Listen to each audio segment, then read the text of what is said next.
Step into the intrigue of wartime Washington, where secrets are currency and every glance may conceal a motive.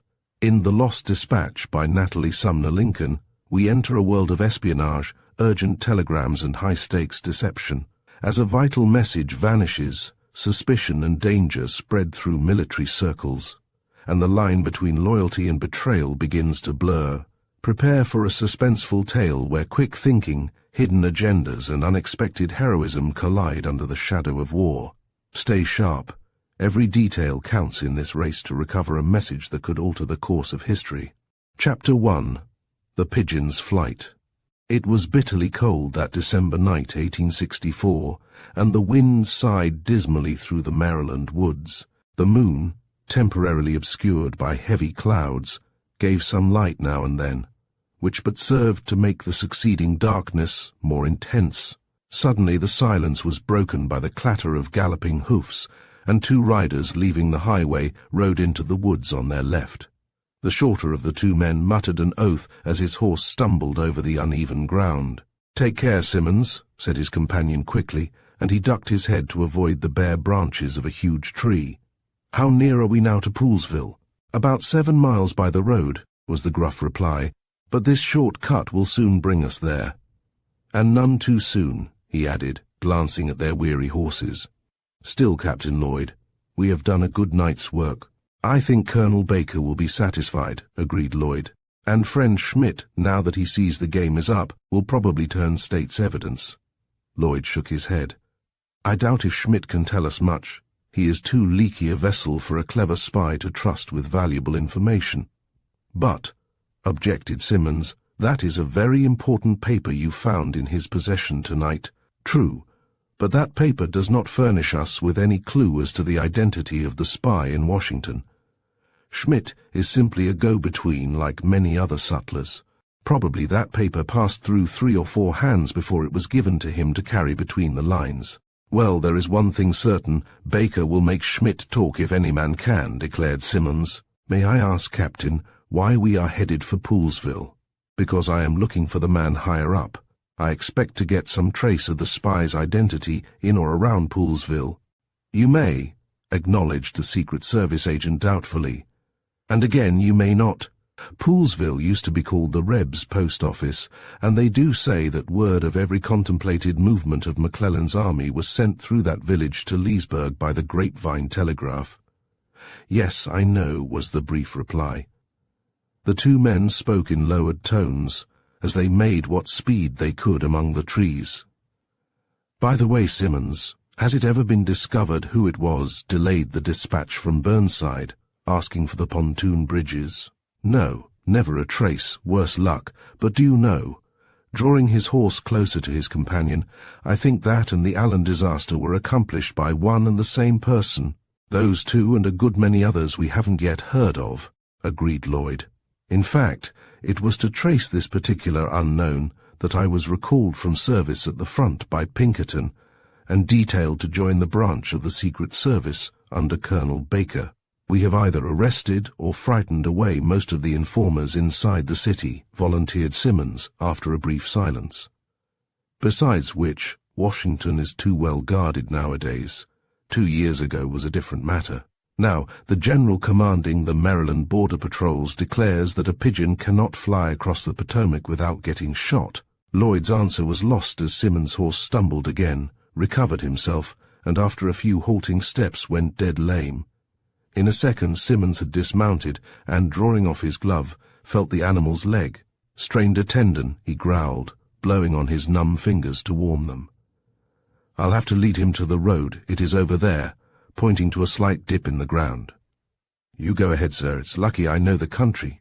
As the two men reached the edge of the wood and stood debating a moment, they were disturbed by the distant sound of hoofbeats.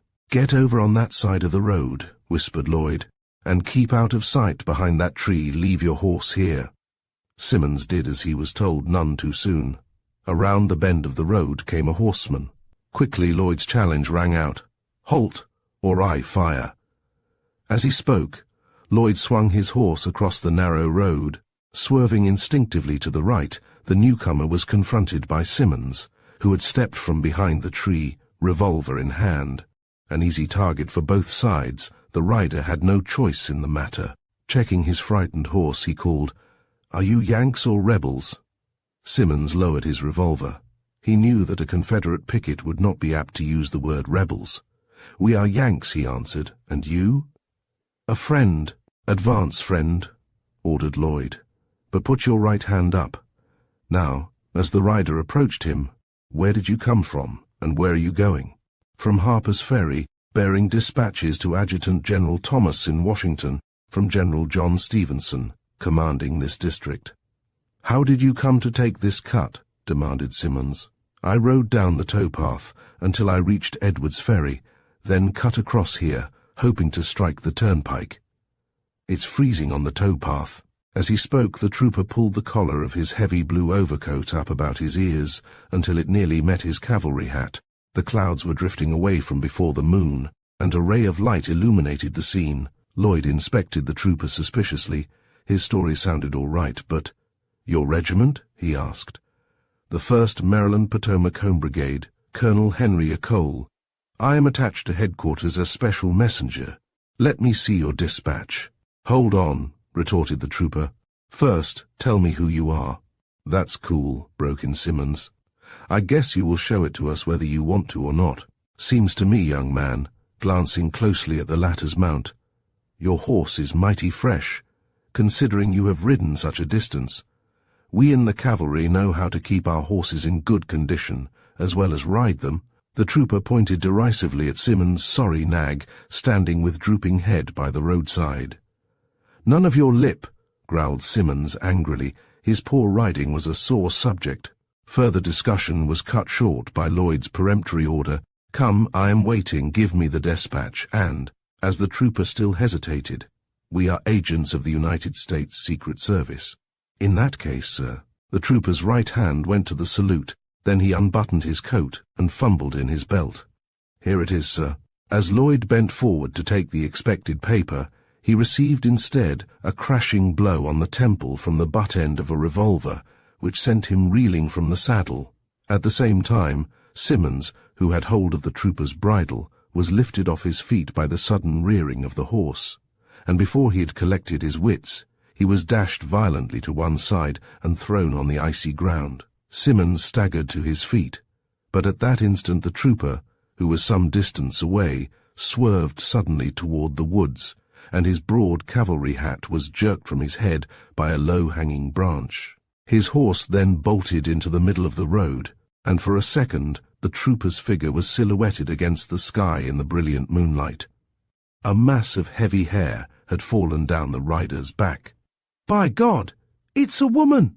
gasped Simmons, as he clutched his revolver. A shot rang out, followed by a stifled cry, then silence, save for the galloping hoofbeats growing fainter and fainter down the road in the direction of Washington. Chapter 2. Brains versus Brawn. Up 13th Street came the measured tread of marching feet, and 2 companies of infantry turned the corner into New York Avenue. The soldiers marched with guns reversed and colors furled. A few passers-by stopped to watch the sad procession. Suddenly, they were startled by peal on peal of merry laughter, which came from a bevy of girls standing in front of Stuntz's notion store. Instantly 2 officers left their places by the curb and walked over to the little group. "Your pardon, ladies," said Lloyd sternly. "Why do you laugh at a soldier's funeral?" The young girl nearest him wheeled around and inspected Lloyd from head to foot. "What's that to you, Mr. Yank?" she demanded impudently. "Nothing to me, madam, but for you perhaps, old Capitol Prison." "Nonsense, Lloyd," exclaimed his companion, Major Goddard. "I'm sure the young ladies meant no intentional offense." Lloyd's lips closed in a thin line, but before he could reply, a girl standing in the background stepped forward and addressed him. "We meant no disrespect to the dead," she said, and her clear, bell-like voice instantly caught both men's attention. "In fact, we did not notice the funeral. They are, alas, of too frequent occurrence these days to attract much attention." "Ah, indeed." Lloyd's tone betrayed his disbelief. "And may I ask what you were laughing at?" "Certainly, at misery." "Misery?" Lloyd's color rose. He hated to be made ridiculous, and a titter from the listening girls roused his temper. Is that another name for a funeral? No, sir. Demurely, it is the name of my dog. Your dog? Yes, my pet dog. You know, Misery loves company. The soft hazel eyes lighted with a mocking smile as she looked full at the two perplexed men. I'm company, she added softly. In silence, Lloyd studied the girl's face with growing interest. A vague, elusive likeness haunted him. Where had he heard that voice before? At that instant, the glint of her red-gold hair in the winter sunshine caught his eye. His unspoken question was answered.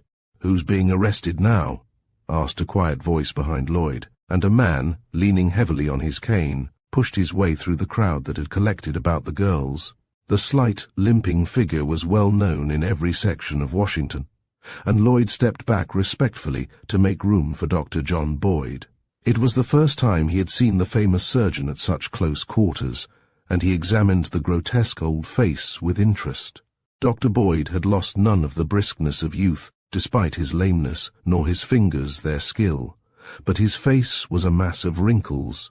His keen black eyes, bristling grey beard, predatory nose, and saturnine wit, together with his brusque manner, made strangers fear him.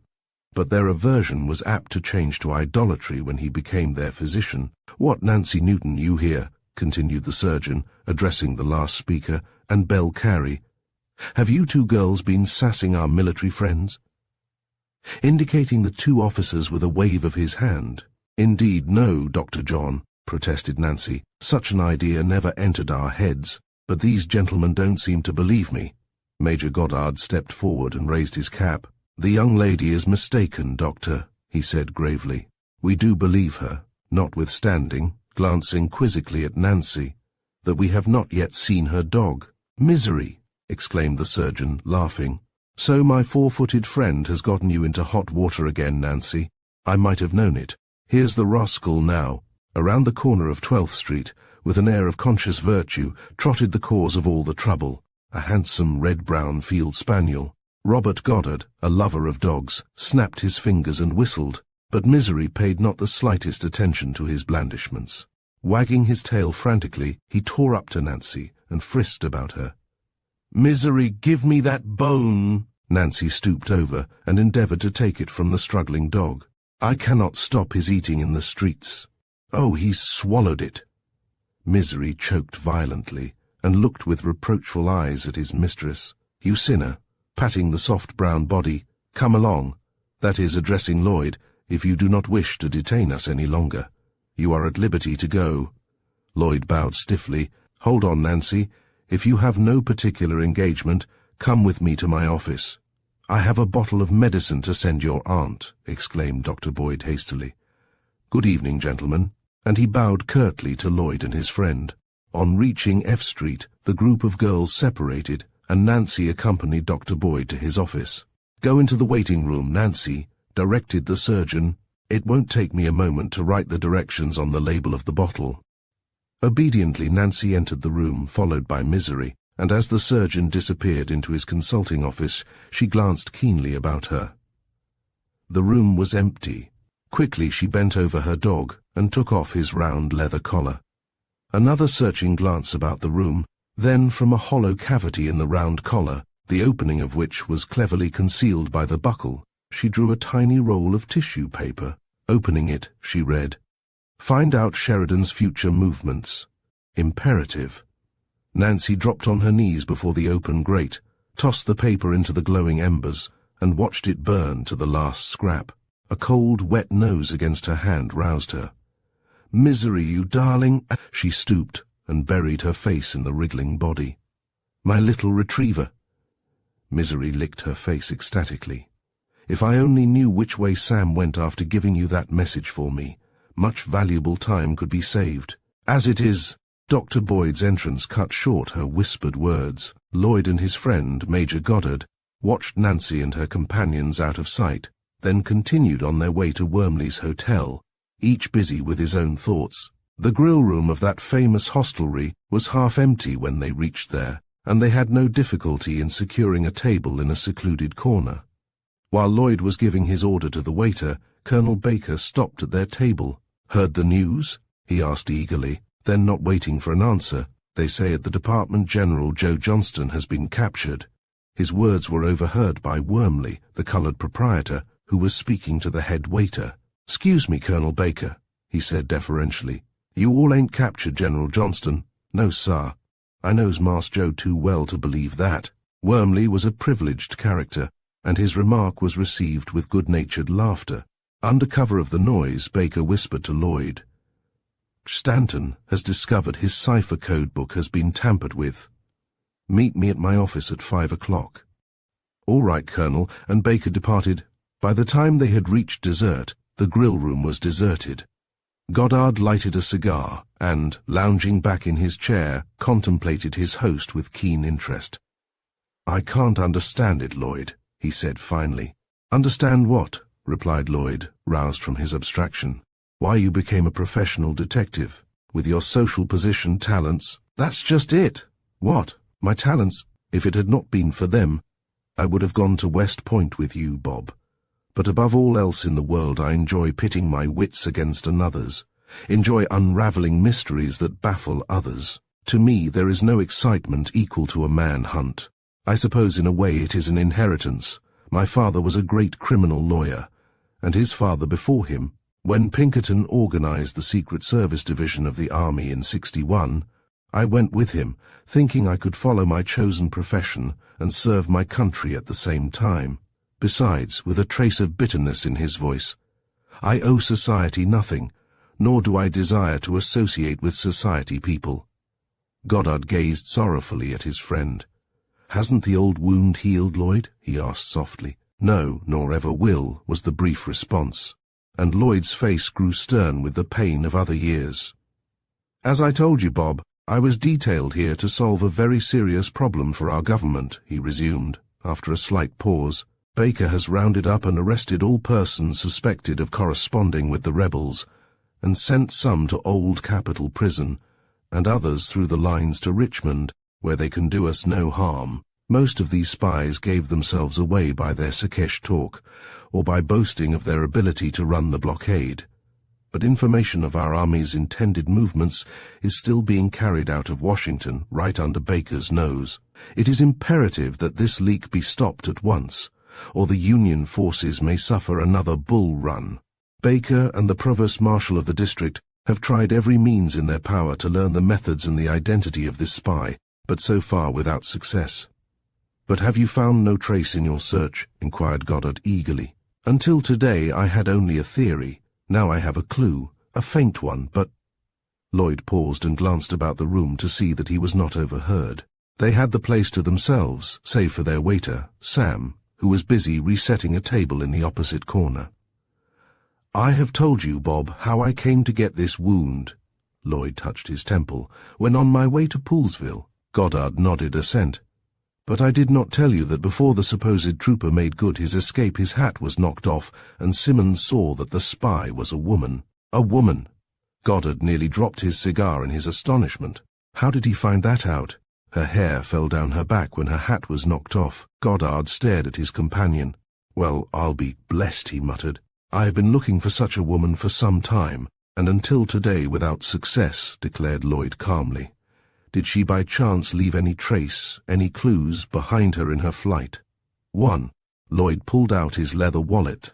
"On examining the hat, which he picked up on his return to where I was lying unconscious, Simmons found these hairs adhering to the lining. He put them in an envelope and brought them to me at the hospital." Lloyd drew out a small paper, which he opened with care. "Have you ever seen hair of that color before?" Goddard took the opened paper and glanced at its contents. A few red-gold hairs confronted him. Instantly his thoughts flew to the scene of that morning. In his mind's eye he saw the laughing face, the lovely curly Titian hair, and heard the mocking, alluring voice say, "I'm company." He slowly raised his head in time to see the steady gaze of their waiter fixed full upon the paper in his hand. Chapter 3. A Knot of Ribbon Blue. "I am so glad to see you, Major Goddard," said his hostess, stepping into the hall to greet the young officer, as the black butler admitted him.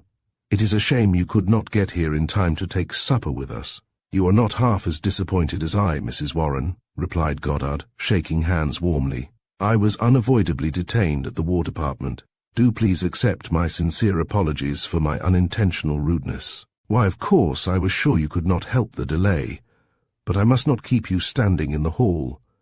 And she re-entered the parlour, closely followed by Goddard, who glanced about the room with well-bred curiosity. It was the first time he had been entertained while in Washington. Senator Warren, to whom he had brought letters from mutual friends in the North, had insisted upon his waiving the formality of a first call. The invitation to supper had been seconded by a cordial note from Mrs. Warren, whom he had met 2 nights before at the Capitol, and he had accepted the invitation, not counting on the exigencies of the War Department. The large rooms were comfortably filled with men and women who sat or stood talking together in little groups. In the further corner, a girl was seated at the grand piano. As she raised her head, Goddard recognized Nancy Newton. Mrs. Warren was on the point of introducing him to several of her guests, when Nancy struck a few opening chords. Instantly the low hum of conversation ceased, and her clear mezzo-soprano voice filled the room. "He stole from its nest in my golden hair a knot of ribbon blue. He placed on my hand a jewel rare, and whispered soft, as he held it there, tender and true, 'Adieu, adieu.'" Drawn by the charm of her voice, Goddard edged nearer and nearer the piano, until he leaned against its side facing the singer. He scanned intently the downcast face, the soft, rippling hair, the broad brow and sensitive red lips. Attracted by the steadiness of his gaze, she raised her eyes to his. For one brief second soul gazed into soul, then the hazel eyes fell before the grey ones, and a rich wave of colour mantled Nancy's cheeks as her voice rose in. "Bird-like notes, they brought my soldier home to me, and my knot of ribbon blue, but the cruel wound on his brow was hid by the flag draped over the coffin lid. Tender and true adieu, adieu." Silence followed the last note as it died away, for the song struck home. Northern and Southern sympathizers alike swallowed a suspicious lump as they thought of their loved ones far away on a field of strife, and the applause was late in coming. "Upon my soul, Nancy, that is a doleful song." Dr. Boyd strode over to the piano. "Give us something cheerful. Play Dixie." "Indeed, you will do nothing of the sort," declared Mrs. Warren, as Nancy's fingers strayed over the keys. "Do you suppose I want the Provost Marshal's men camping on my doorstep? Play Yankee Doodle if you wish. But first, Nancy, I want you to meet Major Goddard. Miss Newton, Dr. Boyd, this is our friend Major Goddard, who is here on leave." Nancy simply bowed in acknowledgement of the introduction, but Dr. Boyd held out his hand in hearty greeting. "Glad to meet you, Major." Seeing Goddard's face more clearly as a guest moved from before one of the lamps, he added, "Why, you are the officer who wished to arrest us this morning, eh, Nancy?" "Oh, no, sir," protested Goddard hastily. "Captain Lloyd and I simply wanted to— "Don't apologize," retorted the doctor. "Stanton would like nothing better than to send me to Old Capitol Prison, but they can't spare my services, so I am left free to practice my profession." "What are you growling about now?" asked Senator Warren, reaching around the doctor to shake hands with Goddard. "Has my wife left you to the tender mercies of Dr. John, Major? Come on, and I will introduce you to Mrs. Bennet." "From bad to worse," chuckled the doctor. "She will be claiming your scalp, Major. Come to me when you want a hair restorer." Mrs. Bennet, a very pretty woman with mincing manners, received Goddard graciously, and made room for him on the sofa by her. "Your name is already familiar to us," she said, "for your gallant conduct at Cedar Creek was mentioned in all dispatches." Mrs. Arnold, touching a stout woman who sat next her on the shoulder to attract her attention, "May I present Major Robert Goddard? How do you do?" Mrs. Arnold held out a fat, jeweled hand in welcome. Her good-natured face was creased in smiles. "My nephew, John Gurley, has spoken of you so often that I feel as if we were old friends." "That is very kind of you, Mrs. Arnold," said Goddard gratefully. "John gave me a letter of introduction, but I have been so busy since my arrival here, I have had no chance to call on you." "How is John?" "Very well, and very busy since he has been given his troop."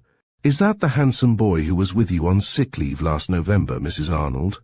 asked Mrs. Bennet, raising her eyes languidly to look more closely at Goddard. "My husband was quite jealous of his attentions," So absurd, you know. Ah, she purred as Dr. Boyd drew up a chair and sat down by her. My old antagonist, how are you this evening? Still unreconstructed, retorted the doctor. He turned and surveyed the room, brilliant with the glitter of uniforms and handsome toilets, and his penetrating old eyes grew moist as he read the sorrow and anxiety which both men and women hid beneath feverish excitement and forced gaiety. Until the breaking out of the war, Washington was almost entirely a Southern city. After the firing on Sumter, it became a house divided, and brother fought brother, while Washington women stifled their moans of anguish and faced the world with a bravery which equaled that shown on the battlefield. How lovely Nancy Newton looks tonight, went on the doctor, suddenly realizing that Mrs. Bennet was waiting for him to speak. I cannot agree with you. Mrs. Bennet's sleepy eyes opened, and the soft purr left her voice. Those pink roses in her red hair are quite too daring for good taste. Daring, echoed Mrs. Arnold, but half catching Mrs. Bennet's remark. Daring, did you say? Nancy is downright bold. The idea of that young girl going to parties given by the officers in the camps about here. Such conduct would not have been tolerated in my day. And she squared her ponderous shoulders. There were no camps in your day, Mrs. Arnold, retorted the doctor dryly. Nancy was chaperoned there by Mrs. Warren. Do you question our hostess's conduct? Alarmed at the very suggestion of such a thing, Mrs. Arnold instantly backed water. I was not informed Mrs. Warren went with her. But, doctor, take a kindly word from me, and warn Nancy that she must be more circumspect in her conduct. She is already being talked about by a lot of scandal-mongers whose word I would not take on oath, exclaimed the doctor hotly. One moment, Dr. John, cooed Mrs. Bennet. It has been whispered that Nancy is suspected of aiding and abetting the enemy, although, spitefully, she does sing our songs so well. And what of that? Half Washington suspects the other half of sending contraband goods through the lines. I don't doubt some of our unimpeachable friends carry quinine concealed in their bustles. Well, really, Doctor. Mrs. Arnold's face rivaled her cherry gown in colour. Such things were not mentioned in my day, she ended feebly. Civil war brings strange usages, the doctor smiled grimly, and today's conduct cannot be judged by the standards of the past. I am sorry to shock your sensibilities, but you ladies must not believe all you hear. What scandal are you discussing so vigorously? Called Nancy from a nearby window seat. Mrs. Bennet jumped perceptibly as Nancy's soft voice reached her. Dear child, how you startle one. Have you been there long? Her voice rose to a sharper key. Miss Nancy and I have just returned from the back parlour, volunteered her escort, a tall officer, wearing the red stripes of the artillery on his well-worn uniform. As he walked toward Mrs. Bennet, she detained him for a moment. Goddard, who had been an interested listener to the doctor's defence of Nancy, rose from his seat on the sofa, and, seizing his opportunity, stepped over to the alcove and joined the young girl. How is my friend Misery? He asked. Very miserable indeed when I left him this afternoon. He does not enjoy being away from me. I dare swear he is not alone in that, laughed Goddard. Won't you sing again, Miss Newton? Not tonight. Are you by chance the Major Goddard whom my friend John Gurley is always talking and writing about? Yes, John is in my regiment. We are chums, you know. I saw a great deal of Captain Gurley when he was with his aunt, Mrs. Arnold, in November. We had great fun together. Nancy laughed at a passing recollection. In his last letter he urged me to come to Winchester and make a long-promised visit at my cousins, the Pages. Why don't you? Asked Goddard eagerly. We can give you a very good time there. The officers' mess has organized a weekly hop, although girls are scarce, and I'm sure we can arrange some other amusements for you. I hesitate to make any definite plans, replied Nancy thoughtfully, for General Sheridan is likely to skedaddle out of the valley at any moment, and I would not enjoy being captured by Early. We are billed to stay there some time longer, replied Goddard confidently.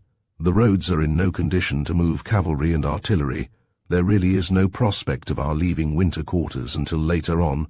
In that case, I will ask Aunt Metoaca's permission to go.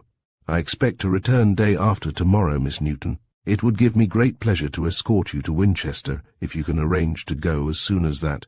I will talk it over with Aunt Metoaca, was Nancy's non-committal reply, and Goddard's face fell. "May I call and see your aunt?" he pleaded eagerly. "I am sure I can convince her that it is safe for you to make the trip under your escort," laughed Nancy. In the soft lamplight, Goddard caught the witchery of her eyes, and his heart gave a most unaccustomed thump against his ribs. "Take care, sir. You don't know what a grave responsibility you may be assuming." "I am willing to assume all risks," he answered, a trifle unsteadily. "When can I know that you will go to Winchester?" Nancy hesitated, and her fingers strayed to a knot of blue ribbon pinned to her gown. Abstractedly she unfastened it, and Goddard's hand closed over the ribbon as she murmured, "Come and see my aunt tomorrow. Our address is 306 C Street. "I am sorry to interrupt." Goddard wheeled around as Senator Warren joined them. "But a friend has called for you, Major. He says that you are needed at the War Department." Goddard slipped the knot of ribbon inside his coat as his eyes travelled past the senator's spare figure to a man standing directly under the hall light. It was Lloyd. Bidding his host and Mrs. Warren a hasty goodbye, Goddard joined his friend, and they departed at once. So absorbed in conversation, neither noticed the sudden hubbub that arose in the room they had just left. "Quick, Doctor! She has fainted!" gasped Mrs. Warren, and Boyd stepped forward to offer first aid to the silent figure on the floor. Chapter 4. Banquo's Ghost. Robert Goddard felt at peace with himself and the world as he strolled down Pennsylvania Avenue on his way to the Capitol the next morning. He had spent most of the night explaining to Secretary Stanton the lay of the land in and about Winchester. Having been on many scouting parties under General Torbay, he was well acquainted with the Shenandoah Valley, that Garden of Virginia, as it was called. The avenue was alive with people, and the army uniform predominated, although numerous congressmen hurried by, intent on dodging the mud holes which dotted the streets, so that they might reach the Capitol with fairly clean boots and trousers. Goddard stopped before the Kirkwood House to watch with much amusement the efforts of several people to drag a one-horse hack out of the mud into which it had sunk up to its hubs. Suddenly the occupant of the carriage opened the door and beckoned to him. Recognizing Mrs. Bennet, Goddard, with a rueful glance at his immaculate boots, floundered through the mud to the side of the carriage. "Good morning, Major." Mrs. Bennet held forth a slender hand in greeting. "This is a nice predicament, and I have an important engagement at 11 o'clock. "It is too bad," sympathized Goddard. "Still, the condition of the avenue is due to a patriotic cause. The passing back and forth of heavy artillery and cavalry all these years has made it like a ploughed field." "Mud is not confined to this avenue," sighed Mrs. Bennet. "Last Sunday my carriage stuck in the middle of H Street, right in front of St. John's Church, and my husband had to carry me to the sidewalk." "May I do the same now?" inquired Goddard quickly. Mrs. Bennet hesitated. Goddard's fine physique looked quite equal to the strain of carrying her slight form, but she was not at all certain her husband would approve. "You are very kind, Major, but—" she began dubiously. "Oh, here is Colonel Bennet." A tall, soldierly man of middle age strode up to the carriage. "My dear, you have arrived just in time to rescue poor me. Major Goddard, my husband. The Major has just volunteered to carry me through the mud, Charles." "Much obliged to you, sir," exclaimed Bennet heartily.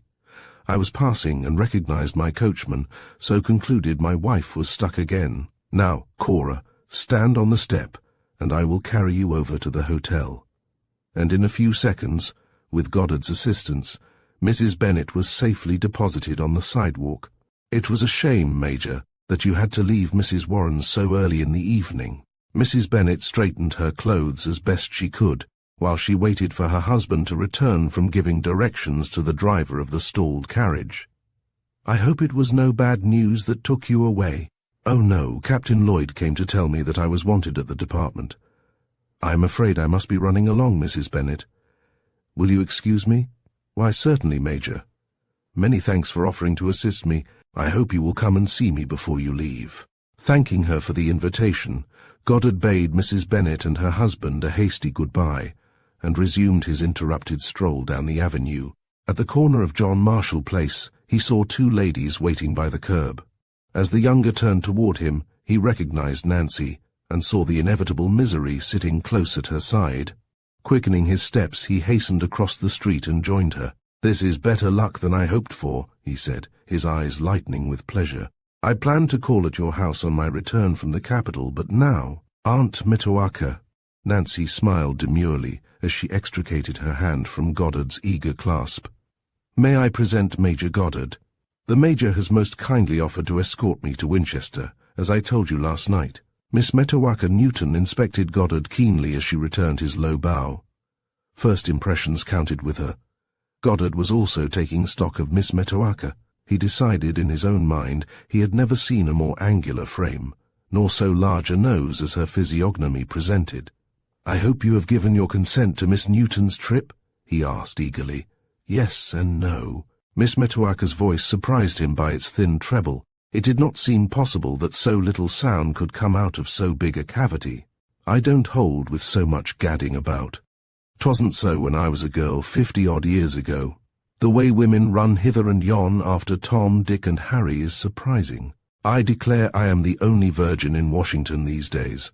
She stopped to search in her reticule for her handkerchief. "So I have just decided, as long as Nancy has set her heart on it, to go with her to Winchester. Besides which, I am anxious to see Lindsay Page." "That is splendid." Goddard's face lighted with pleasure, then fell.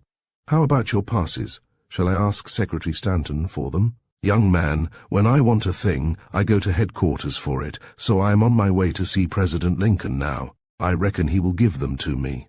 "Many thanks all the same," she wound up, conscious she had been abrupt in her refusal. "May I walk up to the White House with you then? I will be glad of your company, but Nancy is not going with me." Her eyes twinkled as she saw Goddard's disappointment. "Secondly, I am not walking this morning. Nancy is just waiting to put me on that new Yankee contraption, the horse car. Here comes one now." Nancy pointed to that slow-moving vehicle as it toiled leisurely up the avenue. "Of all the miserable inventions," groaned Miss Metoaca, glancing with indignation at the ankle-deep mud that lay between her and the car track. "Why don't they fix it so it can come over here and take in its passengers? What does anyone want with a stationary track way off yonder? Nancy, keep that dratted dog from under my skirts," indignantly, as her hoop tilted at a dangerous angle. "Don't you let him follow me. I won't have mud splashed over my new dress." Nancy clutched Misery's collar obediently. "Well, here goes," gathering her ample skirts about her, and with Goddard in close attendance rendering what assistance he could, the spinster plunged through the mud until she reached the car step, by the side of which hung two pictures of a woman, illustrating the proper and improper way to get on and off a car. Miss Metoaca paused to take breath and readjust her fanchon bonnet. As she was about to enter the car, she noticed a grinning black boy standing with one foot on the step. "Where's that person going?" she demanded of the conductor. "On top, ma'am," he answered respectfully. Her question was overheard by a man in clerical dress who sat next the door, and, as she took the seat opposite, he leaned across and addressed her. "You evidently forget, madam," he said severely, "that the blacks are the Lord's people as well as we, and are entitled to go where we go, being good and free Americans. If the good Lord intended those worthless people to be my equals, he'd have bleached them out," retorted Miss Metoaca, the light of combat in her eyes. Goddard waited to hear no more, but bolted out of the door and across the avenue to where Nancy stood waiting, and they walked slowly in the direction of Capitol Hill. "I am a stranger within your gates," quoted Goddard softly. "Take pity on me, and tell me something about the people I met last night at Mrs. Warren's. Let me see, whom did you meet?" "Oh, yes, Dr. John. He is the most cantankerous and the dearest man I ever met. His patients positively worship him, and yet he has many enemies who would gladly see him humiliated. All strong characters are bound to make enemies, and I dare say Dr. Boyd has a caustic tongue," laughed Goddard, helping Nancy around an extra-deep mud hole. "Is Captain Gurley's aunt good fun, Mrs. Arnold?" Nancy dimpled with a merry smile. "She is our Mrs. Malaprop. Her husband secured a big contract to furnish clothing to the government at the breaking out of the war. Now he is very wealthy. Mrs. Arnold does not approve of me." Goddard coloured hotly as he recalled the conversation of the night before. "Why not?" he demanded. Because she does not like my friendship with her nephew. When they first came to Washington, the Arnolds lived at the National Hotel. But last year Mr. Arnold bought a vacant lot on our street, and has built a large double house with a ballroom, if you please. I believe Mrs. Arnold is to give her housewarming sometime soon. It was she who made the original remark about having a spinal staircase in the back, and Dr. Boyd told her it was quite the proper place for it. Is Mrs. Bennet a friend of yours? Mrs. Bennet? Echoed Nancy. She is Mrs. Arnold's shadow. Aunt Metoaca sees more of her than I do. I somehow don't believe Mrs. Bennet cares for me. She is quite literary in her tastes, and I hear is writing a book about Washington. It ought to prove interesting reading. Nancy's dimples appeared again, as she imagines every man she meets is in love with her. Her husband, Colonel Bennet, is stationed in the Quartermaster General's office, and is just as nice as he can be, and perfectly wrapped up in his pretty wife. They were married about 2 years ago. Little is known here of Mrs. Bennet's antecedents. "Which way are you going, Miss Newton?" asked Goddard, as they crossed the street and walked through the Capitol grounds. He looked with admiration at the stately lines of the building which sheltered the lawmakers, and bared his head to the stars and stripes floating lazily to and fro from the flagpoles on each wing of the Capitol. "I can't help it," with a quick, boyish laugh. "I have seen too many die in defense of the flag not to salute it on all occasions." Nancy nodded comprehendingly. "It is everything to have an ideal," she said softly. "I am going down a street to see one of Dr. John's charity patients." Absorbed in watching his companion, Goddard did not notice the direction they were walking until Nancy called his attention to an unpretentious, rambling building standing on the corner of First and Streets. "Old Capitol Prison," she said in explanation. "In 1800 it was a tavern. Then, after the burning of the Capitol by the British, it was used by both houses of Congress, hence the name Old Capitol." Goddard stopped and inspected the building with interest. As his eyes passed along the rows on rows of barred windows, he was attracted by the actions of one of the sentries. After watching him for a few seconds, he turned to Nancy. "Something is wrong over there," he said briefly. "If you will wait here, I will go over and investigate." Without waiting for a reply, he crossed the street and accosted the sentry. "What's the trouble here?" The sentry wheeled about and swung his bayonet to the charge. Then, recognizing the uniform and shoulder straps, he lowered his Springfield and saluted. "It's the prisoner there, Major," pointing to a woman who was leaning as far out of an open window on the ground floor as the bars would permit. "I can't make her go back. Call the corporal of the guard." "I have, Major, but the devil a bit of good that did me. She wouldn't pay any more attention to his orders than to mine." "Well then, why not stop shouting at the woman and leave her alone? It's against orders for any prisoner, man or woman, to approach near enough to touch the windowsill or the bars. The corporal says I'm to shoot her unless she moves back, and the superintendent says the same. Damn it, do they think I listed to shoot women?" He mopped his heated face. "Last week they court-martialed a guard for not obeying orders, so I must do it." Then, in a loud, authoritative voice, he called, "For the last time, ma'am, get back from that window. I'll count 3, then I'll fire. 1. His rifle jumped to his shoulder, and he took aim. The woman stood as if carved from stone, gazing steadily at the sentry, down whose white face beads of perspiration were trickling. 2. "Wait," whispered Goddard, then shouted, "Look out, madam, there's a mouse!" With a convulsive start, the woman sprang back from the window. The sentry dropped the butt of his gun on the sidewalk and turned gratefully to Goddard. "Thanks, Major. If that prisoner shows her face again, I'll just start some real mice through the window." And, saluting, he resumed his beat. Nancy did not wait but joined Goddard before he could recross the street. "I go down this way," she said, and Goddard, suiting his step to hers, strolled with her along a street. "What train do you propose taking to Winchester, Major?" "The 9 o'clock, if that is convenient for you and your aunt." "Perfectly so." She stopped before an unpretentious house. "Shall we meet at the depot tomorrow? If you will let me, I will call for you and your aunt. We shall be delighted." The front door had been opened by a small boy, in answer to Goddard's imperative knock. Nancy turned and held out her hand. "Until then, goodbye." And the door slammed shut. Turning on his heel, Goddard retraced his steps to the Capitol, but when he reached the building he concluded not to enter, so continued on his way to his boarding house opposite the Ebit. On leaving the Capitol grounds, his progress was blocked by a regiment of raw recruits on its way to the front, which halted and marked time. Their band struck up 300,000 more, and the soldiers instantly sang the stirring words, "We are coming, Father Abraham, 300,000 more, from Mississippi's winding stream and from New England's shore we leave. Our ploughs and workshops, our wives and children dear, with hearts too full for utterance, with but a silent tear, we dare not look behind us, but steadfastly before. We are coming, Father Abraham, 300,000 more. You have called us, and we're coming, by Richmond's bloody tide to lay us down, for freedom's sake our brothers. Bones beside, or from foul treason's savage grasp to wrench the murderous blade, and in the face of foreign foes its fragments to parade. 600,000 loyal men and true have gone before. We are coming, Father Abraham, 300,000 more. Goddard promptly joined in the singing with others in the crowd which had collected. Suddenly a heavy hand fell on his shoulder, and facing about he found Lloyd standing behind him. "Come out of this crowd," said the latter sternly.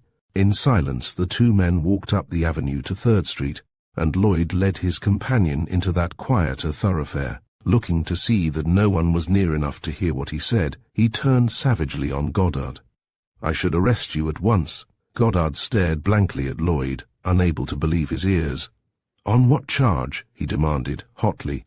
"Aiding and abetting the enemy." Goddard's face cleared. "You are crazy," he remarked tersely. "Am I? We shall see. I warned you Nancy Newton was a spy." Goddard's eyes snapped angrily, and his colour rose.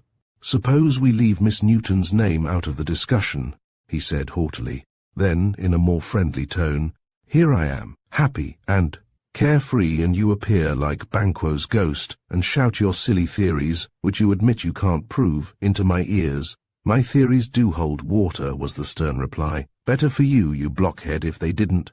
Goddard's face went white. "By heavens, I allow no one to address me in that way, if it wasn't for our long friendship." His clenched hands finished the sentence. "It is owing to our old friendship that I haven't had you arrested, Bob," Lloyd spoke more quietly, realizing he had gone a step too far. "Then explain what your insinuations mean." "I will—" "Half an hour ago you were in front of Old Capitol Prison." Goddard nodded assent, helping the sentry make that woman behave herself. "Well, it was all a plant."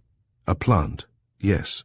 While you and the sentry were engaged with that woman, Nancy Newton was signaling from an opposite doorway to another prisoner in the same row." Goddard gazed incredulously at Lloyd. "How do you know?" "I was following you both down the street, and saw the whole affair. I was too far away to interfere, and by the time I had reached the prison you and your companion were a block away." Goddard stood biting his lip, so Lloyd, after waiting for a reply, continued, "The comedy was well played. Your presence but added realism to it in case passers-by noticed the scene. In some way she and the woman arranged to engage the sentry's attention while she signaled to the other prisoner. And there you are. What are you going to do about it?" asked Goddard, then added stubbornly, "Mind you, Lloyd, I am still convinced Miss Newton is innocent of the grave charge you bring against her. Many Washingtonians have been arrested for various offences and put in the Old Capitol. Possibly one of them is a friend of Miss Newton's, and seeing her standing opposite the prison, seized the opportunity to wave to her." But Lloyd remained obstinately silent, and Goddard repeated his first question. "What are you going to do about it? Arrest her as a suspect?" "No, on second thoughts, I will leave her free, but watched. Take my word for it, Bob, if you give that clever girl rope enough she will hang herself." Chapter 5. A scrap of paper. "A penny for your thoughts, Nancy." Mrs. Warren leaned across the table and addressed her friend. Nancy started guiltily, and her thoughts returned to her surroundings with a rush. Senator Warren, seated on her left, noticed her confusion, and whispered in her ear, "Blue or grey?" "Grey," she answered, then coloured hotly as she met his amused gaze. "You did not notice me this morning," continued the senator, lowering his voice so the others could not hear, "and Major Goddard had eyes but for you. Small blame to him." Nancy drew a long, slow breath of relief, and the carmine receded from her cheeks. "Major Goddard is very good-looking," she said composedly. "His coloring is a decided relief from the many blonde men one meets nowadays. Blue-black hair and grey eyes are an unusual combination." "Did you see the President today, Senator?" inquired their host, Colonel Mitchell, breaking in on the conversation, and Nancy sat back in her chair, glad of a moment's respite in which to collect her thoughts. Her head ached, and she pushed the soft hair from off her forehead with an impatient hand. Would her chaperone never make the move to leave? Their table was in one corner, and Nancy sat with her back to the other diners. Mrs. Warren and the two men were soon absorbed in a heated argument as they slowly sipped their coffee.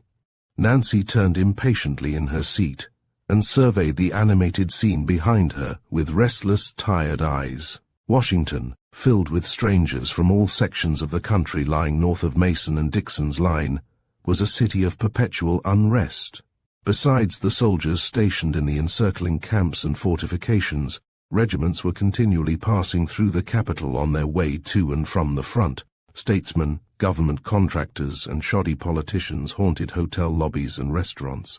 Gautier's, where many of the old residents and statesmen congregated, was more than usually crowded that night, and the Frenchman had difficulty in supplying the wants of his patrons, so earlier in the evening he had engaged extra waiters to meet the emergency. The stringed orchestra in the gallery ceased playing, and in the momentary lull, Nancy's quick ear caught fragments of conversation between two officers seated at the adjoining table. Interested, she gently edged her chair nearer to the men, then, leaning back, pretended to be absorbed in watching some new arrivals. As Sam, who was earning an honest penny by doing extra work on his night off from Wormley's, deftly removed the dessert plates. "I tell you, Jim," Nancy heard the older officer say positively, "Grant intends to have Sheridan join him as soon as he breaks winter camp." "Nonsense, nonsense. The strategical movement would be to have him march south and reinforce Sherman. That would mean the death knell of the Confederacy." "You are entirely wrong," returned the first speaker heatedly. "Why, man, look here, suppose this peppercaster is Richmond, this crust Petersburg, this crumb Lee, and this crumb Grant. Now, bring this crumb, Sheridan." His words were drowned by the strains of The Girl I Left Behind Me, and the other diners in the room joined in the chorus. At the conclusion of the song, Mrs. Warren gathered her belongings together, preparatory to departure. Colonel Mitchell, seeing his guests had finished supper, opened his pocketbook and drew out a roll of banknotes. As he thrust the money back into the pocketbook after paying his bill, a small folded piece of paper dropped unseen, except by Nancy, on the floor close beside her chair. Like a flash she planted her foot squarely on it. Colonel Mitchell had risen to help Mrs. Warren into her wrap. The senator was busy talking to a newcomer. None of them had noticed her quick action. Dare she stoop over and pick up the paper? As she hesitated, their waiter, Sam, returned with the colonel's change. Mitchell waved the tray away impatiently, and the man stepped back, dropping his napkin over Nancy's foot as he did so. "Please excuse me, missy." Stooping swiftly, he deftly lifted her foot and removed the paper as he picked up the cloth. "Hiya's yo napkin," laying it back in her lap, then in a voice that reached her ear alone, "Look out, yo am being watched." "Thank you, Sam." Nancy's voice was unruffled as her fingers closed spasmodically over the paper concealed in the napkin. Seeing her friends were still occupied, she seized her chance and whispered rapidly, "Go to Mr. Shriver's room at Wormley's, search. Behind the glass in the mirror over his bureau, then bring the paper you will find concealed there to me at the Perrys tonight." Sam nodded understandingly. Nancy rose. "Senator Warren, will you help me on with my coat?" Chapter 6. The Signal Light. "Are you sure you have made no mistake, Lloyd?" whispered Colonel Baker in his companion's ear. "Positive, Colonel. I have laid my plans too carefully for that." The two men were crouching behind a corner of a tumbled-down stone wall. Their position commanded a full view of an old square mansion, standing some little distance from B Street. The galleries on the south side of the house overlooked a low, rolling meadow, which ran down to the Potomac River. "Have you no proof against the girl?" "No tangible proof so far, though I am morally certain she is the cleverest spy of them all." "Why not arrest her on suspicion?" "What good would that accomplish?" Her family and friends are the most influential in the district. Without actual proof of her guilt, you could not hold her 48 hours. Colonel Baker moved restlessly. Such tactics were foreign to his nature. He believed in arresting first and investigating afterward. But his department had gone too far in a recent case, and he had been warned by no less a person than the President himself that his high-handed methods would no longer be tolerated. "My idea is to make her convict herself," resumed Lloyd, after a slight pause. "And you think your plot is going to work? It has succeeded so far. I found out that Colonel Mitchell was entertaining Senator and Mrs. Warren, and that Miss Newton was to be of the party. The Colonel's sentiments for her have changed within the last few days. I shouldn't be surprised if she had snubbed him and wounded his vanity. Anyway, he was quite willing to enter into a little scheme I suggested. I put it on purely patriotic motives, mind you." Lloyd smiled grimly to himself. That, as a loyal Union officer, it was his duty to assist me, so he wrote a bogus dispatch, purporting to come from the Adjutant General, which he was to drop accidentally before Miss Newton, and then give her an opportunity to pick it up. Did she do it? I am positive she did, although I did not actually see her. I saw Mitchell, who managed it very cleverly, drop the paper, and as they left their table I walked over to it. The paper had disappeared from the floor. Why didn't you arrest her then? Because I want to find out her method of passing information on to the rebels. She may have a confederate who would carry out her schemes while she is in prison, and we would be none the wiser and still unable to stop the leak. I judged that the moment Miss Newton had time to read that paper she would instantly try to communicate with the rebels. And I judged rightly. He paused to look up and down the silent street. "Go on," whispered Baker impatiently. "Simmons and I shadowed her home. She stayed in the house just long enough to change her dress, then came on here by a circuitous route. She has been in there about 10 minutes, nodding his head in the direction of the house. I'm glad I met you," rejoined Baker grimly. "I enjoy being in at the death. Sure she cannot escape you? The house is surrounded by my men. I'm going to give her a few more minutes before I interrupt her little game." Somewhere in the neighborhood a dog bayed, but there was no sign of life about the house, except a loose shutter banged dismally to and fro in the cutting east wind. No stars were out, and the men had to strain their eyes to make out objects in the dark. Suddenly Baker clutched Lloyd's arm and pointed to the south. A faint light had appeared from a window over the south portico, which grew brighter as it moved once to the left, then to the right, and then was raised, shedding a brilliant gleam on the deserted galleries. "Signaling by God," swore Baker. "Come, man, in with you." He started to his feet, but Lloyd pulled him down again. "Wait," he cautioned. "We can interfere there at any moment." Reluctantly, Baker followed his advice. 5 minutes, 10 minutes passed on leaden feet to the anxious watchers, but their vigil was rewarded. Lloyd touched his companion on the shoulder and muttered, "If my eyes don't deceive me, here comes someone in answer to that signal." Baker glanced up the deserted street, and dimly saw a man slowly approaching, apparently picking his way with care. The newcomer was nearly opposite the dilapidated entrance gate, when the side door of the house was cautiously opened, and a figure stole out, and making a quick dash through the gate, collided violently against him. The Secret Service men were too far away to catch what was said, but they saw the two shake hands. Lloyd's men to the west of the house had witnessed the meeting, and, without waiting for a signal, were closing in on the pair, who stood still for a moment, then turned and walked straight toward the place where the two officers were crouching. "Given into our hands," muttered Baker exultingly. Then, as the newcomer stepped almost in front of him, he sprang forward and seized him in no uncertain grip. "I've got you," he shouted in triumph. The man straightened his bent shoulders to his full height, then stood passive. "Well, well, so you have," said a quiet voice. "And what are you going to do about it?" "A light here," roared Baker. Obediently, one of the soldiers who had come running up struck a match, and held it in the hollow of his hand so the wind would not extinguish it.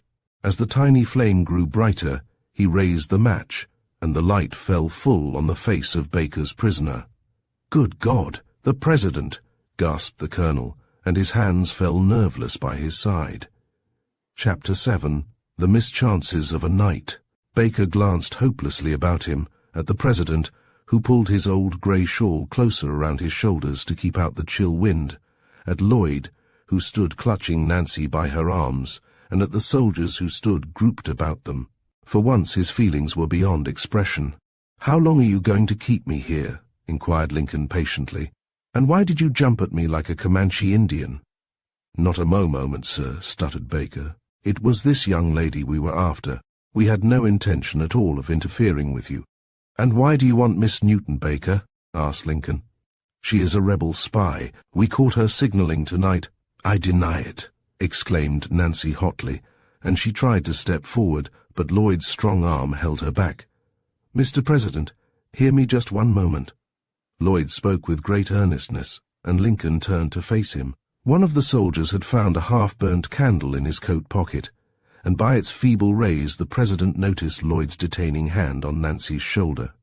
"Release Miss Newton," he ordered sternly. "Then tell your story in detail." Reluctantly, Lloyd did as he was told. This young lady picked up a piece of paper in Gautier's, which I knew contained valuable information. I have suspected her for some days of supplying the Confederates with our secrets, so I followed her here, and saw the signal light. Colonel Baker and I thought you came up the street in answer to it. It was too dark to recognize you, so you took me for a rebel spy. I certainly am sorry for my precipitancy, Mr. President, said Baker apologetically. Thinking you were an accomplice of this lady's, I tried only to do my duty. My shoulder and arm can testify to your zeal, chuckled Lincoln. Now, Miss Nancy, what have you to say to these charges? I never picked up a paper, Mr. President, said Nancy firmly. On my return home tonight from Gautier's, I found a message from my old mammy, Aunt Polly, saying she was very ill and that she needed me. She lives in that house with her son, who is the caretaker during Mr. Perry's absence. So I disguised yourself and came here, broke in Lloyd insultingly.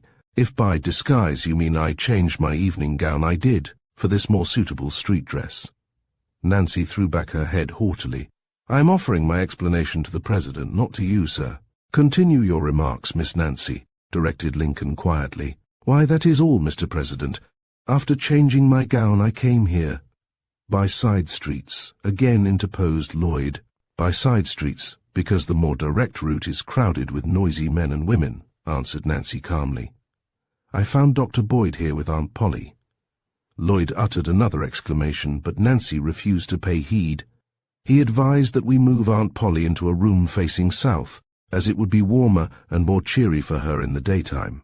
Jasper and the doctor carried her there, and I went ahead with the lamp, with which you have been signaling to the rebels, declared Lloyd roughly. I did nothing of the sort, retorted Nancy vehemently. In trying to find a place to put the lamp down, I walked backward and forward with it in my hand until I had pushed a table before the window. I then placed the lamp on it and went to help the doctor.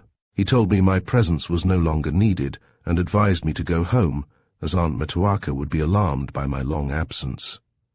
Bidding Aunt Polly good night, I slipped out of the side entrance and ran into you at the gate, Mr. President. Miss Nancy told me then, volunteered Lincoln, slowly, that she had been with Aunt Polly, who was ill. I know Aunt Polly, too. We have frequent talks when I stroll down this street, and she is working in the garden, or sweeping the driveway. And I will take my oath to the truth of Nancy's story, said Dr. Boyd, stepping into the circle about the President. Aunt Polly had to undergo a minor operation. She insisted on Nancy being present, and to prevent the old woman working herself into a fever, I sent for Nancy. I would have escorted her here myself, but my duties at the hospital prevented. Lincoln nodded understandingly. It's all right, Doctor, he said soothingly. I believe Miss Nancy, and I guess our friend Colonel Baker does, also. Baker looked doubtfully at Nancy. Yes, he muttered ungraciously. Miss Newton has made everything clear. He turned to address Lloyd, but the latter had disappeared. Then suppose we walk on, said Lincoln. It is cold standing here. Your aunt called to see me this morning, Miss Nancy. It was most kind of you to give us passes to Winchester. Nancy looked gratefully at the president as she tried to keep step with his long strides. "The change will do Aunt Metoaca good. She has been too long in Washington without a change of air, and I am worried about her condition." Lloyd rejoined the little procession at the corner of New York Avenue and 17th Street.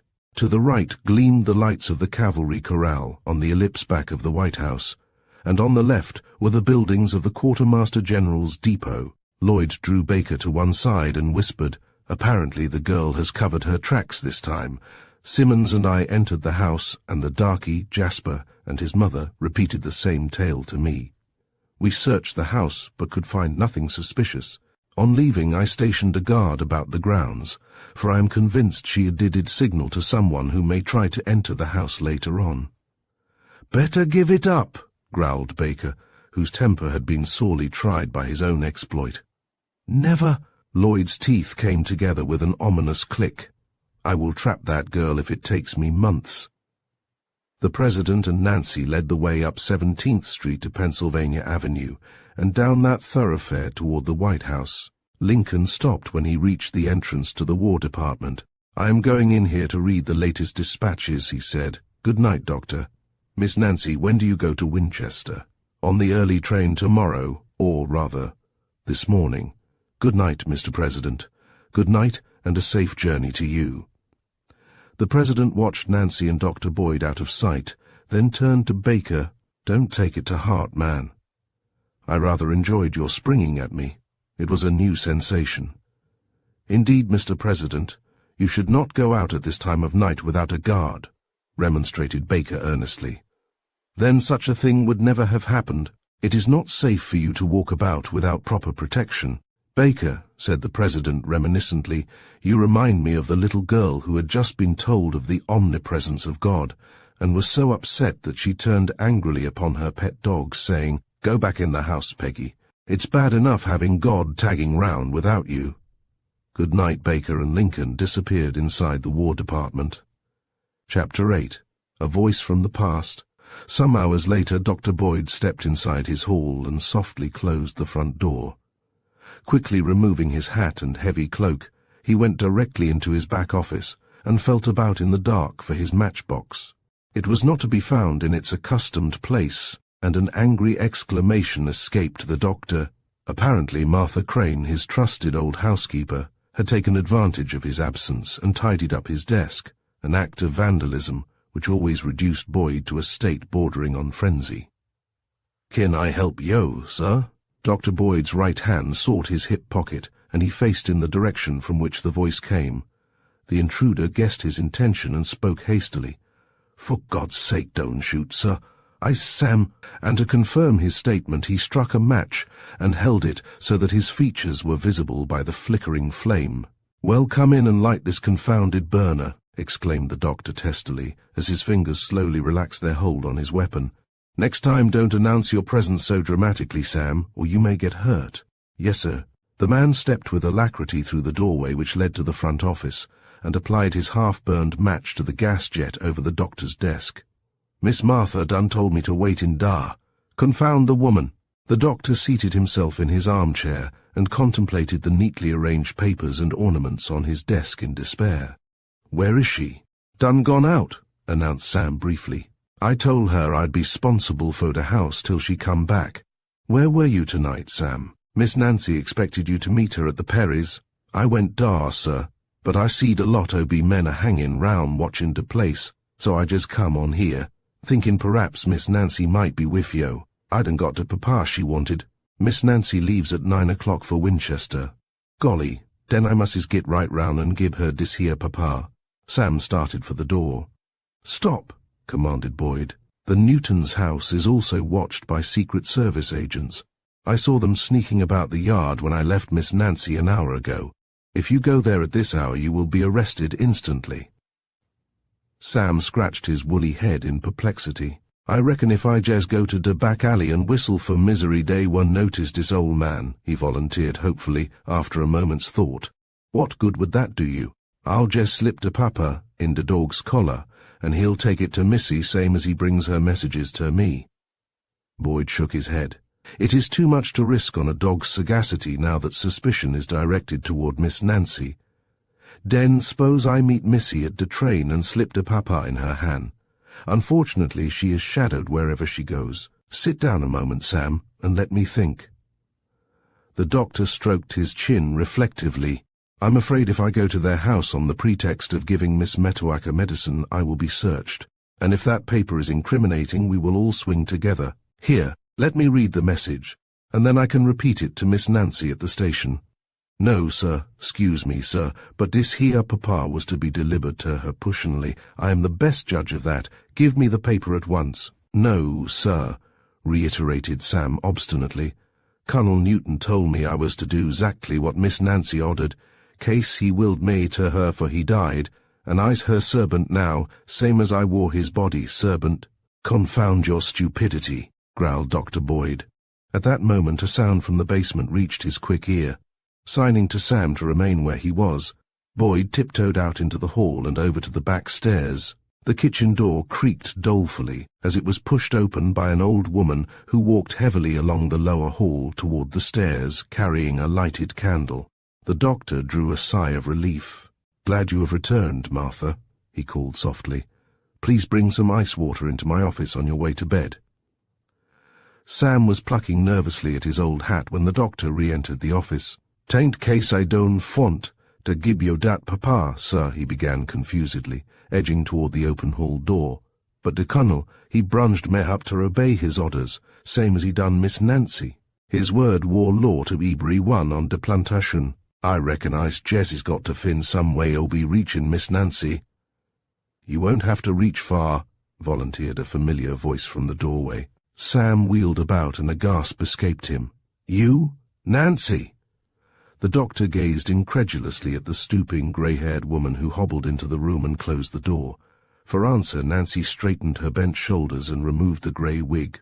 "I found Martha Crane with Aunt Metoaca," she explained, seating herself by the desk.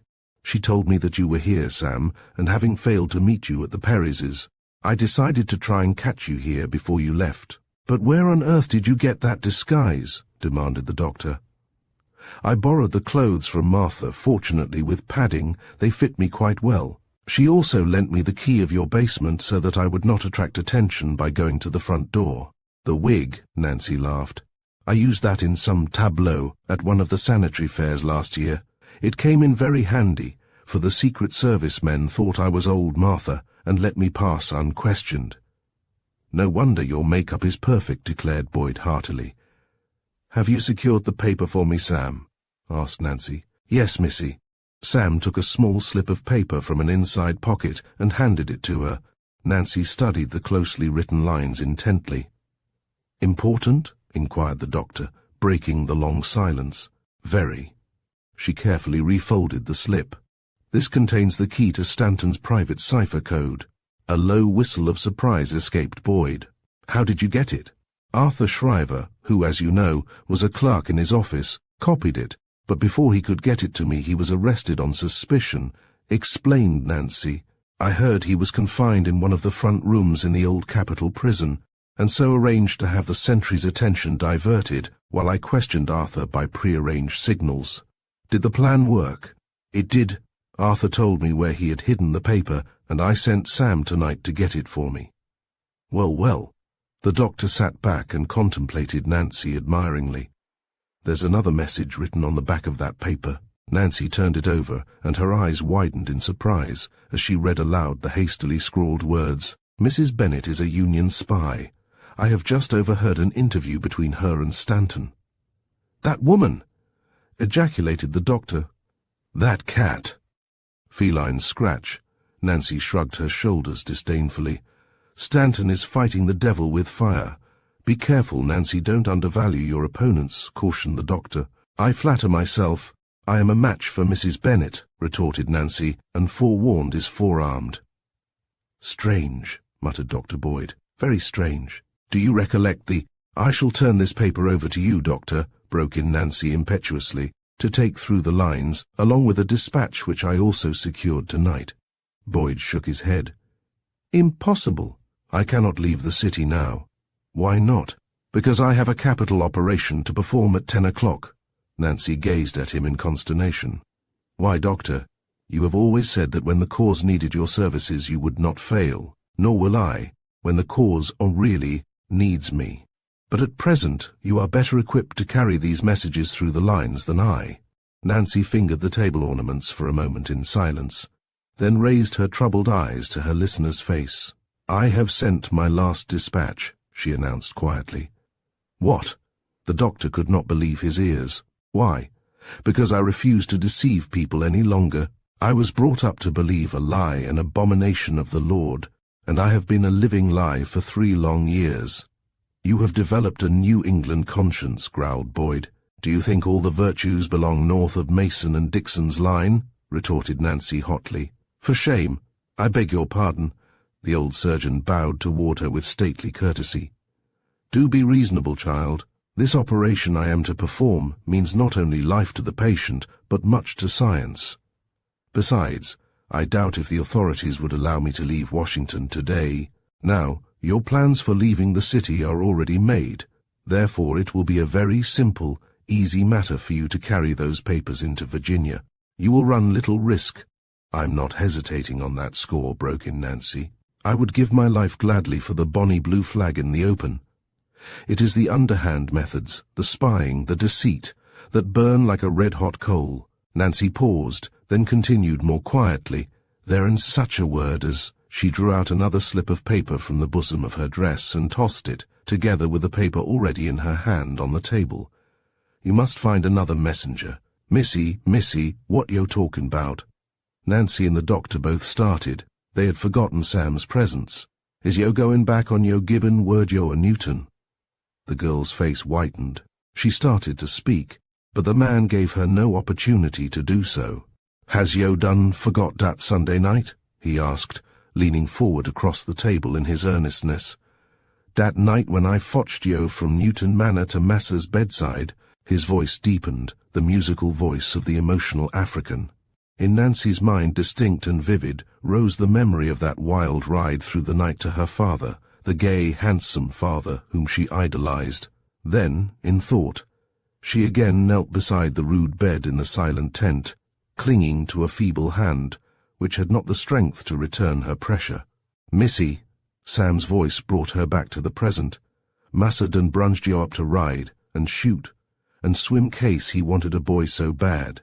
He wore shot leading a charge agin the Yanks, and when the general come later to say how bad he feel to lose Massa, he just said, 'I wish I had a son to take my place in the ranks.'" The man paused, then continued slowly. "When yo and I got dar, Missy, de Massa war Moses gone, but he say to yo, 'Don't cry, dear, de fightin' Newton's Alistair wid de boots on, and so die happy.' And den he raise hisself up early and gasp, 'I'll gib yo to de cause, swear to uphold the honor ob Virginie, to repel invasion.' Swear Sam raised his right hand solemnly, and yo swore dat oath on de crucifix, Missy, on de crucifix, in a dying man's han." Sam's accusing eyes held Nancy spellbound. Mechanically she readjusted her wig. Quickly her right hand sought the papers lying on the table, and before either of the men realized her intention, she had slipped from the room and was gone. Chapter 9. Outwitted, for once Lloyd had overslept, and he kicked a chair viciously out of his way as he stooped to find an elusive collar button. A loud knock at his door interrupted his search. On opening it, he found one of the chambermaids leaning against the opposite wall. "Well, what is it?" he demanded sharply. "Dis here gen'man's down to de door and wants to see yo to onst," and she thrust a card into his hand. "Tell Colonel Mitchell I will be down in a minute." "No, stay. Show him up here." Lloyd retreated into his room. He had just completed his toilet when a second knock sounded on his door. "Good morning, Mitchell," he said cordially, admitting the officer. "I had you come up here because we can be more private. Sit down and have a cigar," and he pulled forward a chair, then opened his cigar case. But the colonel remained standing and waved aside the proffered cigar. "Did you catch Miss Newton?" he asked eagerly. "We found her, yes, but my plan missed fire." "You mean?" "She did not try to communicate with the rebels last night." "Then you did not arrest her as a spy?" "No, I had not sufficient evidence against her to do so." "Is she at large?" "Yes, but closely watched." "Did you take the dispatch from her?" "No, she still has it." "I suppose so." "Good God! "Man, what's the matter?" Mitchell, white-faced and trembling, collapsed into a chair. "Pull yourself together," continued Lloyd sternly. "She cannot do any harm even if she does manage to send that dispatch to Lee. It is false information." Twice Mitchell tried to speak. Man, he gasped finally. "By some fearful mischance I dropped a real dispatch, and not the bogus one." With eyes starting from his head, Lloyd regarded the unfortunate officer while he slowly digested his startling news. Then he picked up his overcoat and hat and made for the closed door.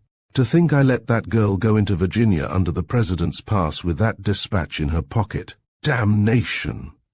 And the door slammed violently on his retreating figure.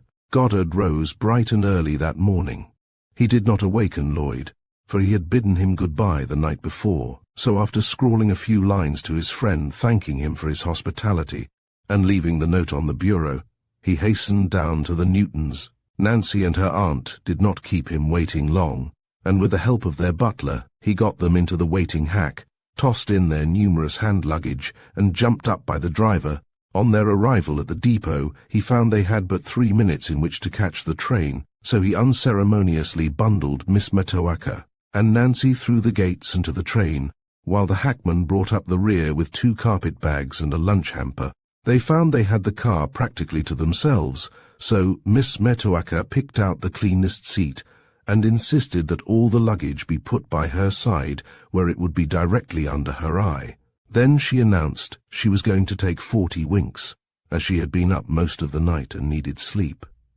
With a sigh of satisfaction, Goddard settled himself next to Nancy, in the seat directly across the aisle from Miss Metoaca.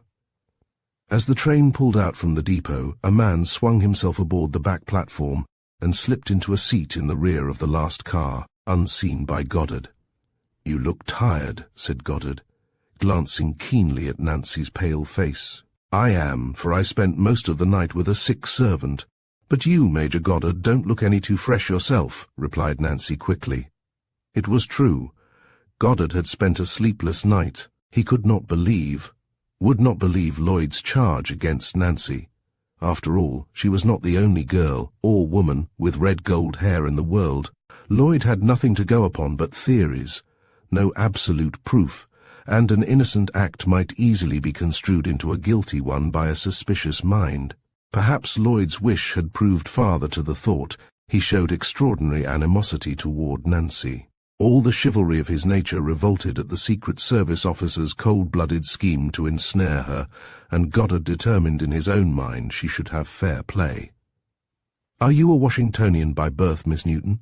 he inquired, as she moved restlessly under his intent gaze. "No, by adoption. I was born and raised in Richmond. I do not remember my mother. She died when I was very young. After my father's death, I came north in charge of my black mammy, Aunt Polly, to live with Aunt Metoaca." "My dear father," Nancy's eyes filled with unbidden tears, and she hastily tried to wink them away. "I wish you could have known each other, Major. Dad's courtly greeting and warm heart won him so many, many friends." "I second the wish," said Goddard gently. "Pardon the question, but has he been dead long?" 3 years now, but time has not lessened my sorrow. We were all in all to each other. Notwithstanding, I was his greatest disappointment." "How so?" "He wanted a son and heir, but I was his only child, the last of a long line of fighting men. Dad was my constant companion as well as my teacher." She sighed involuntarily. "I miss him more and more as the years go on." Goddard nodded sympathetically. "Oh, for the touch of a vanished hand, and the sound of a voice that is still," he quoted softly.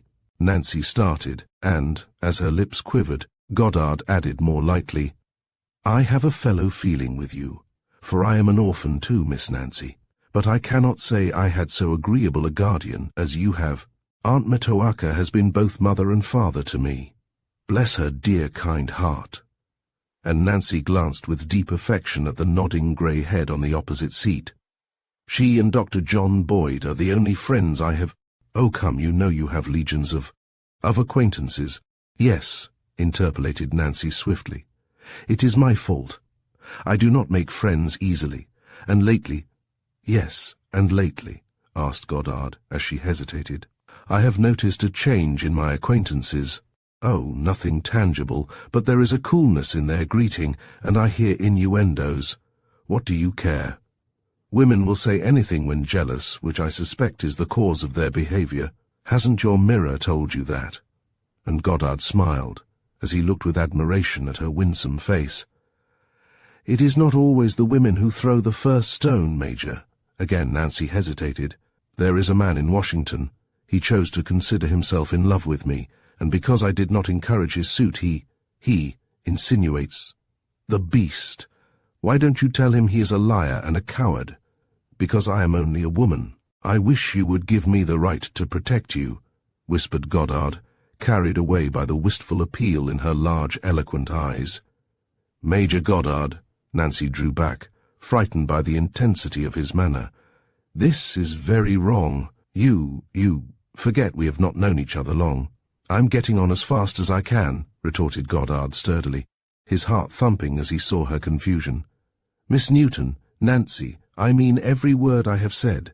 Tell me that scoundrel's name." Unconsciously Goddard raised his voice, and Miss Metoaca awoke from her slumbers, which had long exceeded the 40 winks. That limit existed only in her imagination. "Well, young people, are you hungry?"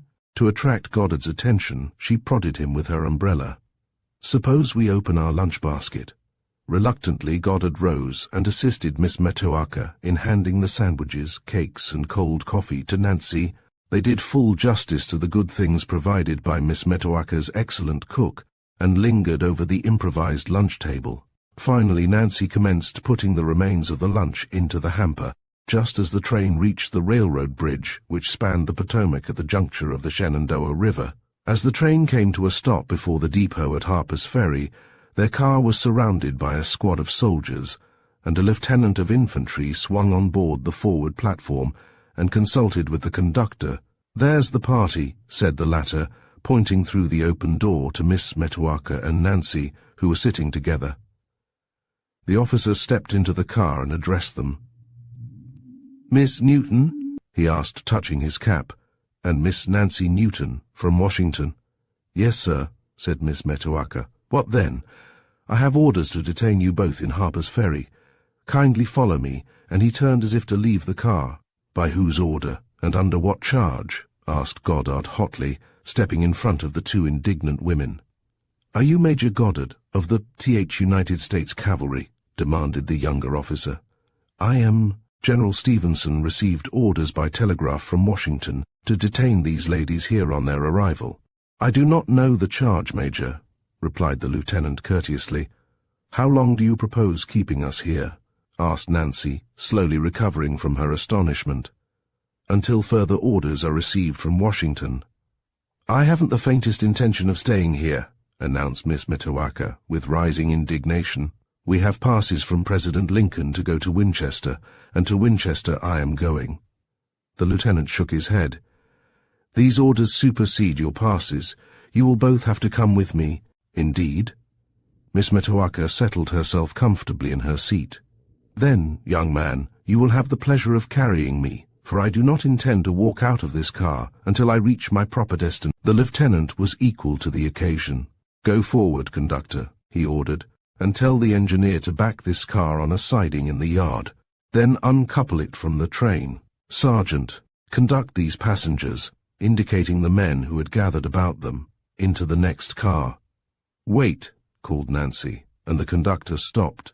"I am sure this extraordinary order can be satisfactorily explained, so let us go quietly with this officer, Aunt Metoaca. We must be dignified under our arrest." "Dignity? Who cares about dignity when one's personal liberty is in question? I decline to leave this seat." Nancy bent and whispered rapidly in her aunt's ear. At first her communication was not taken in good part. Then the spinster's face cleared, and she rose. "I will come with you," she volunteered graciously. "Go on ahead, Lieutenant." Bewildered by her sudden change of front, the young officer led the way to the door, followed by both women, Goddard and the sergeant. As Miss Metoaca stepped from the car, the guard closed round them. The conductor deposited their hand luggage on the platform. "All aboard!" he shouted, then signalled to his engineer, and with a rattle and roar the belated train thundered out of the station. "Where do you propose taking these ladies?" demanded Goddard. "To the waiting room. They are to be detained here under guard until an officer arrives from Washington on a special train to examine them. Do you know who this officer is? Captain Lloyd, of the Secret Service. In there, ladies." He opened the door of the empty waiting room, and with flashing eyes and heightened color, Miss Metoaca and Nancy disappeared inside the door. Goddard started to follow them, but the lieutenant laid a detaining hand on his arm as he closed the door. "Will you come with me, Major? I have orders not to allow you to hold communication with the ladies." Goddard stopped as if shot and glared at the embarrassed officer. The silent passenger, who had carefully remained in the background during the scene in the car, was following the two men, intent on listening to their conversation, and he bumped into Goddard when he stopped so abruptly. Goddard instantly turned and collared him. "What the devil?" giving vent to his rage. "Why, Simmons, releasing the Secret Service agent. What brings you here?" "Captain Lloyd's orders, sir," and Simmons saluted respectfully. Chapter 10. The Fortunes of War. It was dreary waiting in the stuffy room. Miss Metoaca, who had resigned herself to the inevitable after her recent explosion, was busy knitting a talma, a round cape which, like Penelope's web, seemed to the uninitiated to have no beginning and no end. She always carried it with her in a voluminous pocket, as she hated to be idle. Nancy, busy with her own thoughts, sat gazing abstractedly at the dingy wall. The tread of the sentries could be distinctly heard as they tramped back and forth before the windows and door. The sergeant and Simmons sat by the entrance, watching their prisoners closely. The piercing shriek of a locomotive broke the stillness, and soon with a grinding of brakes the special train came to a standstill in front of the depot. Simmons and Lieutenant Field, of the Provost Guard, met Lloyd as he jumped to the platform. "Miss Newton and her niece are in the waiting room, Captain Lloyd," reported the lieutenant, under guard. "Their luggage is in the station master's room, awaiting your inspection." "Good!" Lloyd's tone of satisfaction made Goddard's blood boil. Lloyd turned to his silent friend and held out his hand. "How are you, Bob?" Goddard ignored the outstretched hand and the cordial greeting. "What do you mean by this high-handed outrage, Captain Lloyd?" he demanded bitterly. Lloyd's eyes flashed. "Do not stretch my friendship too far, Bob. Your apparent infatuation for that rebel spy," Goddard winced perceptibly, and his color heightened, "blinds your judgment. I give you fair warning, sir, that if you interfere in any way in this affair you will be placed in close arrest." Without a word, Goddard turned on his heel and walked to the further end of the platform. Lloyd returned to the car and joined two women who stood waiting patiently by its side. "This way, Miss Watt," and followed by both women, he led the way to the waiting room. Lieutenant Field threw open the door. "Captain Lloyd," he announced. Miss Metoaca's busy fingers stopped, and she surveyed the newcomer from head to foot, but Nancy never turned in his direction. "What do you want?" inquired Miss Metoaca, seeing that neither of them spoke. "The copy of the dispatch from the Adjutant General's office dropped by Colonel Mitchell last night. Haven't such a thing." "Wouldn't know it if I saw it," snapped Miss Metoaca. "Simmons, you and the sergeant can step outside." Lloyd waited until they were well out of hearing. "Miss Newton," turning directly to Nancy, "you and I have met before." Nancy raised her head and glanced closely at him. "Oh, yes," she said. "I believe I have seen you once or twice." "Twice?" Lloyd laughed. "I have a better memory than you. How about the 27th of December? Nancy looked at him in genuine surprise. "You speak in riddles," she said disdainfully. "I think you can solve this one." He touched the scar on his temple. "The blow from your revolver kept me in the hospital for some time. Is the man crazy?" Miss Metoaca straightened indignantly in her chair. "My niece does not go around knocking men on the head, though she has broken some hearts." "Come, Miss Newton, evasion will not help you," said Lloyd impatiently, paying no attention to Miss Metoaca's remark. "I know you are a rebel spy." "Do you know the meaning of the word spy?" inquired Nancy hotly. "Perfectly, briefly. I have wasted quite enough time." "Give me that dispatch." "What dispatch?" Lloyd lost all patience. "Once for all, do you intend to give me that dispatch or not?" Nancy shrugged her shoulders. "It is impossible to give what we do not possess." Lloyd strode to the door and beckoned to the two women standing in the hall. "Search these ladies," he directed, pointing to Miss Metoaca and Nancy, "and see that you search them thoroughly. I am positive the older lady is padded." Miss Metoaca's face was a study. "If they give you any trouble, I will send in a guard to assist you," and with this parting threat he walked out of the room and banged the door to behind him. "Don't you lay a finger on me," ordered Miss Metoaca belligerently. "If you do, I will box your ears." "What good would that do you?" asked Miss Watt practically. "I guess you would rather have me than one of the men undress you. Do be reasonable." "Yes, Aunt Metoaca, let us get it over and done with." Nancy's face was white, and she looked with frightened eyes at the two women. "President Lincoln shall hear of this outrage." "He shall." Miss Metoaca's tone spoke volumes as she reluctantly began undressing. Deftly the women detectives went about their work. Nothing escaped their notice. Garments were held up to the light to see if anything lay concealed in the linings. Some were ripped open, their shoes were examined with care. Nothing was discovered. "I hope you are satisfied," snapped Miss Metoaca, hot in spirit, but decidedly cold physically. "I do not enjoy impersonating Eve. Give me those underclothes at once." Miss Watt handed her the necessary articles. "Take down your hair," she directed. Miss Metoaca stopped dressing, one stocking suspended in air. "What?" she exclaimed indignantly. "Is nothing above suspicion?" She whirled around and saw the other detective cutting open a pincushion. "Mercy sakes, what do you think you will find in that?" "Quinine," answered the woman curtly. But her search was not rewarded, and she threw the useless pincushion on the floor. Without a word, Nancy let down her hair. It fell in profusion over her shoulders and down her back. Quickly the detective ran her fingers over the girl's head. Without further ado, Miss Watt did the same with Miss Metoaca's scant grey locks. "You can put on your clothes," she said, more kindly, and with skillful fingers she assisted Miss Metoaca into her dress and helped her arrange her hair. "Well," Miss Metoaca drew a long breath, "I have been through a good deal in my life, but I reckon this beats creation. I look like a scarecrow. Nancy, are you ready?" "Yes." "Then, perhaps, Miss Watt, you will be good enough to inform that apology for a gentleman, Captain Lloyd, that I would like to see him." Lloyd came at once in answer to the detective's call. His face fell when she declared nothing had been found of a suspicious nature, and no trace of the missing despatch. "Do you mean to say Miss Metoaca Newton was not padded?" he asked incredulously. "No, sir." Miss Watt hesitated. A slow smile passed over her sharp face. "That is just natural development," she added. Nancy turned and addressed Lloyd. "This farce is played out. I demand our instant release from this humiliating situation." Lloyd pondered for a moment. His thorough search of their luggage had revealed nothing compromising. Apparently the Newtons were innocent. He had no authority to keep them under arrest unless he had found positive evidence of their guilt. He thought over the situation quickly and came to a sudden decision. "If I have put you to annoyance, it was but in the line of duty," he said gravely. "Accept my apologies, ladies." "Seems to me they come a little late in the day," retorted Miss Metoaca, struggling into her wrap. "Are we at liberty to go to a hotel, if there is such a thing near this depot? I am going on to Winchester, and will take you both there in my special car."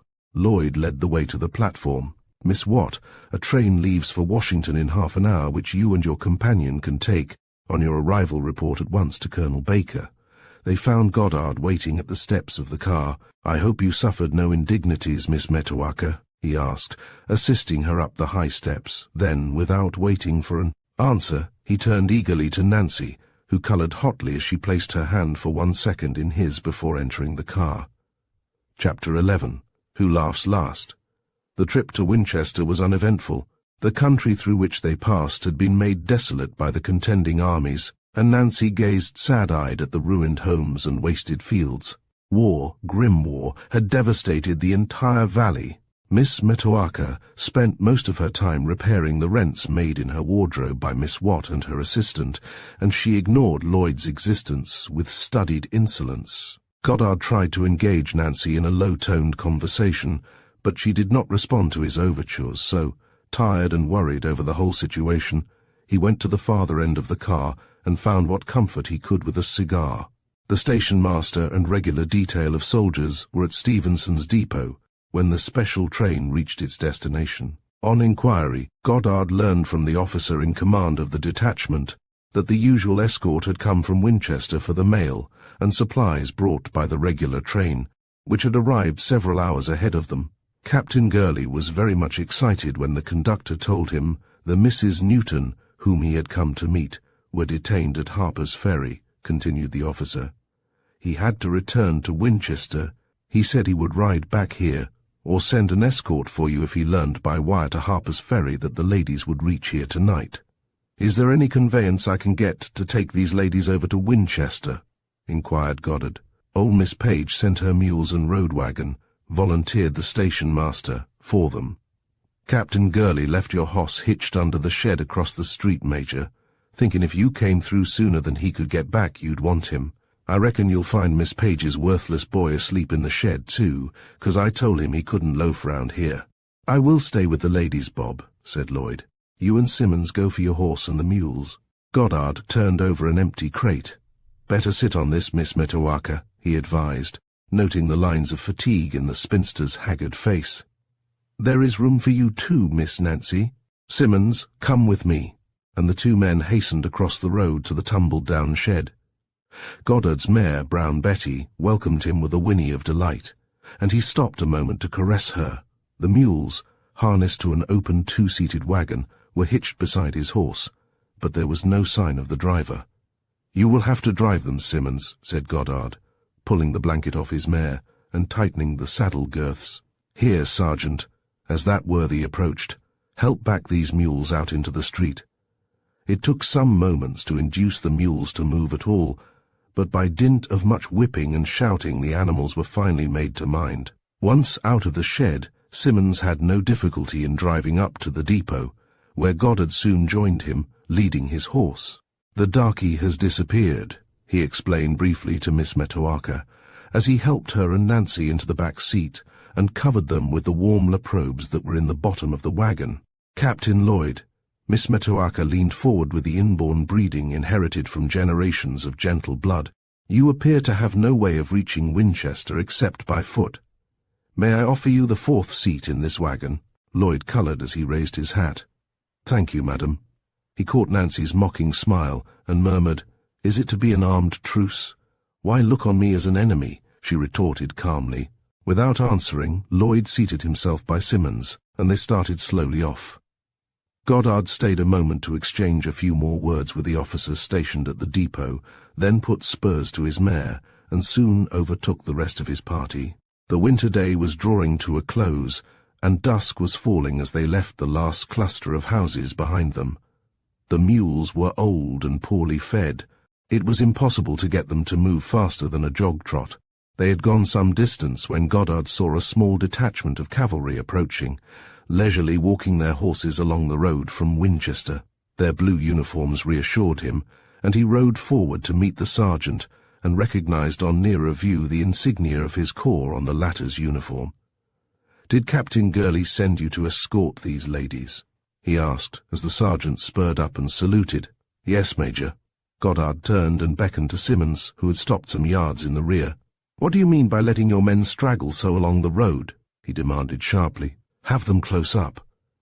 The sergeant again saluted and wheeled his horse just behind Goddard's. Close up, men, he ordered. Close up. Obediently the cavalrymen trotted to their places on either side of the wagon, and Simmons urged his mules to their utmost speed to keep up with the escort. How far are we from Winchester, Bob? Called Lloyd. About. Goddard's words died in his throat as a strong hand seized his bridle rein, and he looked into the barrel of the sergeant's army revolver. Swiftly his right hand sought his own revolver, and he fired from his hip, but the sudden rearing of his startled mare spoiled his aim. The next instant his weapon was wrenched from him by a trooper who had dashed to the sergeant's assistance, and his arms were pinioned behind his back. At the same moment Lloyd and Simmons were covered by the revolvers of the cavalrymen on either side of the wagon. Resistance is useless, called the sergeant. Stop those mules. His orders were instantly obeyed. Lloyd, realizing that he was helpless, sank back into his seat. Who the... are you? roared Goddard, as the men, with no gentle hand, searched him for other weapons. Willard Tucker, Captain, CSA, now serving with Colonel Mosby, was the quiet reply. "We were reconnoitering when we met your party, Major, and you obligingly asked us to close up." Goddard inwardly cursed his own stupidity. He remembered, too late, that it was a favorite trick of Mosby's guerrillas to disguise themselves in federal uniforms and raid the mail and supply trains. "Where are you taking us?" he inquired as, obedient to an order from Captain Tucker, the squad wheeled to the left at the fork of the roads. To Mosby was the brief response. "Your name and regiment, and the names of your companions, Major." Goddard quickly supplied the desired information, and Tucker rode up to the wagon.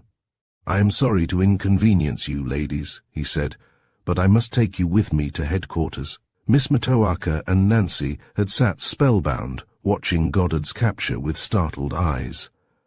"Very well," said Miss Metoaca, with resignation, drawing a long breath. "Apparently it is as difficult for me to get to Winchester as it is for our troops to enter Richmond." Tucker laughed as he leaned forward and addressed Simmons. "If you try to drive anywhere but in the direction I tell you, you will be instantly shot, and you too, Captain Lloyd," he added sternly. Simmons nodded glumly. Both he and Lloyd had been searched and their revolvers taken from them. Escape just then appeared to be out of the question. They were but 3 men against 20 guerrillas. It was impossible to make the old mules go faster than a jog-trot, while the rebels were well mounted. Goddard, with his arms bound behind him, rode with a trooper on either side, each holding one of his reins. After about an hour's ride over a rough road that was really nothing more than a cowpath, they turned to the east until they reached a creek. Tucker shouted an order to his men, then turned to Miss Metoaca. "We will bivouac in the woods yonder, near this ford," he said courteously. "It is impossible for us to reach Mosby tonight." The rough and ready camp was soon organized, and a special shelter was arranged for Miss Metoaca and Nancy on the extreme left of the campfire. They had watched the preparations with interest and, glad of the warmth of the fire, sat as near it as they conveniently could, while a hasty meal was being cooked.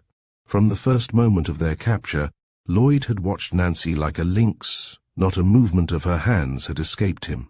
Had she planned their capture? If so, she would be sure to betray herself by some overt act or word. What treatment would Tucker accord her? Would he consider her a prisoner of war, or a friend? They had met as strangers. Lloyd gave his parole so that he might keep Nancy under constant surveillance. While these thoughts were occupying Lloyd, Goddard was busy puzzling his brain for a way to escape. He might chance a dash for the open later on. Brown Betty was picketed near him, but there were Miss Metoaca and Nancy to be considered. He could not desert them. No plan seemed feasible. He would have to bide his time and see what the fortunes of war would bring forth. He had just reached this conclusion when Captain Tucker approached him.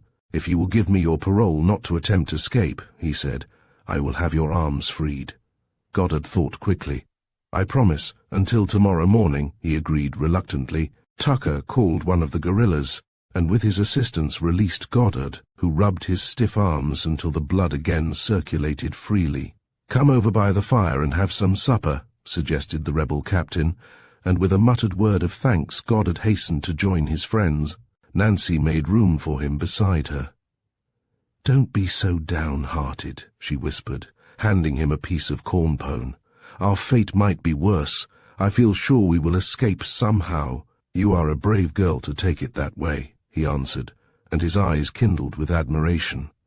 "I wonder how many men would have gone through this morning's humiliating experience and tonight's capture with such pluck." Nancy laughed softly. "It is well you judge me from the exterior. I assure you I am all a tremble, and my heart quakes with fear of what the future may have in store for me," and she glanced anxiously at the rough men about her. "Miss Newton, won't you sing for us?" called Captain Tucker across the campfire. "It is not often we capture ladies, and I am longing for the sound of a woman's voice." "Do," pleaded Goddard, low in Nancy's ear. She hesitated before answering, then, "Certainly, Captain Tucker, provided you will sing first." "Agreed." Tucker cleared his throat, thought a moment, then began. "'Tis years since last we met, and we may not meet again. I have struggled to forget, but the struggle was in vain, for her voice lives on the breeze, and her spirit comes at will, in the midnight, on the seas. Her bright smile haunts me still. Dropping their various occupations, the guerrillas drew in about the campfire as the familiar words of the famous rebel song reached them. Few joined in the chorus. They were busy thinking of their sweethearts and wives far away. Tucker glanced appealingly at Nancy as he began the next verse, but her face was averted. I have sailed 'neath alien skies. I have trod the desert path. I have seen the storm arise like a giant in his wrath. Every danger I have known that a reckless life can fill, yet her presence has not flown. Her bright smile haunts me still. A round of applause rang out as Tucker's rich tenor voice ceased. Be quiet, you fellows, he directed. Now, Miss Newton, I hold you to your promise. Nancy looked about her. The fire had not been replenished, and the darkness was creeping in. It was difficult to clearly distinguish each man's face by the flickering light from the hot embers, but Goddard's expression caught her attention. Her woman's intuition read, and read aright, what he but dimly realized. A burning blush dyed Nancy's pale cheeks, and for a moment her heart beat more rapidly, then sank.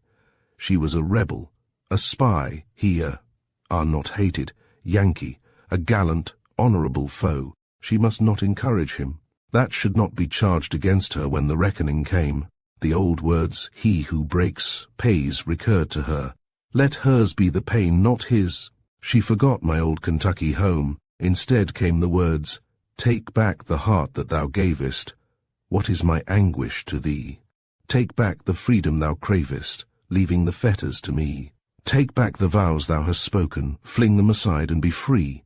Her eyes caught and held Goddard's. Would he understand?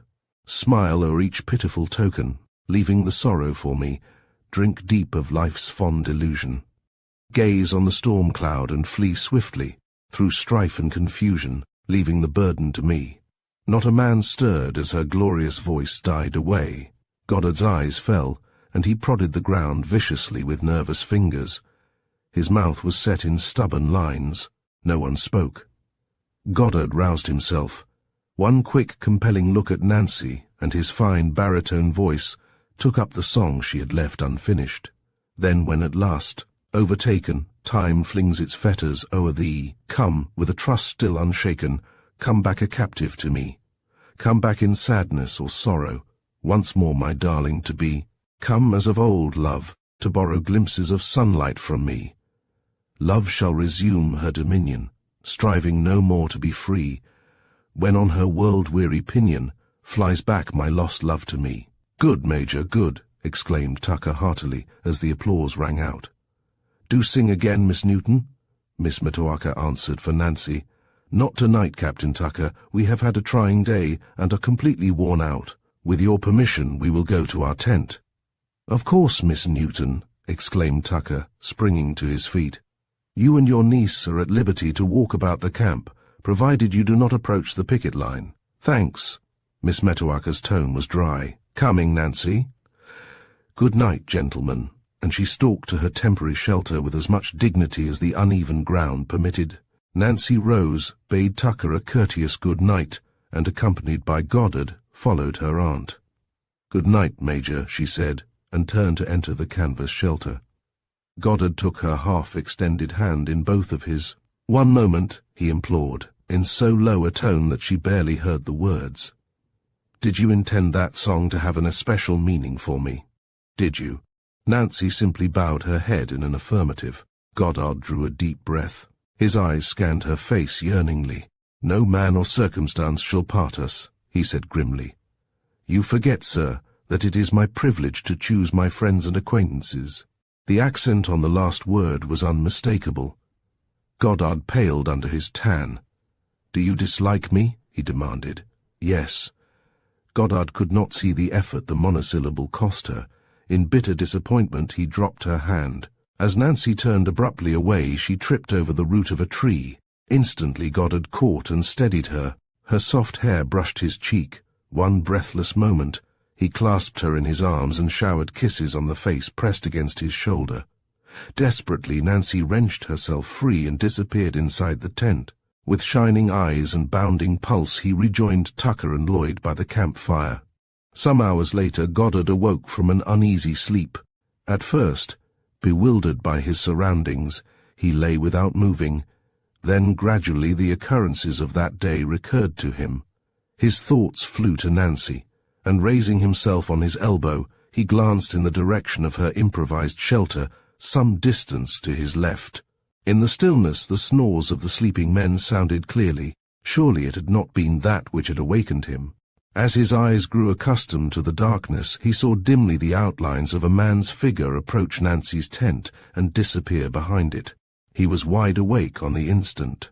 Some midnight marauder was trying to enter her tent. The pickets were far away. Captain Tucker, knowing they were within the Confederate lines, had relaxed his vigilance, and the camp was but lightly guarded. Goddard wasted no time in idle speculation. He slid out of his blanket, then softly, very softly, crouching behind each bush he stole toward the tent. Then cautiously, on hands and knees, he crept around it. He was about to rise when fingers closed over his throat, and a heavy body fell upon him. Silently the two men struggled in the little clearing. Goddard's eyes were starting from his head as the pressure tightened on his windpipe. His breath came in panting gasps.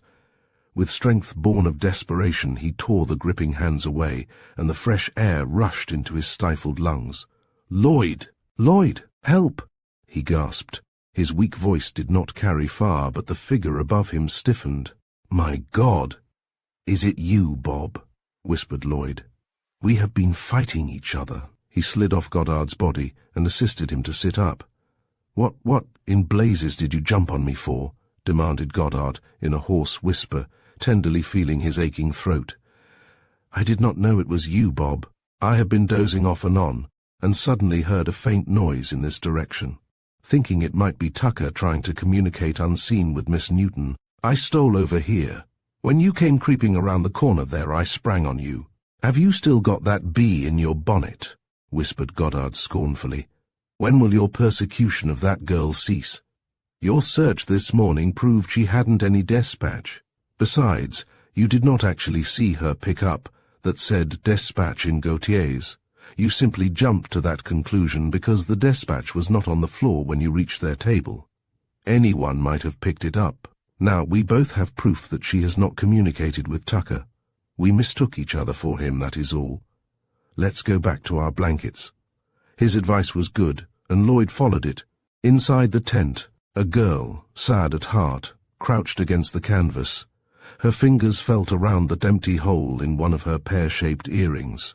As she deftly fitted the two halves together into one pendant, she crooned softly, "Better the fire upon thee roll.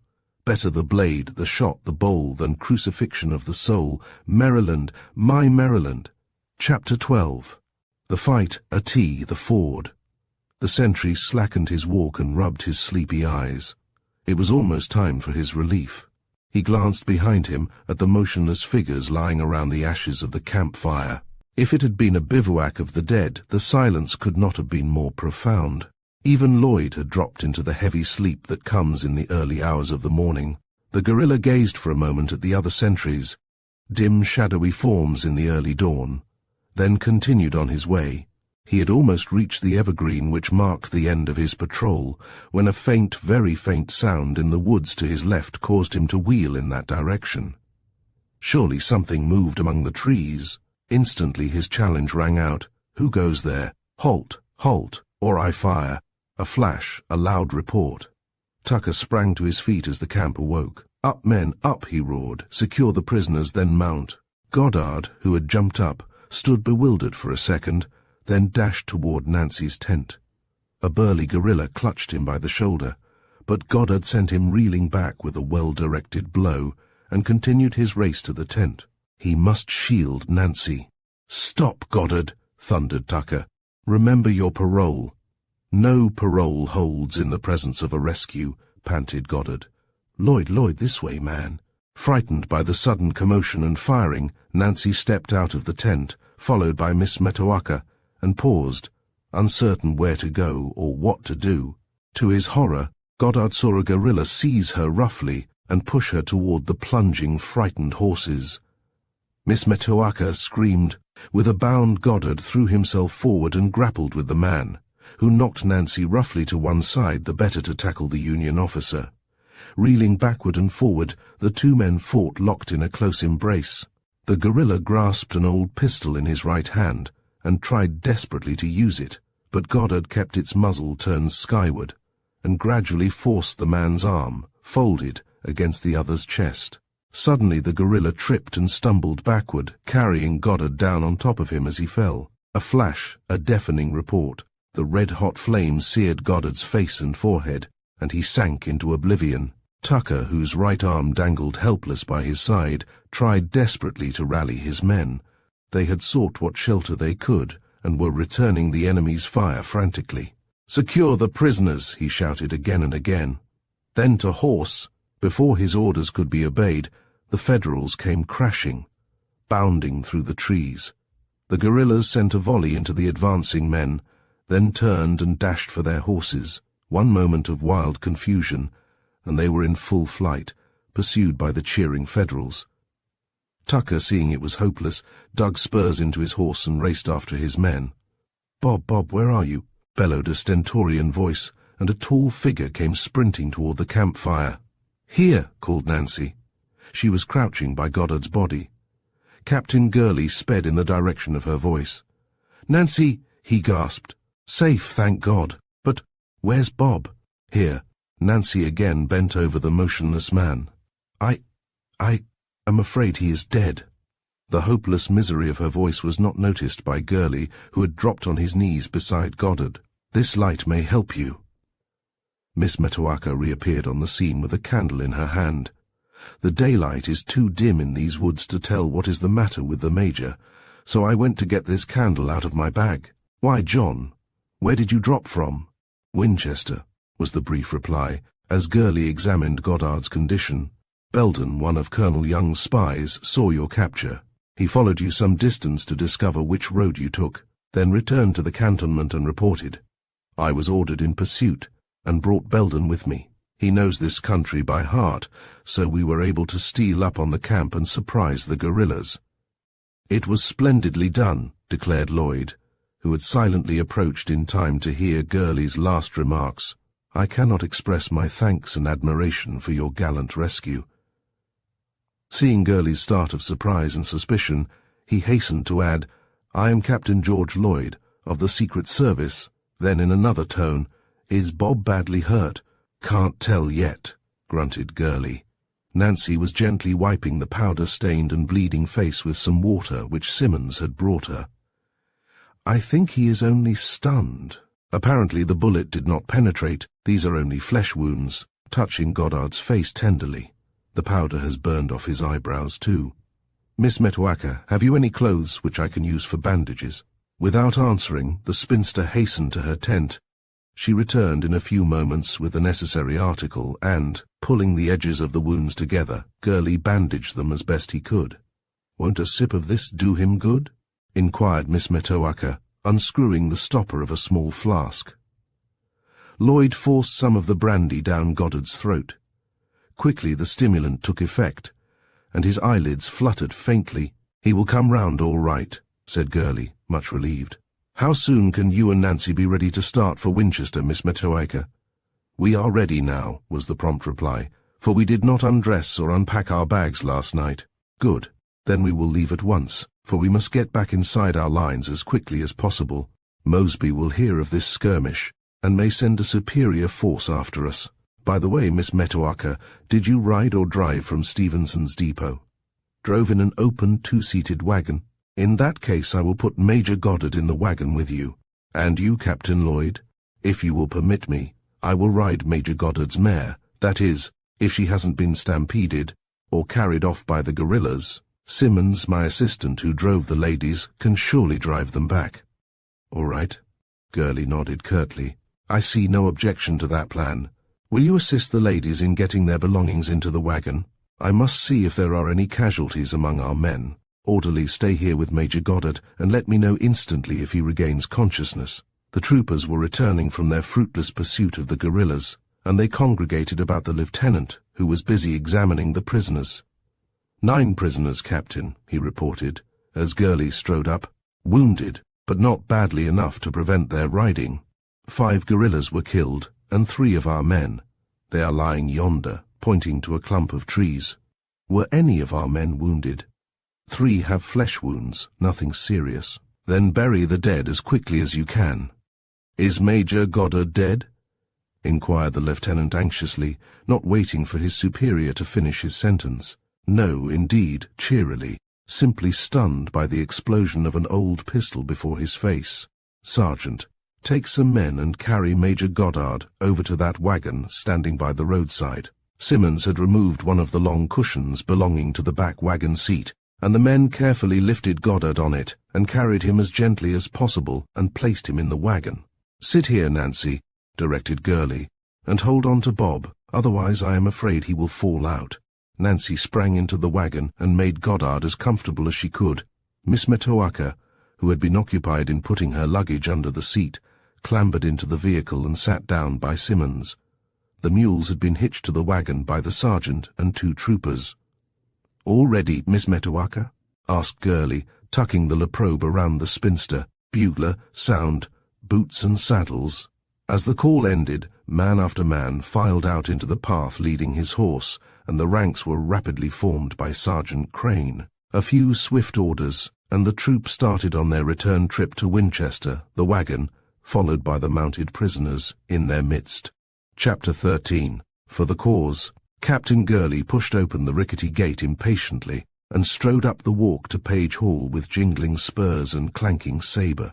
The rambling old house with shutters askew bore mute testimony to the fallen fortunes of its owner. The paint was peeling off the tall pillars, and the boards of the gallery shook ominously under Gurley's weight. Miss Page done say yo was to walk into de Paula, Mass Cap'n, said the old darky, bowing and scraping on the threshold of the open door. And Miss Nancy'll be down directly. Gurley followed the old man into the big square room, and waited with what patience he could muster for Nancy's appearance. When she finally entered the room she was dressed for walking. "Do you think the authorities would allow me to send a telegram, John?" she asked, after a few words of greeting. "I don't know, Nancy. Colonel Smith is very strict, but I can ask him."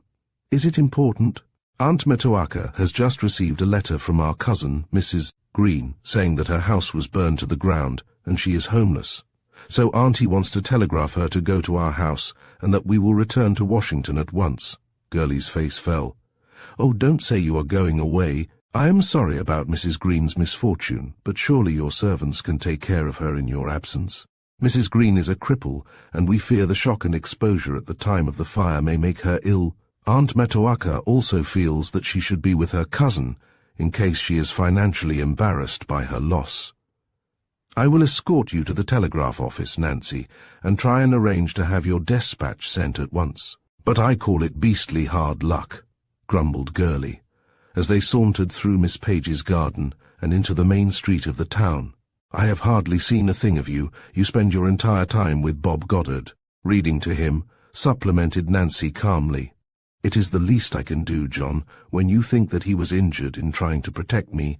I wish to gracious my eyes had been blinded by the explosion of that pistol," exclaimed Gurley bitterly. "Then perhaps I might have enjoyed some of your society." "For shame!" Nancy stopped and glared indignantly at her companion. "Do you think my society compensates for a ruined career? Think of being doomed to a life of dependence upon others, in darkness for the rest of your days. It must be horrible," agreed Gurley contritely. "I spoke hastily, Nancy, and without thought. Doesn't the surgeon hold out any hope that Bob may recover his sight? He has advised Major Goddard to consult Dr. Boyd, and I think he expects to return to Washington soon to be under the latter's care. I sincerely hope he recovers." "Goddard is too fine a fellow to have his life blasted by such a fate," said Gurley earnestly, ashamed of his churlishness. "I did hope, Nancy, that you would remain in Winchester for the fox hunt on the 28th. Colonel Young has secured 3 red foxes and a large pack of hounds from the people in the neighborhood. It promises to be great sport. Do postpone going away until March. I wish I could, John, but I fear it is out of the question. Is this the place?" "Yes, this way." The sentry in front of the house paused and inspected them carefully, then, recognizing Gurley, allowed them to pass. Gurley held the door open for Nancy and stepped after her into the room. She glanced with interest at her surroundings, the bare walls, worn pine furniture, the operators' tables with their telegraph equipments, the shelves of batteries, and at the half-dozen men who filled the room. Seeing a woman in their midst, all conversation ceased, and the officers rose and hurriedly pulled on coats and removed hats. Considerably embarrassed, Nancy hesitated, and Gurley came to her rescue. "Colonel Smith," he said, saluting a tall grey-haired officer who stood by the stove. "This is Miss Newton. She has a pass from President Lincoln to Winchester, and is visiting her relative, Miss Lindsay Page. Miss Newton desires to send a telegram to Washington for her aunt, Miss Metoaca Newton, who is also visiting Miss Page." "I already know your aunt, Miss Newton." The colonel advanced and shook hands warmly. "What is the message you wish to send?" He listened attentively to Nancy's explanation. "If that is all, Miss Newton, I will have the dispatch sent to Washington as soon as the wires are free. Wilson, will you clear that table and give Miss Newton some paper and ink? Now, if you will sit here, pushing a chair before the table, you can write your dispatch at your leisure." "Thank you, Colonel." Nancy bowed gravely to the officers who made way for her, and, seating herself, she toyed with the pen a moment. The officers reseated themselves and resumed their interrupted chat, glancing covertly at Nancy as often as they could. Colonel Smith and Gurley were standing by the window, so deep in conversation that neither noticed the flight of time. Nancy wrote down Mrs. Green's temporary address in Washington, then paused to compose her message. The telegraph instruments kept up an incessant clicking. Almost subconsciously she listened to the instrument nearest her. Apparently the sender was having trouble in getting his message over the wire. A dash, 2 dots, another dash. Then quickly the instrument woke to full life, and Nancy realized with fast-beating heart that she was reading off a dispatch of vital importance with the same ease as the Union operator who was receiving it. Her lessons in the War Department in Richmond were not wasted. With a desperate effort, Nancy controlled herself and sat with impassive face as she dallied with her pen. The instrument stopped sounding, the dispatch was given to a waiting orderly, and Nancy wrote a few words on a fresh piece of paper and signed her aunt's name. Then she rose. "I hope this message is not too long," she said, handing the paper to Colonel Smith. "It took me some time to condense my aunt's message." "It is all right. I will see that it is sent myself. Please give my compliments to your aunt." And the gallant colonel escorted her to the door. "I have to see Colonel Edwards a moment, Nancy," said Gurley, as they started to retrace their steps to Miss Page's. "Do you mind going to his house with me?" "Oh, no. This way, then. Do you see much of Captain Lloyd?" "No." Nancy was devoutly thankful for the fact. "Why do you ask? His face puzzles me, an elusive likeness to someone I have known formerly, and whose name I cannot for the life of me recollect. I have an idea the fellow avoids me. Perhaps." A man in nondescript clothes slouched along the sidewalk just ahead of Nancy. As he stepped back to allow her room to pass, he straightened up and looked her squarely in the face. Nancy's voice died in her throat. "What did you say, Nancy?" asked Gurley, whose attention had been diverted by the bolting of a horse down the crowded street. Nancy's lips were dry, and she moistened them with her tongue before answering. "Perhaps Major Goddard can tell you something about Captain Lloyd. They seem to be warm friends." "That's a good idea.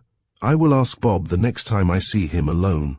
They stopped before an old mansion which Colonel Edwards had taken for his quarters, and Gurley led the way inside the broad hall.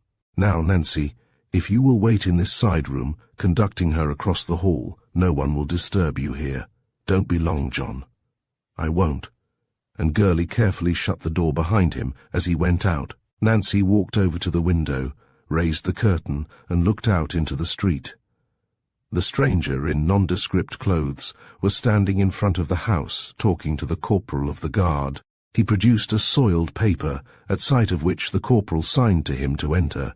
Nancy, sure that she had been seen by him, dropped the curtain into place and returned to the mantel.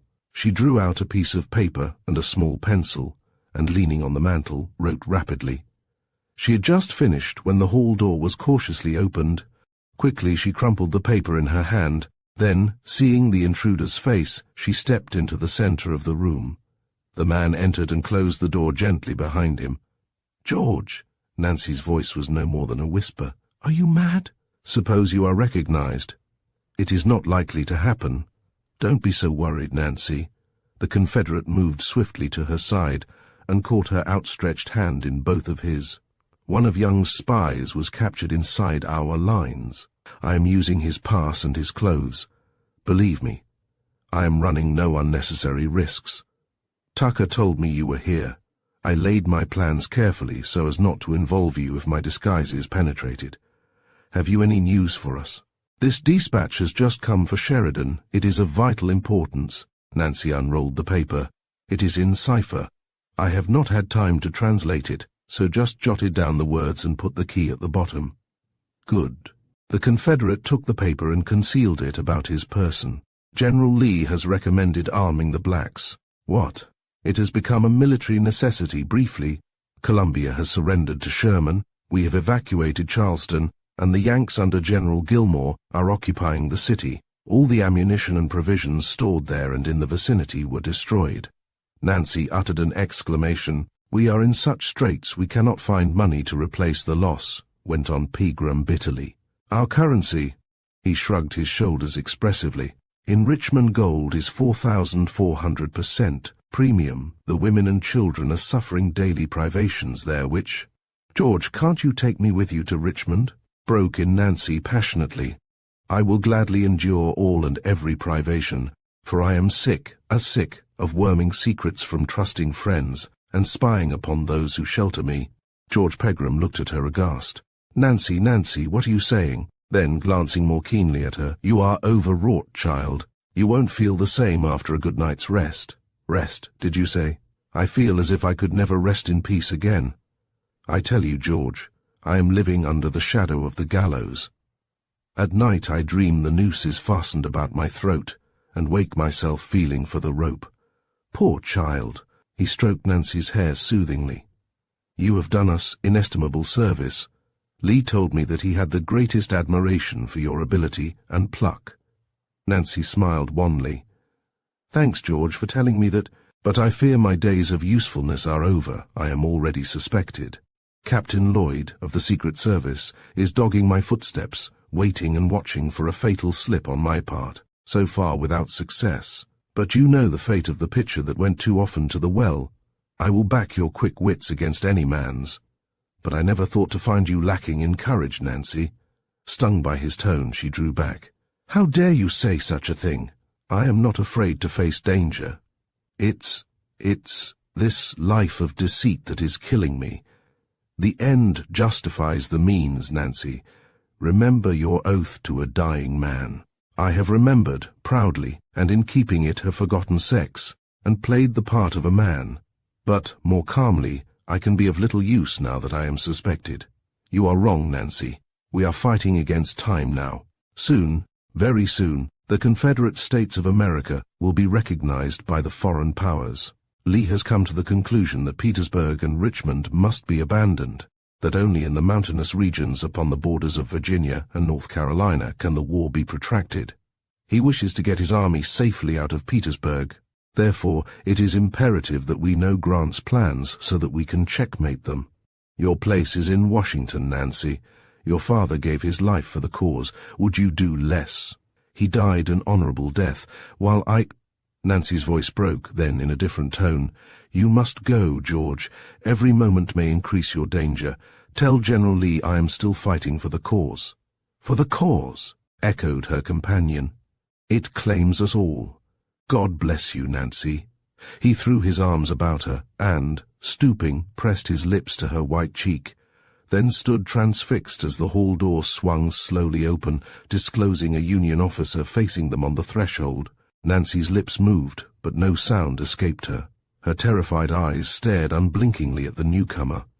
"Is anyone here?" asked Goddard slowly.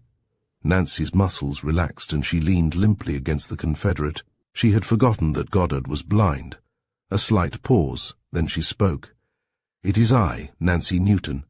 I was so surprised to see you without your bandages that it quite took my breath away. Nor did I realize you were strong enough to leave your quarters." Goddard's sad face had brightened, and he made a hesitating step forward. "My orderly brought me over here, as I wished to say goodbye to Colonel Edwards. I am practicing finding my way about alone." He turned directly toward the Confederate, who, watching with breathless interest, was waiting to take his cue from Nancy. "Won't you sit by me over here?" Nancy went forward and gently piloted Goddard to the sofa by the window. She turned and nodded her head toward the open door, and with cat-like quickness the Confederate stole from the room, closing the door behind him. Nancy's knees shook under her, and she sank on the sofa by Goddard, trembling in every limb. "I have waited in my rooms all day long, hoping you would come."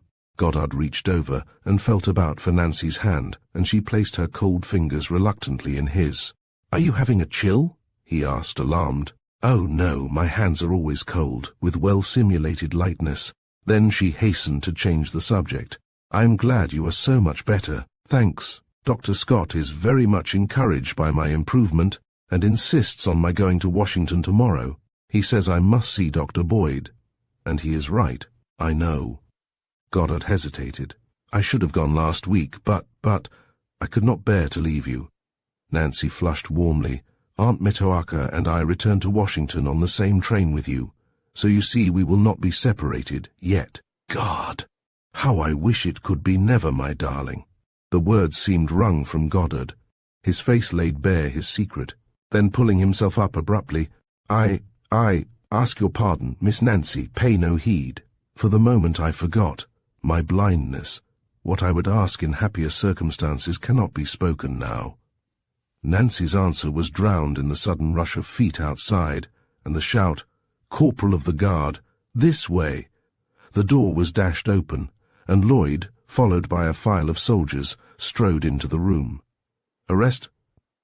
He stopped short and gazed blankly at Nancy and Goddard. One searching look around showed him they were the only occupants of the room. "What is the matter?" demanded Goddard, much startled. "We are searching for a rebel spy who entered Winchester with a false pass. The corporal thinks he saw him enter this room 30 minutes ago." "I beg pardon, Captain. It might have been Major Goddard that I saw. It is dark in the hall, and I did not see clearly," interrupted the bewildered corporal. "How long have you been in this room, Bob?" asked Lloyd sternly. Nancy's fingers closed convulsively over the edge of the sofa. Goddard's sightless eyes were turned for an instant in her direction. "Nearly 3/4 of an hour, Lloyd," was the tranquil answer. Chapter 14. When Tragedy Grins. "As usual, Tad, it is your stomach that is cutting up. Haven't you any other organ in your body?" Tad Lincoln pulled the bedclothes up about his shoulders and smiled sheepishly at Dr. Boyd. "It was the cream puffs," he murmured apologetically. "And 2 weeks ago, candy. You are incorrigible. What's this?" The doctor picked an oblong slip of paper off the pillow. It was a check, and read, "Pay to the order of Tad Lincoln 50 cents for having his tooth pulled. A. Lincoln. 1 a true story." "Did it hurt when it came out?" asked Boyd gravely. For reply, the boy opened his mouth and disclosed a vacancy in the shining ivories. "Well, don't eat this money up. 1 attack of indigestion should be enough this month." Tad's face fell. He had already planned how he would spend that 50 cents. "Is anything much the matter with Tad, Doctor?" inquired the president, entering the bedroom. "Sit down," as Boyd rose. "I stole up from the levee to ask you how he is. Just a slight attack of indigestion due to overeating, Mr. President. He will be all right tomorrow." "Poor Tad." Lincoln stroked the small, hot head. "It is my fault, Doctor. Mrs. Lincoln was out, so he and I just browsed round for dinner. I ate most of the meat and he the cream puffs. It wasn't an equal division, was it, Tad? Must you be going, Doctor?" "Yes, if one of these green tablets dissolved in half a glass of water is given every 3 hours, the nausea will cease." "By the way, Mr. President, before I leave, I want to ask if you will give me a pass through our lines to Richmond. I have received word that my brother lies dangerously wounded in one of their hospitals. We have not met for years, and the doctor cleared his throat, I would like to see him once again before we are parted, for I." "Certainly." Lincoln strode over to Tad's table and wrote a few lines, then tore off the top sheet from the latter's school pad. "I hope this will help you. I've given passes to Richmond to my generals, but they haven't got there yet. Lincoln's careworn face lighted with his rare smile. The strain of hope deferred was telling on the president, and Dr. Boyd scrutinized him professionally for a moment. "I've seen you look worse," he growled. "But what I don't understand is how you keep so damned good-natured." Lincoln laughed heartily. "That is the question I once asked the wife of one of our backwoodsmen. He would abuse her in public, and she always took it smilingly, so I asked her how she managed it. When Jim gets too much for me, I just goes in and bites the bureau. I know I'm doing more harm than he is, and it keeps me good-natured." "My bureau is pretty well scarred by now," added Lincoln, chuckling. "I don't wish to detain you, Doctor, but Mrs. Lincoln wants to see you a moment in the East Room if you can stop there on your way out. Now, Tad, be a good boy and obey the nurse. And don't eat too much," cautioned Dr. Boyd as he followed the president out of the room. The East Room was crowded with the usual throngs that gathered every Thursday night. After reassuring Mrs. Lincoln as to her son's condition, Dr. Boyd stationed himself behind the president and watched the animated scene with interest, for once forgetful of his duties elsewhere. Men and women in every walk of life were present. Generals rubbed elbows with privates, statesmen with day laborers. Well-dressed women stood next women in faded and patched attire. All were greeted by a cordial handshake and a pleasant word as they filed past Lincoln. The doctor smiled sardonically as he saw the circle of admirers about pretty Mrs. Bennet. Was it possible that her blue eyes, childlike in their candor, her simpering smile, and affected manner were masks assumed to cover her machinations? She, a Union spy? It seemed incredible. If so, was she clever enough to injure Nancy? Moving with the crowd, she gradually worked her way to where Boyd stood. "You never find time to come to my house, Doctor," she pouted. "Send for me professionally," retorted Boyd, "and I will come at once." "I captured Dr. Boyd this evening," interposed the president, turning toward them. "He does not usually honor my levees." "A busy man has small opportunity," began Boyd hastily. "I know, Doctor, I know." The president laid a kindly hand on his arm. "Isn't that Mrs. Arnold over there?" "Yes," answered Mrs. Bennet. "We came together, for Mrs. Arnold is obliged to go out alone, as her husband is too busy acquiring wealth to accompany her to entertainments." "I cannot understand why a man should work so hard for that," said the president thoughtfully. "Wealth is simply a superfluity of what we don't need." "Who is that good-looking officer talking to my husband and Mrs. Arnold?" questioned Mrs. Bennet. "Brevet Colonel Hilton." Lincoln smiled mischievously. "He is one of my bravest officers, having behaved with conspicuous gallantry at Gettysburg and Cedar Creek. But the night of the first Bull Run, his body servant was asked by his family, who are Washingtonians, if he had seen his master during the battle. "Deed I done seed him at de end ob de fight, and Marse Sam was on de Moses treatness toss in de army." "Thank God we do not have to live over those first days of the war," said Boyd devoutly. "They tried men's souls." "Ah, I do thank God," the president sighed wearily. His surroundings faded from view. Instead, he saw the awful carnage of a battlefield. In his ears sounded the thunder of guns, the cheers of the victors, and the moans of the dying. With an effort, he put such thoughts from him. And yet those days had their comic side, Doctor. Even tragedy grins occasionally. I recollect that a regiment, who wore the uniform of Highlanders, reached here after the Battle of Bull Run utterly demoralized. Like thousands of other soldiers, they threw away pretty much everything they had. Their costume was abbreviated in the beginning, and after Bull Run, the president's eyes twinkled. Lots of them had to borrow skirts and blankets to cover their bareness. One of these men gravely told me that the rebels in the trenches were perched on teeter-boards, and when one end came up to fire, the other end went down to load. "Good evening, Mrs. Arnold." He turned to shake hands with her and Colonel Bennet. "Why, Dr. Boyd," exclaimed Mrs. Arnold, "you here. I hope it means that you are giving up night work, and so can come to our housewarming on Monday night." "As much as I should like to, I am afraid I cannot," rejoined Boyd. "I expect to be called out of town at any time, but," as her face fell, "if I am in the city I will surely go to you, "It is a shame if you do have to go away just then," declared Mrs. Arnold, "because my husband counted on you to help him through the evening, as he detests social gatherings." "Ah, there comes that charming Monsieur Mercier," chimed in Mrs. Bennet, as the French minister strove to make his way through the crowded room. "Mercier has never recovered from his disappointment at his failure to induce his government to recognize the Confederacy." "Too," laughed Colonel Bennet. "It hurt his amour propre." 2. See Abraham Lincoln by Nicolay and Hay. "Men are not flattered by being shown that there has been a difference of purpose between the Almighty and them," was Lincoln's non-committal reply. He turned to cross the room, but Mrs. Arnold, who had been an interested listener, detained him for a moment. "Do you speak French, Mr. President?" she inquired. There was a quizzical gleam in Lincoln's eyes, as he replied slowly and with emphasis, "No, Mrs. Arnold, only English, and that not very well." And he moved on up the room, disconcerted by the expression on Dr. Boyd's face. Mrs. Arnold asked hastily, "How is poor Major Goddard?" "I hear he is under your care now." "He is badly shaken up physically," returned Boyd. "Is there no prospect of his regaining his sight, Doctor?" inquired Mrs. Bennet. "Only time can tell." "It is too dreadful," commented Mrs. Bennet. "I like Major Goddard so much, and to think of his being helpless the rest of his life is most distressing. Will you let him receive company, Doctor? Because I would like to go and read to him." Boyd scanned Mrs. Bennet intently, without replying to her last remark. Why this sudden interest in Goddard? It behooved him to find out. "And I want to send him some jellies," volunteered Mrs. Arnold. "What is his address, Doctor?" "At present he is occupying Captain Lloyd's rooms at Mrs. Lane's boarding house on F Street across from the Ebbet." Boyd hesitated for a perceptible moment. Would it be wise to allow Mrs. Bennet to interview Goddard?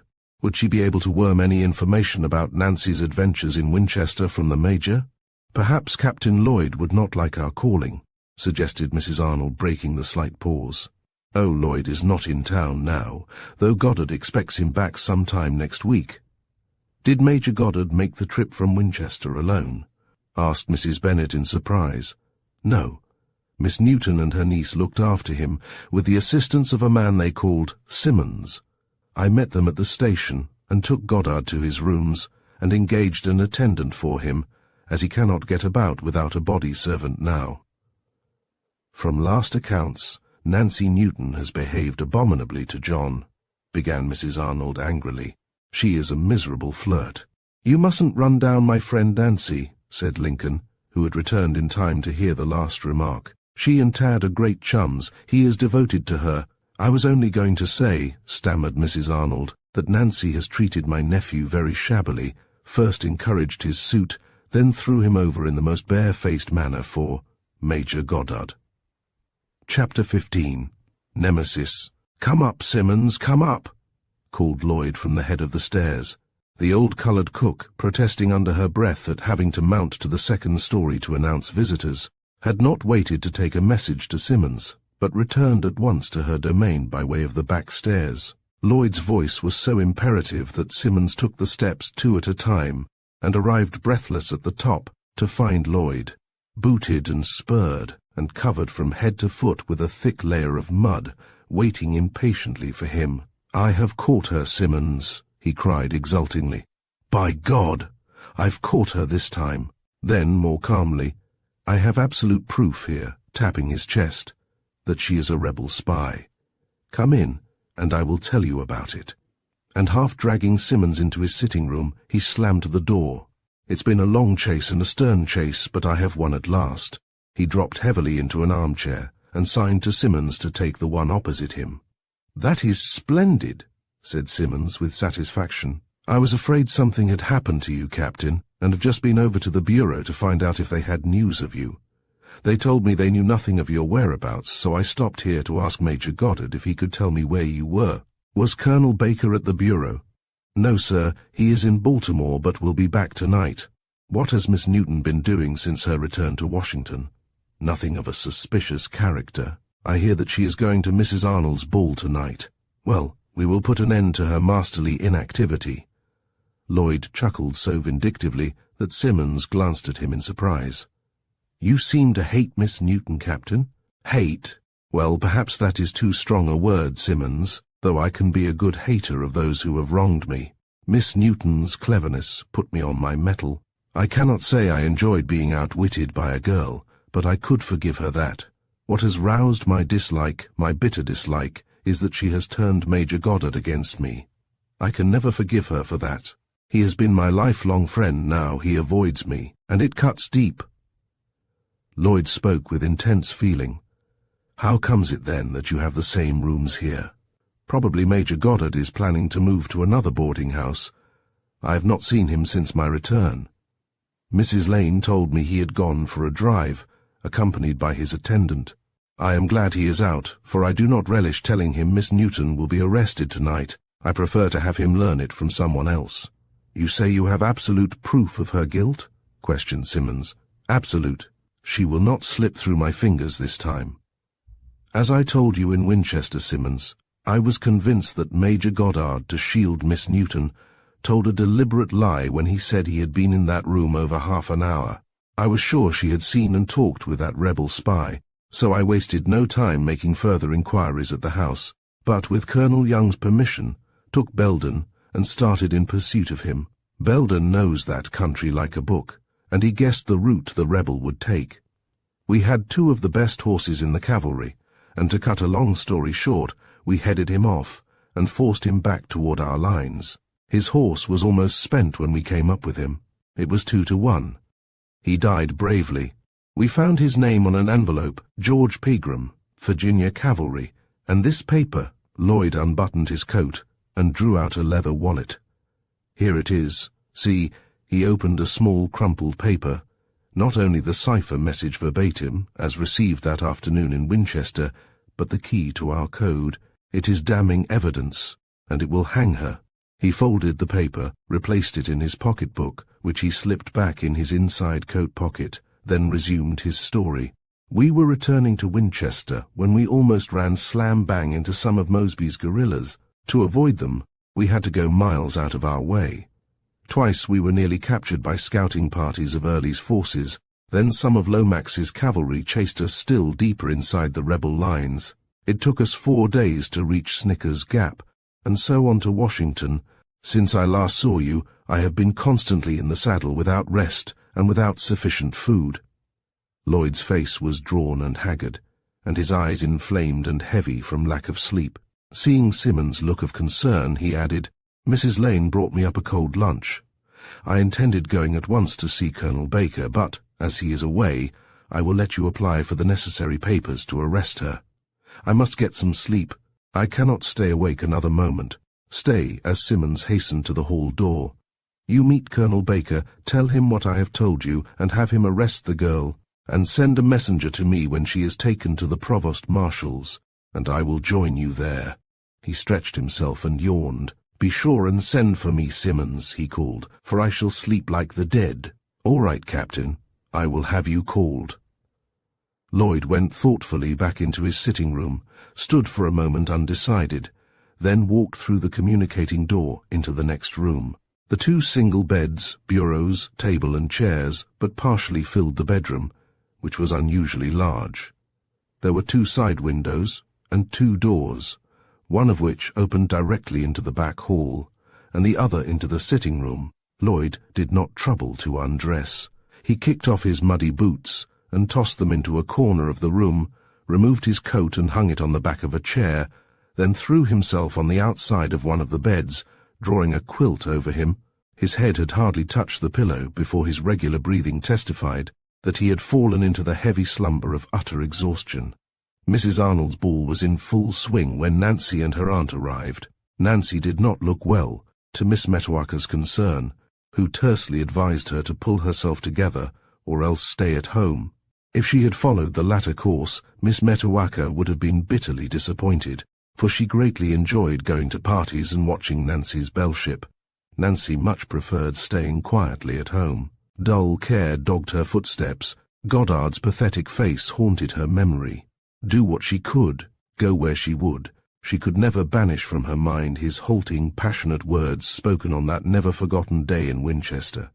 After all, did she wish to? Mrs. Arnold's spacious new house was filled with members of the cabinet and their wives, some of the foreign ministers and their secretaries, and Washington's residential circle, which consisted of about 45 persons all told, who religiously attended each other's parties and occasionally went to the president's levees and the entertainments of the diplomatic corps and the cabinet officers. A social column in the daily paper was never heard of, but, notwithstanding, each person knew when the other was giving a party or entertaining house guests. Occasionally a paragraph was slipped in the National Intelligence at saying, Miss H. attended Mrs. R's reception, but even that was considered very bad form. Though initials only were given, Mrs. Arnold received Nancy and her aunt with some reserve. She did not want her nephew to marry Nancy, but still less with true feminine inconsistency. Did she want him to be jilted by such a chit of a girl? She also stood very much in awe of Miss Metoaca's ready wit and formidable tongue. Nancy was immediately carried off by an impatient partner for the next dance, and Miss Metoaca was left chatting with Senator Warren and Lord Lyons, the British minister. Mrs. Arnold, flushed with her labours as hostess, stopped near them, and the Englishman turned at once and complimented her on the decorations of her ballroom. "I am delighted you approve of my taste, Your Excellency," she said complacently. "Have you seen our new oil painting which my husband has just purchased at Goupil's in New York?" "No, I have not had that pleasure," replied the diplomat courteously. "Then come with me. You too, Miss Metoaca, and Senator Warren, I would very much like your opinion of the painting. It is called Jupiter and 10. What 10 has to do with it is beyond me. There are not 10 figures in the picture, nor did we pay $10 for it." By that time they had reached the painting, a fine work by a famous artist. Underneath, on the brass nameplate, were the words Jupiter and Io. "The technique is fine," murmured Lord Lyons feebly, adjusting his monocle, whereat Mrs. Arnold beamed with delight. "It is indeed an excellent painting," exclaimed Miss Metoaca, her eyes twinkling. "You are to be congratulated, Mrs. Arnold. I must go and find Nancy, as I want to introduce her to Mrs. Scott, the wife of the new member from Pennsylvania. Let me escort you, Miss Metoaca," said the senator gallantly. Nancy was not hard to find, and, after she had met Mrs. Scott, Senator Warren asked her to sit out a dance with him. "If I can escape my next partner, I will do so with pleasure. Suppose we sit in that alcove by the palms. He will never find us there," suggested the senator, and he led the way to the sofa, which was partially concealed from view, only to find Mrs. Bennet comfortably installed on one end of it. "There is plenty of room for all," she declared, as Nancy drew back. "Colonel Bennet has gone with Mr. Arnold, and, being partnerless, I came over here to enjoy watching the dancers." "Where is Mrs. Warren this evening, Senator?" "Sick in bed with a bad headache," returned Warren, sitting down between the two women. "I would not have come tonight, but she insisted it would not be neighborly to back out at the last moment.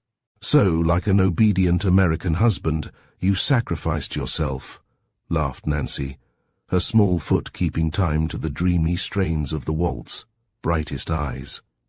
"I am managing to have a very comfortable time," retorted the senator. He ceased speaking as a man in uniform stepped to Nancy's side and touched her on the shoulder.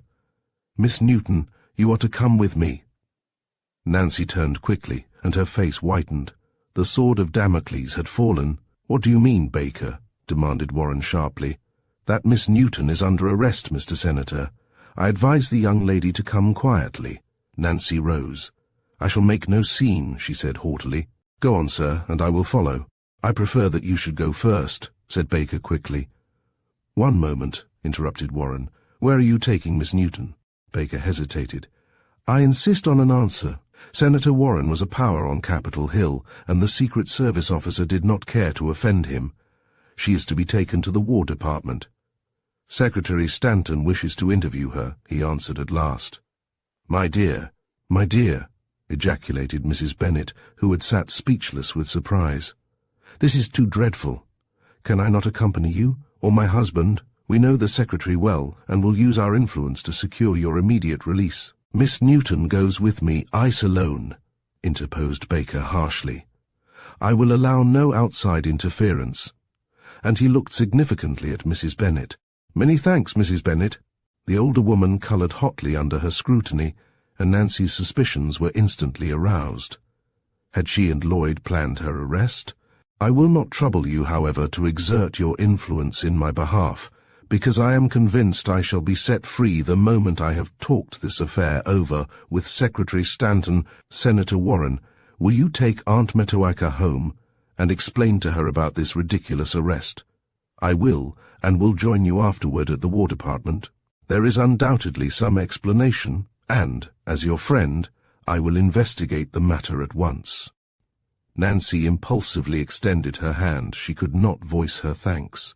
It was some seconds before she regained her self-control. Then she addressed Baker. "Now, Colonel, I am ready to go with you." She turned disdainfully and walked proudly across the room, spoke to Mrs. Arnold, then went directly into the hall. "May I go for my wrap?" she asked the Secret Service officer, who followed at her heels. "No, send the maid for it," was the surly reply. It did not take the coloured girl long to find the wrap, and, escorted by Baker, Nancy ran down the steps and entered the waiting hack. They drove in absolute silence, Nancy gazing straight before her with brooding eyes. Never had he escorted so quiet a prisoner, and Baker was glad when they reached the War Department. He wasted no time, but took her at once to the private office of the Secretary of War. "Here is Miss Newton, Mr. Secretary," he announced, signing to Nancy to enter the room first. "To what do I owe my arrest, Secretary Stanton?" asked Nancy, walking quietly up to his desk. Stanton glanced piercingly at her. Her proud, cold beauty and distinguished appearance stirred a momentary feeling of admiration in the Iron Secretary's breast. He half rose, then sank again into his chair. "Be seated," he directed shortly. "Baker, close that door." He took off his spectacles, wiped them carefully, then replaced them in his nose. "You ask me why I am arrested?" Steadily.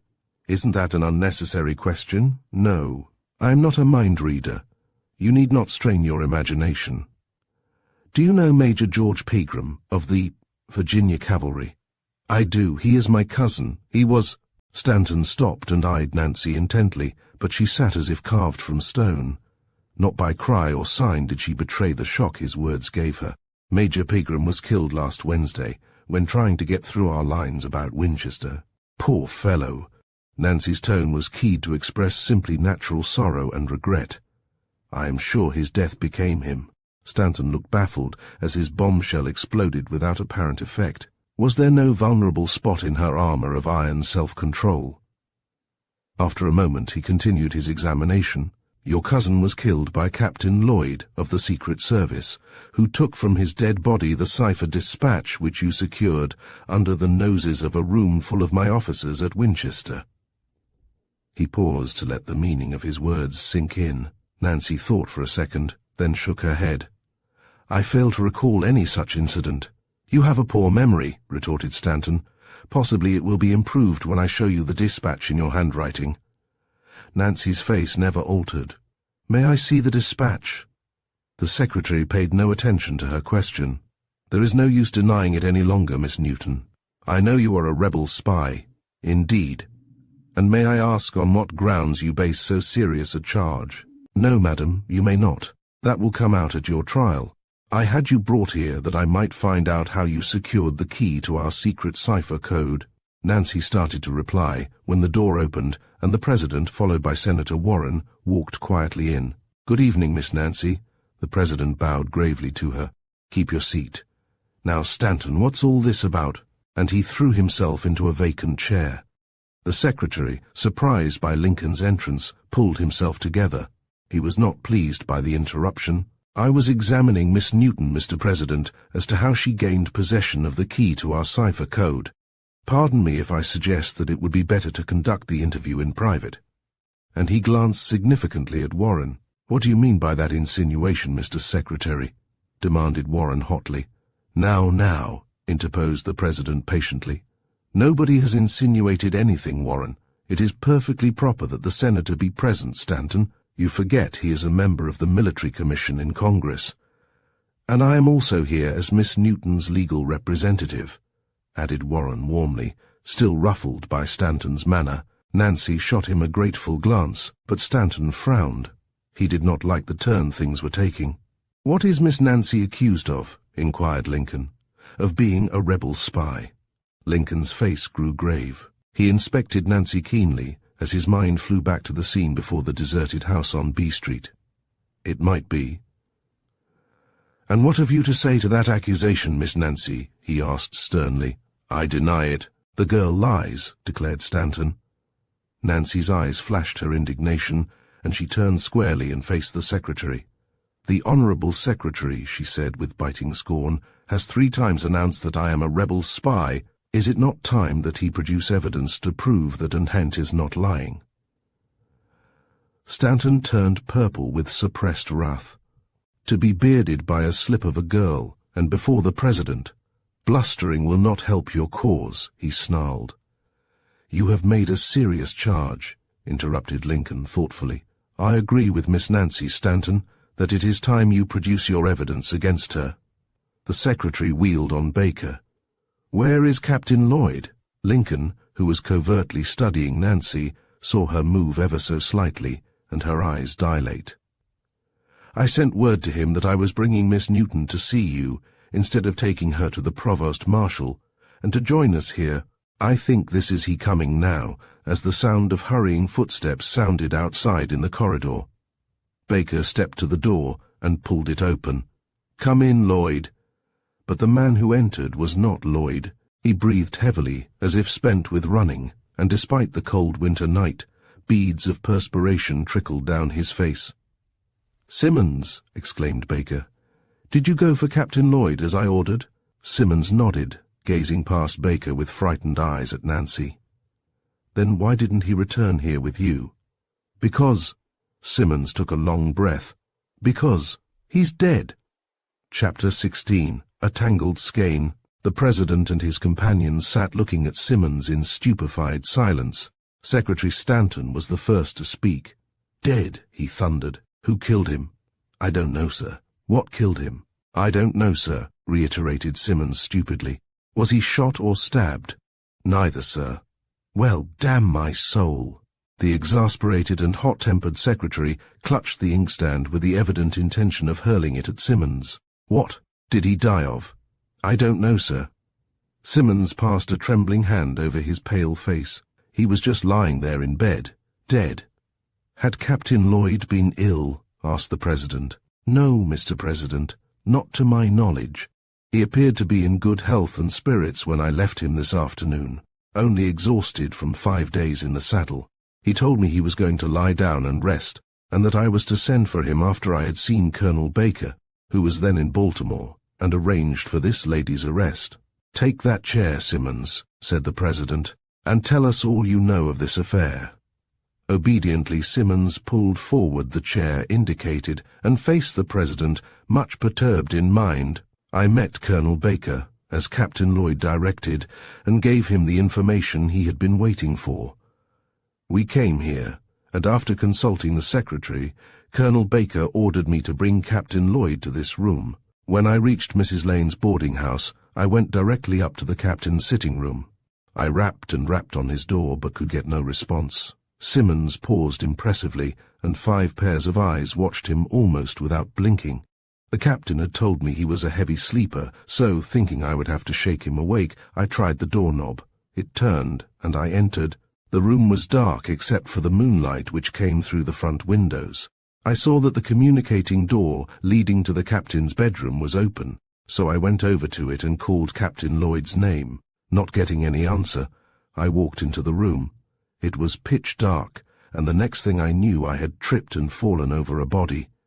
"You just stated that you found Captain Lloyd dead in bed," interposed the secretary sharply. "And so I did, sir." "Then, what do you mean by saying you fell over his body on the floor?" "It wasn't his body, sir." Get on, get on." Stanton glared impatiently at Simmons, who had stopped and was nervously twirling his cap in his fingers. The president was intently watching Nancy, who sat on the edge of her chair listening to Simmons' slow speech with bated breath. "I picked myself up, sir, considerably shaken, struck a match, found a burner and lighted the gas. Then I leaned over and looked at the man on the floor. It was Major Goddard." A low cry of terror broke from Nancy. She reeled in her seat. Stanton viewed her emotion with grim satisfaction. He had found the vulnerable heel of Achilles. He wasn't... Simmons, don't say it, Nancy pleaded. Don't say he was... Her hands were raised, as if to push some overmastering horror from her. No, Mum. He was only unconscious from a blow on his head. Simmons, shocked by her look of agony, spoke with unusual rapidity. Nancy bowed her head in her hands. Then, realizing that the 4 men were noting her every movement, she straightened herself and faced them with regained self-control. "What next, Simmons?" exclaimed Stanton. I turned to the bed and was astounded to see Captain Lloyd sleeping peacefully. At least I thought so then. I rushed over and shook him. "The Lord forgive me!" I was so excited over Major Goddard that I never suspected. I had pushed Captain Lloyd up in bed by that time in my efforts to rouse him.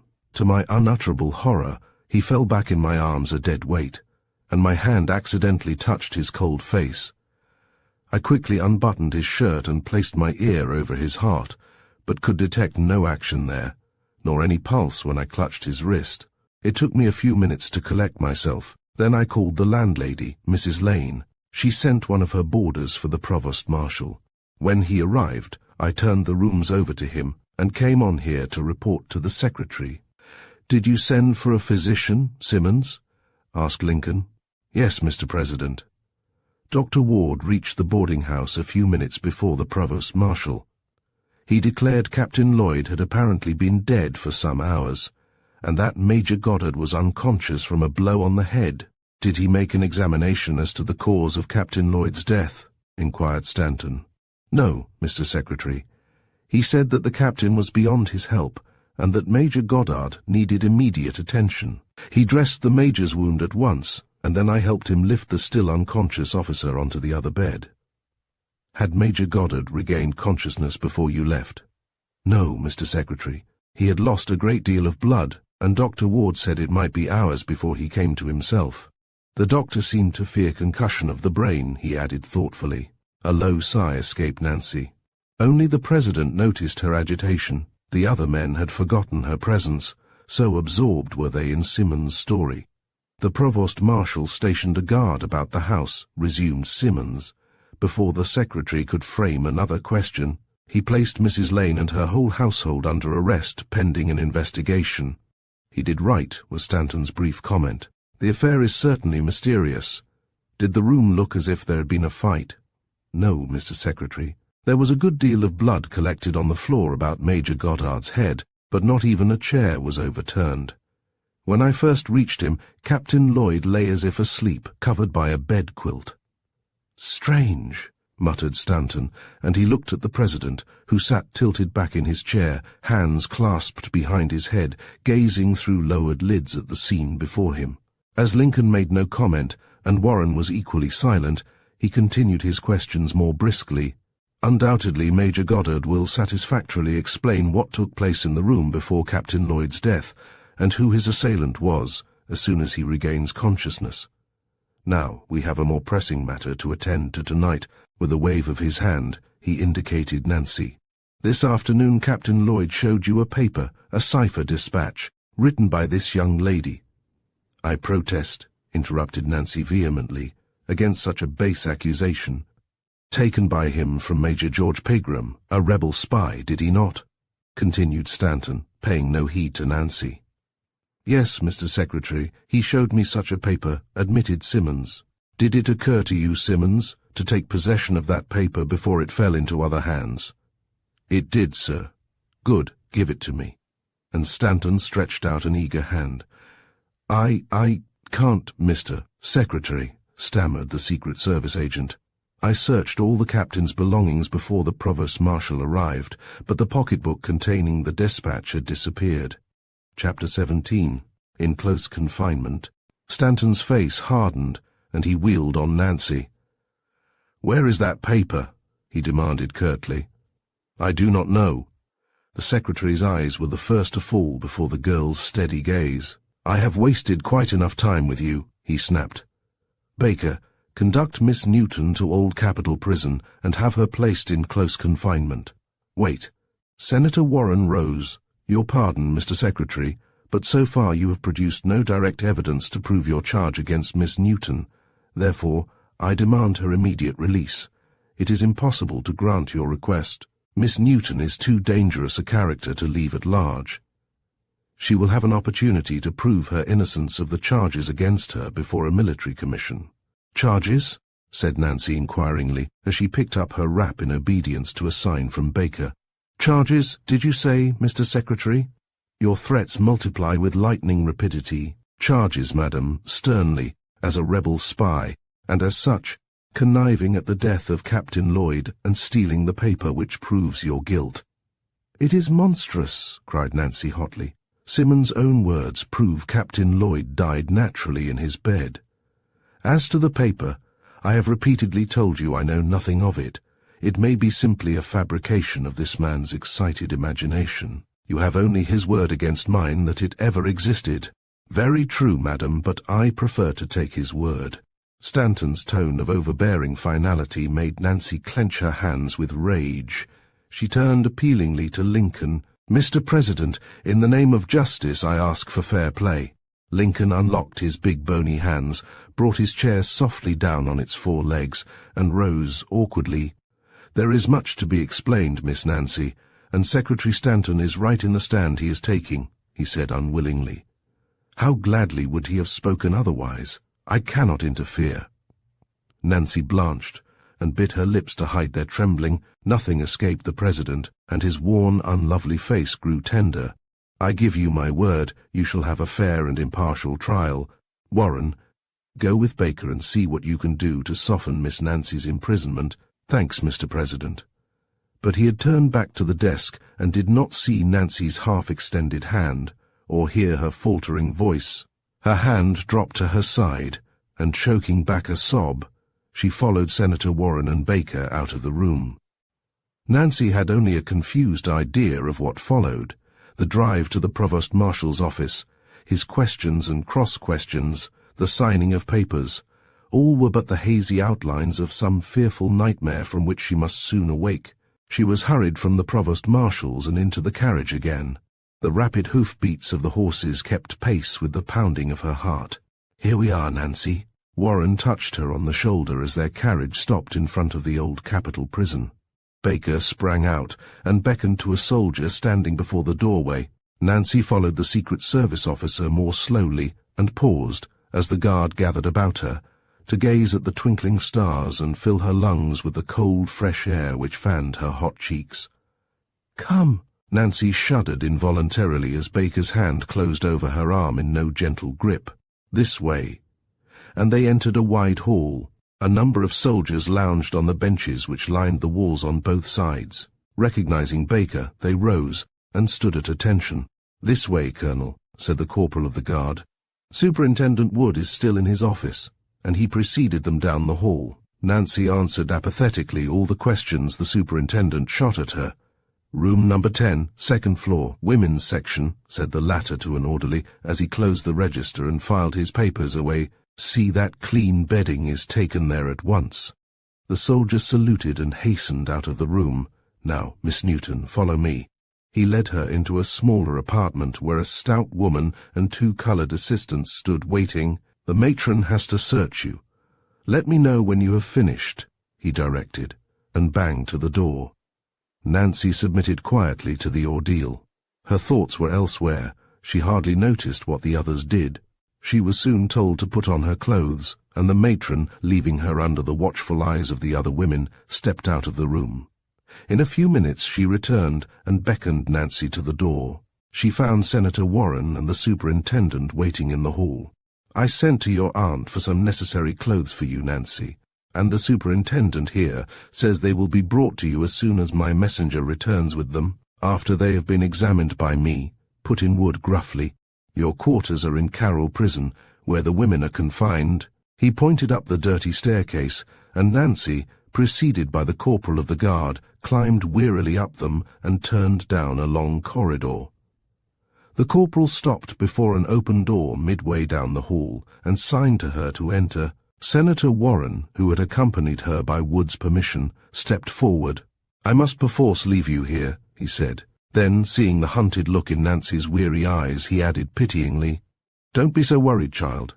Keep a brave heart. Your aunt and I will have you out of here in no time." Nancy turned and impulsively kissed him. "You dear, faithful friend," she murmured brokenly. "There, there." The senator's own eyes were moist. He thought of his little daughter at home under a watchful mother's care. What if she were in prison, suspected of grave crimes? He patted Nancy's wavy hair with tender hand. "Senator," her voice was so low he barely caught her halting words, "won't you get word to me tomorrow without fail about what, child? About Major Goddard's condition? I must know." Bravely and unashamed, she looked squarely at Warren. His shrewd eyes softened as he read the story of an untold love in her blushing face.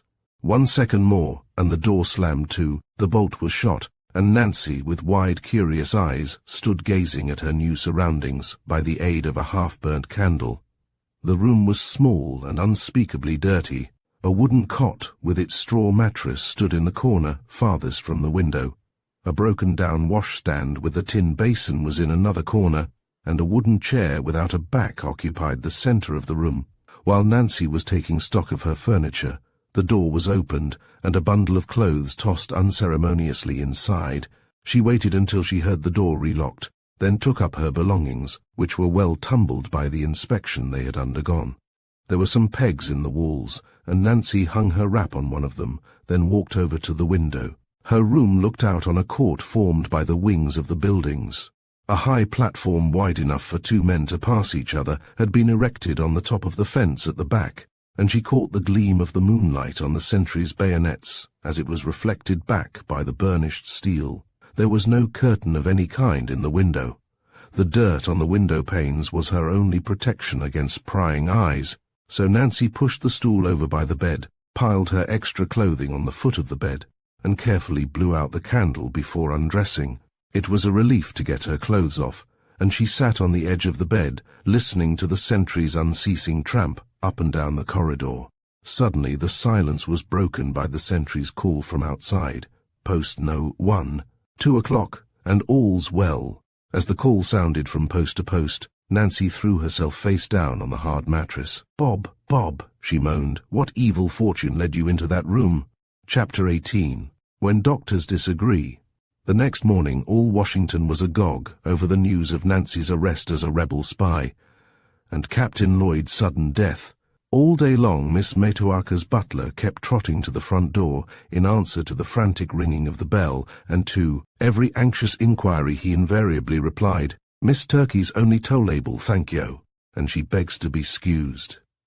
Late in the afternoon Senator Warren walked heavily up the steps. Old Jonas, who had seen him coming along C Street, stood waiting on the threshold, and without a word took his hat and cane. "Dis way, Mass Senator." He helped him off with his overcoat. "We's been 'spectin' yo all day, sir."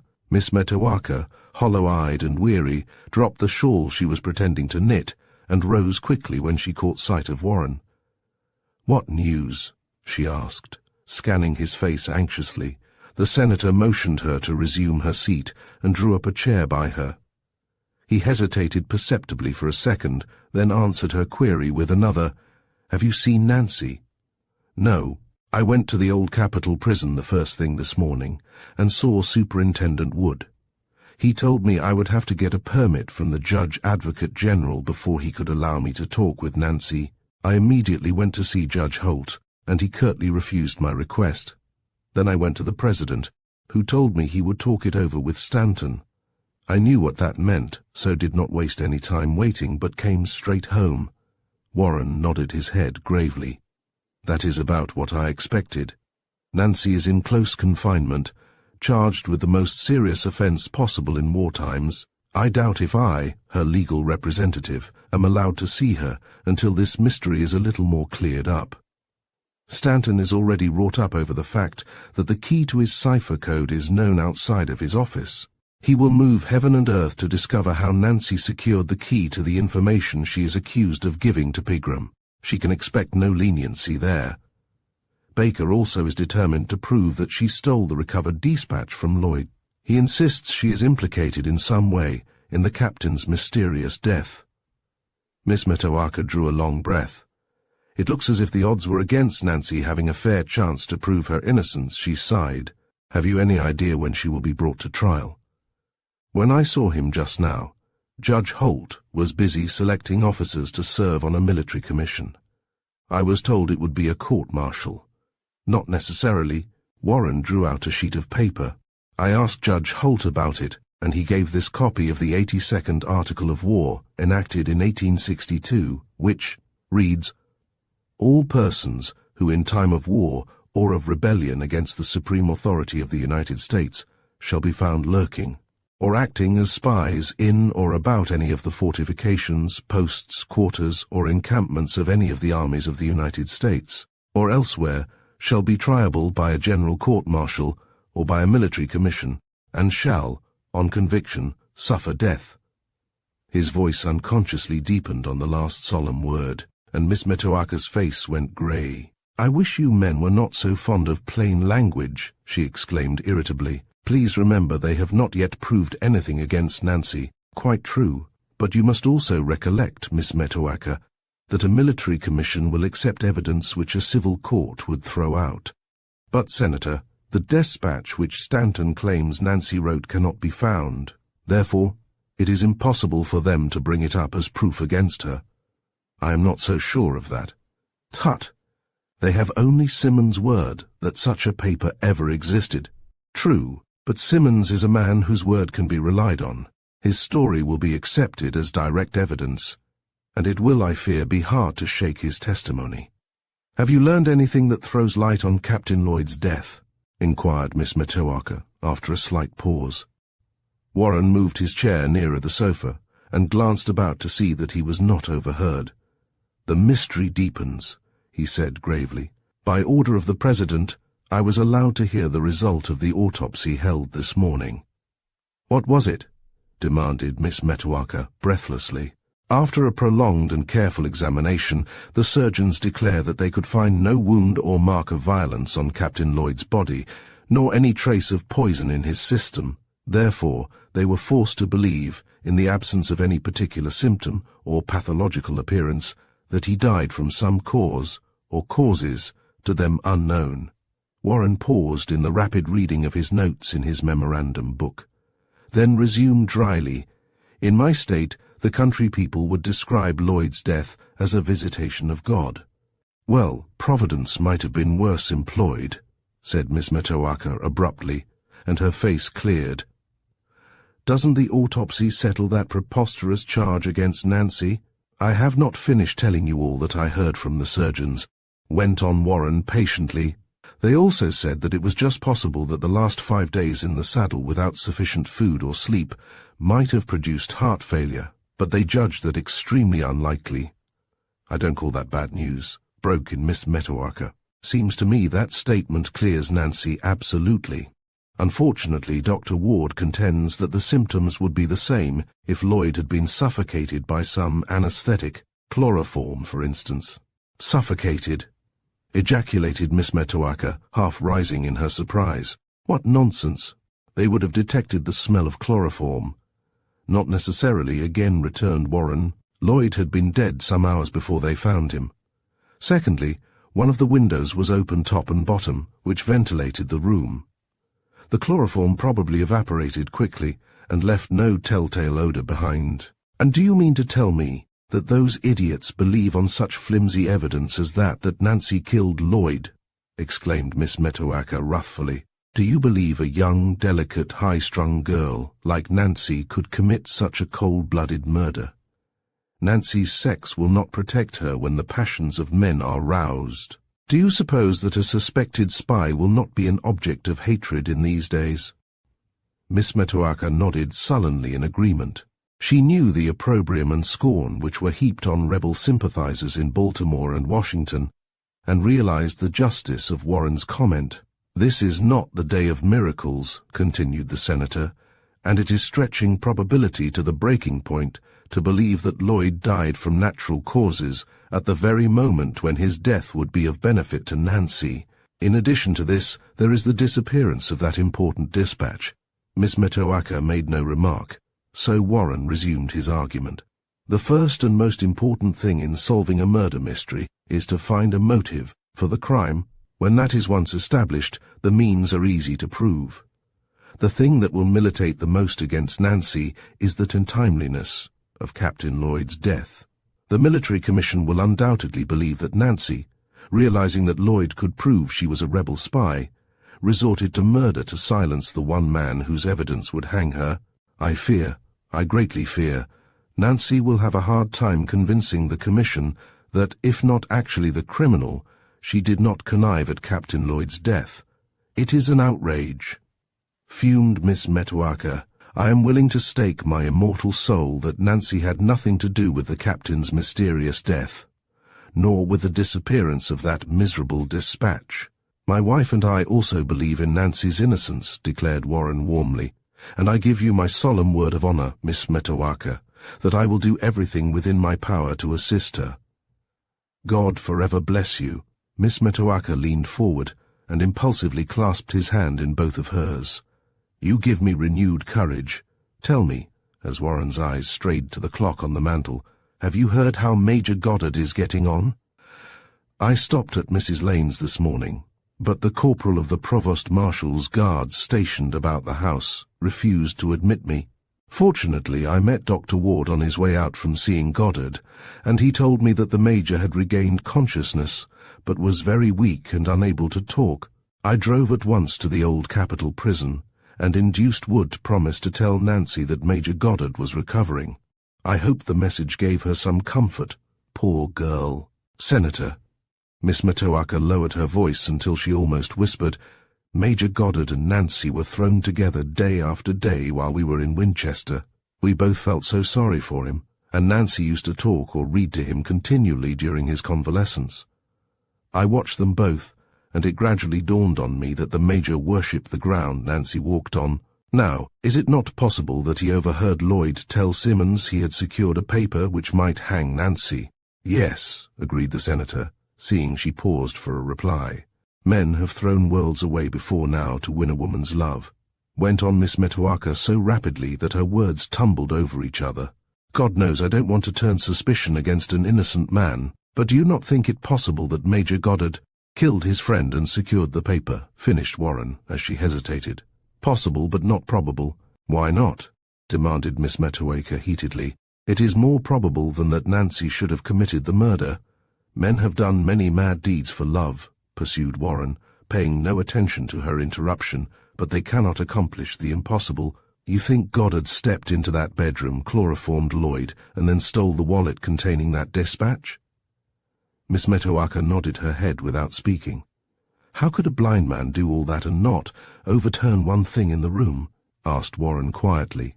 Chapter 19, Groping in the Dark. How do you know he didn't? Snapped Miss Metoaca, sticking to her theory with grim determination. Because Simmons declares there was no sign of confusion in the room when he found the two men, one dead, one unconscious. Always Simmons, grumbled Miss Metoaca disgustedly. He is a regular jack-in-the-box. I don't care what he says. I firmly believe Major Goddard is responsible for Lloyd's death, if he really was killed, which I think is open to doubt. I thought as you do at first, agreed the senator, but I found on closer examination that the theory would not hold water. In the first place, Goddard, being blind, had and has to feel his way about. Probably had to grope around Lloyd's body to locate his face, which would undoubtedly have aroused the sleeping man. Wait a bit, interrupted Miss Metoaca. Even if he did awaken Lloyd, the latter would have thought nothing of finding his friend by his bedside. They were roommates, and probably, after speaking to Goddard, he rolled over and went to sleep again. Then there's another thing, pursued Miss Metoaca eagerly, as Warren nodded a silent agreement to her statement. Simmons declares Lloyd's wallet was stolen. Why should Nancy take the book when all she needed was the one single paper, which Stanton contends concerned her? Now, Major Goddard is blind. It was impossible for him to pick out that paper from others. Therefore, he would have been forced to steal the pocketbook.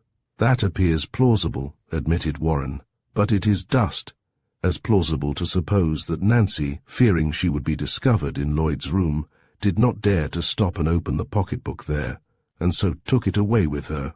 "You seem mighty anxious to believe Nancy took the dispatch," commented Miss Metoaca, and disappointment lent bitterness to her voice. "You mistake me," protested Warren warmly. "I will do my utmost to clear Nancy of these terrible charges. But I fear there is no use trying to prove Goddard guilty."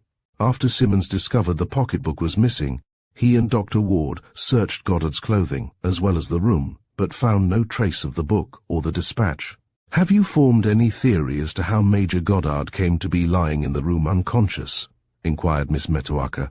"Well," Warren stroked his grey beard thoughtfully, "he may have had an attack of vertigo, or, mind you, this is wild guessing. Perhaps he and Lloyd quarrelled, and the latter struck him, forgetting his friend's blindness. And perhaps the excitement and shock of a quarrel with his best friend brought on Lloyd's attack of heart failure," put in Miss Metoaca excitedly. "Only time and Goddard can tell." Warren shrugged his shoulders as he rose to go. "At present, Miss Metoaca, we are all groping in the dark, but I hope for enlightenment soon.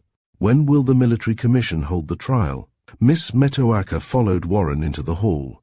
"As soon as Major Goddard is able to testify. He is one of the most important witnesses.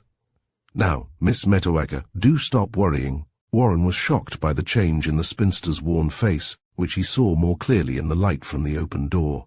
"I will let you know the moment something new turns up. Be careful how you send news to me," cautioned Miss Metoaca. "This house is under constant surveillance. The Secret Service men were here all the morning, going through Nancy's belongings and searching the entire house from top to bottom. They even overturned Aunt Betsy's barrel of soft soap. The Lord only knows what they expected to find there. I wished they had done it before they handled my clothes. There would be less dirty finger marks on them." Miss Metoaca snorted with suppressed indignation. "Our wardrobes are simply ruined. Goodbye, Senator Warren. My love to your dear wife. I can never thank you enough for all your kindness." Her lips quivered, and her shrewd old eyes filled with most unwanted tears. "Please don't," pleaded Warren, much embarrassed. "You and Nancy have warm friends who will stand by you through thick and thin. You must not get discouraged." "Discouraged?" echoed Miss Metoaca, winking violently. "When I think of my dear Nancy in that place, I'd like to murder someone myself." And she slammed the front door viciously as a slight vent to her overwrought feelings. About the same hour that Senator Warren and Miss Metoaca were conferring together, Colonel Baker, much dissatisfied in mind, was walking moodily along F Street. Things had not gone to suit him that day. The result of the autopsy had puzzled him. The search of Miss Metoaca's house had proved disappointing, for nothing had been found there that in any way touched on the supposed murder, or on the whereabouts of the missing and all-important dispatch. As he crossed the street on his way to the Ebbett house, he encountered Simmons hurrying out of the F Street entrance of the hotel. "Well, Simmons, what news?" he asked briefly, returning the other's salute. "I hear that Major Goddard has regained consciousness, Colonel." "Good." Baker hesitated a moment, then turned on his heel. "Come with me, Simmons." And he led the way to Mrs. Lane's. The sentry on duty before the house saluted as he recognized him and allowed him to enter the dwelling. Baker wasted no time downstairs, but went directly to Lloyd's sitting room and rapped softly on the door. In response to his knock, a nurse appeared in the doorway. "What is it?" she asked. "I have come to see your patient, Major Goddard, who I am told has regained consciousness." "Oh, that is impossible," exclaimed the nurse, and she made a movement to close the door. "One moment," sternly. "I am Colonel Baker, of the Secret Service. It is imperative that I see Major Goddard at once. I will not stay long." And he edged toward the doorway. The young nurse had but recently joined the United States Sanitary Commission, and she was overawed by Baker's authoritative manner. "Dr. Ward has forbidden." "Still," she murmured, "if you will stay but a few minutes." She moved reluctantly aside, and Baker stepped into the room, followed by Simmons. "Don't worry," said the colonel kindly. "I will explain my presence to Dr. Ward. You will not be blamed. Where is your patient?" "In the next room. He has been asleep all the afternoon, but is awake now." With noiseless steps, Colonel Baker made his way into the next room, and drew up a chair by Goddard's bedside. Nothing had been disturbed in the room. The furniture had been left as it was before Lloyd's death. A feeble attempt had been made to remove the bloodstains in front of the mantel, but the servant had only succeeded in spreading the stains over the rag carpet. Goddard moved restlessly and turned over in bed, so that he faced Baker. His quick ear had caught the slight sound the newcomer made in seating himself. "Nurse, is it you?" His voice was scarcely more than a whisper. "No, Major Goddard. It is I, Colonel Baker." "Baker?" Goddard spoke half to himself. "Baker? Not Colonel Baker of the Secret Service?" Attempting to rise in bed. "The same, sir, but that need not excite you. Here, let me put this pillow at your back. You might then be more comfortable." Baker leaned over and lifted Goddard up in his strong arms as Simmons slipped the pillow in place. "Thanks. Who is the other person in the room?" inquired Goddard weakly. "Simmons." "Simmons!" Goddard's eyelids fluttered over his sightless eyes. Baker did not care to break the pause that followed. Suddenly Goddard roused himself. "What can I do for you, Colonel?" "Just answer a few questions as to what happened here yesterday afternoon. I won't keep you talking long." I am not very strong," faltered Goddard faintly. "You had a nasty fall," sympathized Baker, "and lost a lot of blood before Simmons found you." "Found me? Where?" "Right on this floor, sir," volunteered Simmons. "You gave me an awful turn, sir, for you looked more dead than—" He stopped abruptly as he met Baker's warning glare. "Alive," he supplemented feebly. At that moment the nurse came in from the sitting room and touched Baker on the shoulder. "You must go at once," she whispered. "You are staying too long. Major Goddard must not be excited." "In a second, nurse." Baker waved her impatiently away and turned again to Goddard. "Had you and Captain Lloyd been talking long before you fell?" After a prolonged pause came the whisper, I cannot remember." Nothing daunted, the Secret Service officer pursued his examination. "Did Captain Lloyd tell you that an important despatch, proving Miss Nancy Newton, a rebel spy, had been stolen from him by her?" Goddard was so long in answering that Baker glanced anxiously at the silent figure on the bed. Goddard's face matched the whiteness of the pillowcase. He must have felt the scrutiny of Baker's searching eyes, for he moved slightly. Again came the same whisper. I cannot remember. Now, see here." Baker's voice rose. Goddard held up a shaking hand. "Wait, Colonel," he stammered. "You forget I am ill, faint, perhaps later." He paused for breath. "Instead of coming to me, why don't you ask Captain Lloyd?" "For the very good reason that Lloyd is dead," returned Baker solemnly. "Dead?" Goddard half rose, then sank back on his pillows, panting from his exertions. "Yes, dead," went on Baker, watching him closely. "Brutally murdered last evening." He paused. "Where?" Goddard's white lips formed the question. The whispered word could hardly be heard. "Here in this room while lying on his bed. Now, Major Goddard, I insist upon knowing." He spoke to deaf ears. Goddard had fainted away. A firm hand descended on Baker's shoulder and swung him about face. "What in hell do you mean by browbeating my nurse and forcing yourself in here?" exclaimed Dr. Ward hotly. "Good God, what have you done to Goddard?" He had caught sight of the latter's ghastly face. "Nurse, look to your patient. Now, sir, out with you." He pushed Baker in the direction of the door. "And you go too, Simmons." As the man rose and stood uncertain whether or not to assist Colonel Baker in his efforts to remain in the room. "I have a perfect right to come here," stormed Baker, bracing his thick-set figure against the door jamb. "I am investigating Captain Lloyd's murder, and came here to get Major Goddard's testimony. You forget, Doctor, I am the head of the Secret Service of this city." "I don't care a damn who you are," roared Ward, much incensed. "In managing a sick room, I take my orders from no one. Major Goddard was in no condition to be interviewed. I have carefully kept all sensational news from him. By your crass stupidity you have probably brought on a relapse. When he is able, he will give his testimony before a court composed of his superior officers and to no one else. Now go," and he closed the door in Baker's indignant face. Chapter 20. The turning point. Dr. Ward's fears for his patient's condition were well-founded. The shock of his interview with Baker in his weakened condition brought on an attack of brain fever, and for days Goddard's life hung in the balance. An experienced Sister of Mercy replaced the young nurse from the United States Sanitary Commission, and at Dr. Ward's earnest request the Provost Marshal. stationed a sentry at Goddard's door with orders to admit no one to the sick room except by the doctor's express permission. Anxious days followed, the doctor and the nurse grimly contesting each step of the way, as Goddard sank nearer and nearer the valley of the shadow. Ward bent over the bed and anxiously scanned Goddard's bloodless face, then rose and tiptoed softly about the room. He was weary from his long vigil by the bedside. It was a relief to stretch his cramped limbs while he waited for the crisis to pass. "Have you heard anything more about the arrangements for Miss Newton's trial?" asked Sister Angelica softly. "No, except that the hearing has been again postponed." "I cannot believe the charges against Miss Newton," murmured the sister. "I have seen her frequently at the hospitals when she came to read to the convalescents and bring them pickles." "Pickles? Yes, sir. The soldiers prefer them to many luxuries.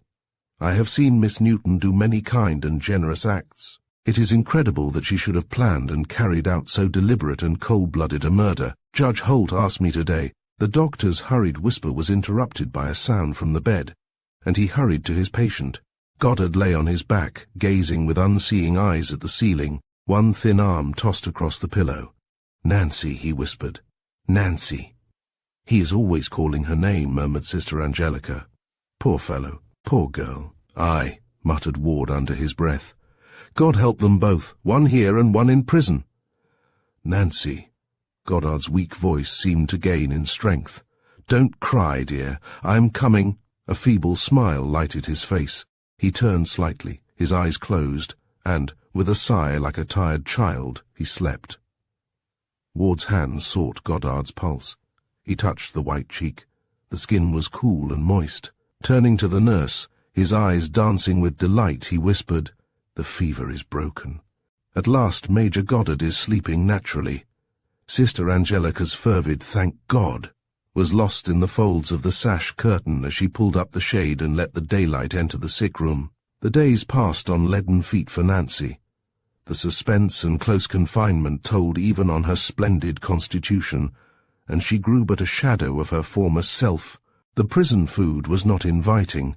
Only when pangs of hunger forced her could she swallow the unappetizing half-cooked meats and sour bread, which were brought to her on a tin plate by a slatternly negress. Occasionally the superintendent sent her word of Robert Goddard's condition, but that was all she heard from the outside world.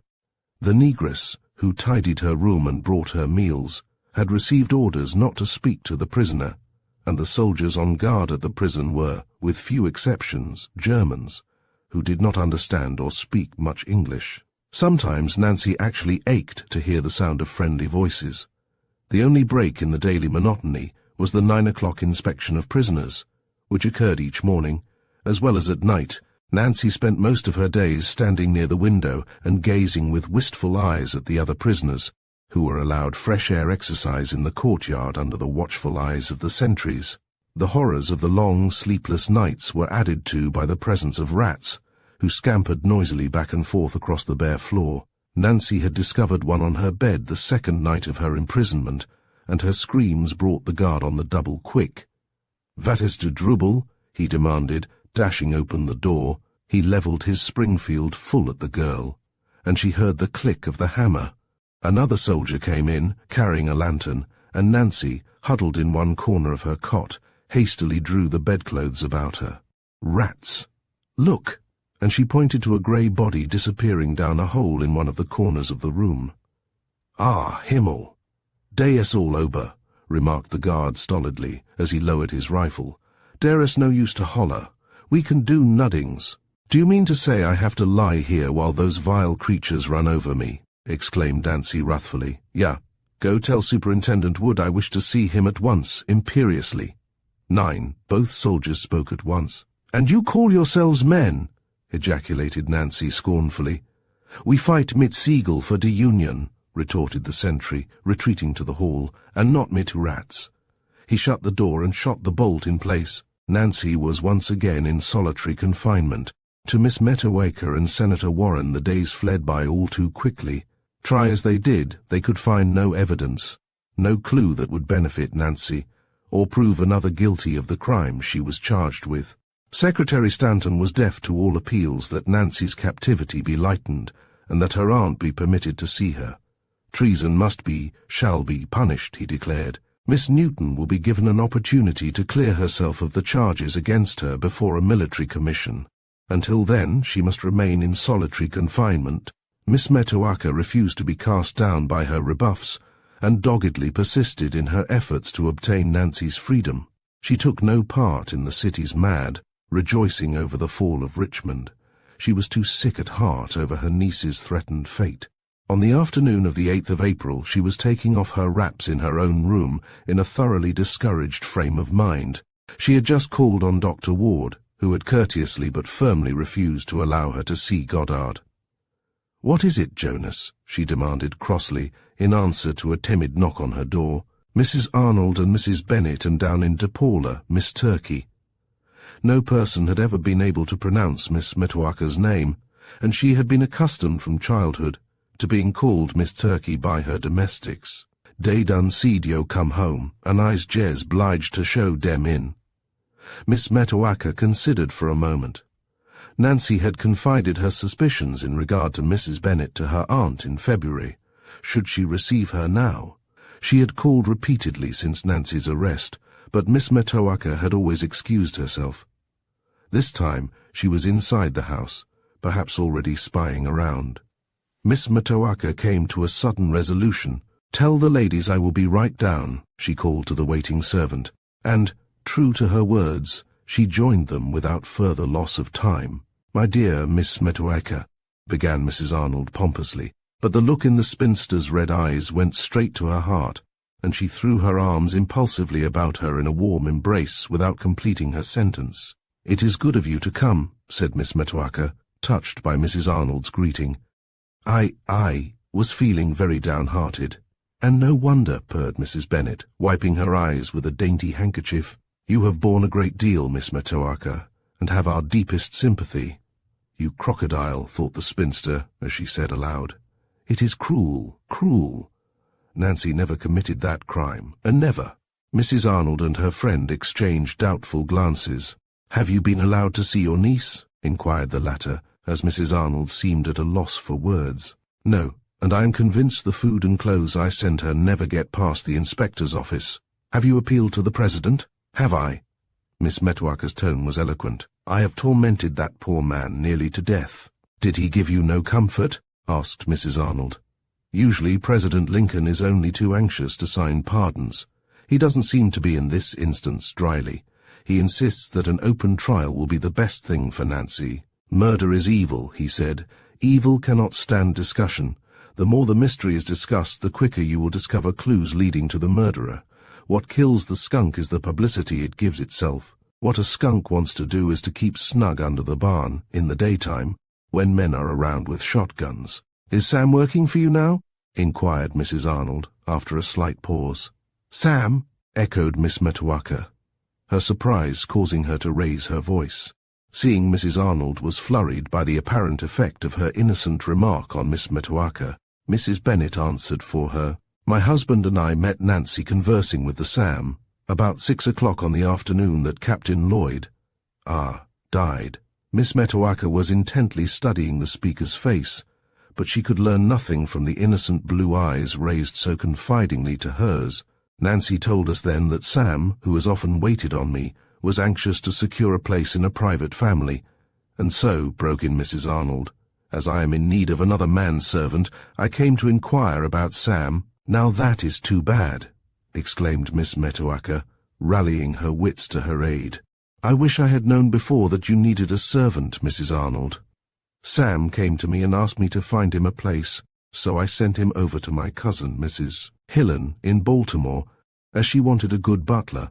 Her tranquil manner effectually covered a rapidly beating heart. How much did Mrs. Bennet know about Sam, and where had she gained her information? "Great heavens! What is that?" exclaimed Mrs. Bennet, startled out of her usual calm, as a long-drawn howl came from the back of the house. "It's Misery. Poor dog.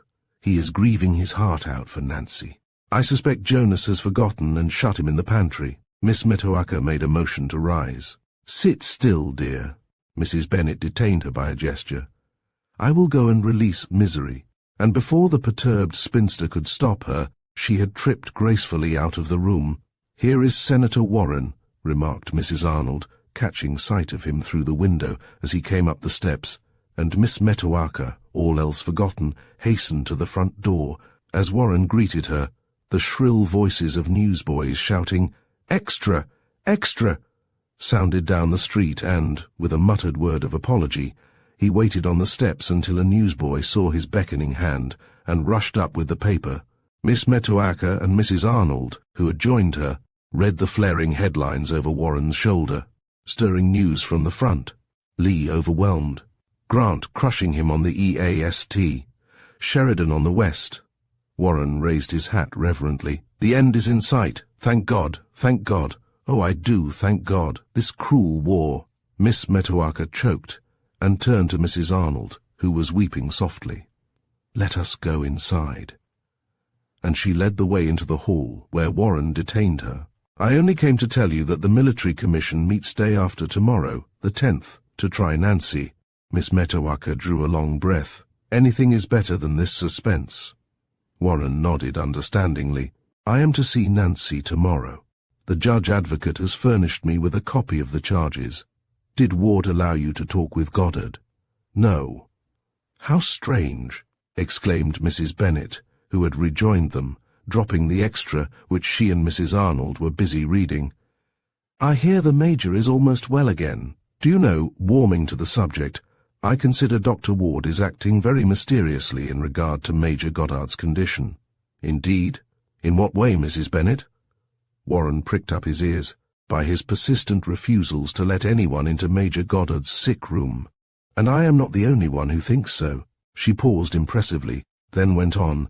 "Colonel Baker told me that he was convinced the last time he talked with Major Goddard that he had regained his sight." "Is that so?" Warren looked his disbelief. "I will inquire into it. Good night, Miss Metoaca. I must be running along, and we have to go too," declared Mrs. Arnold. "Don't be discouraged, dear Miss Metoaca." And she gave the spinster an encouraging pat on her shoulder.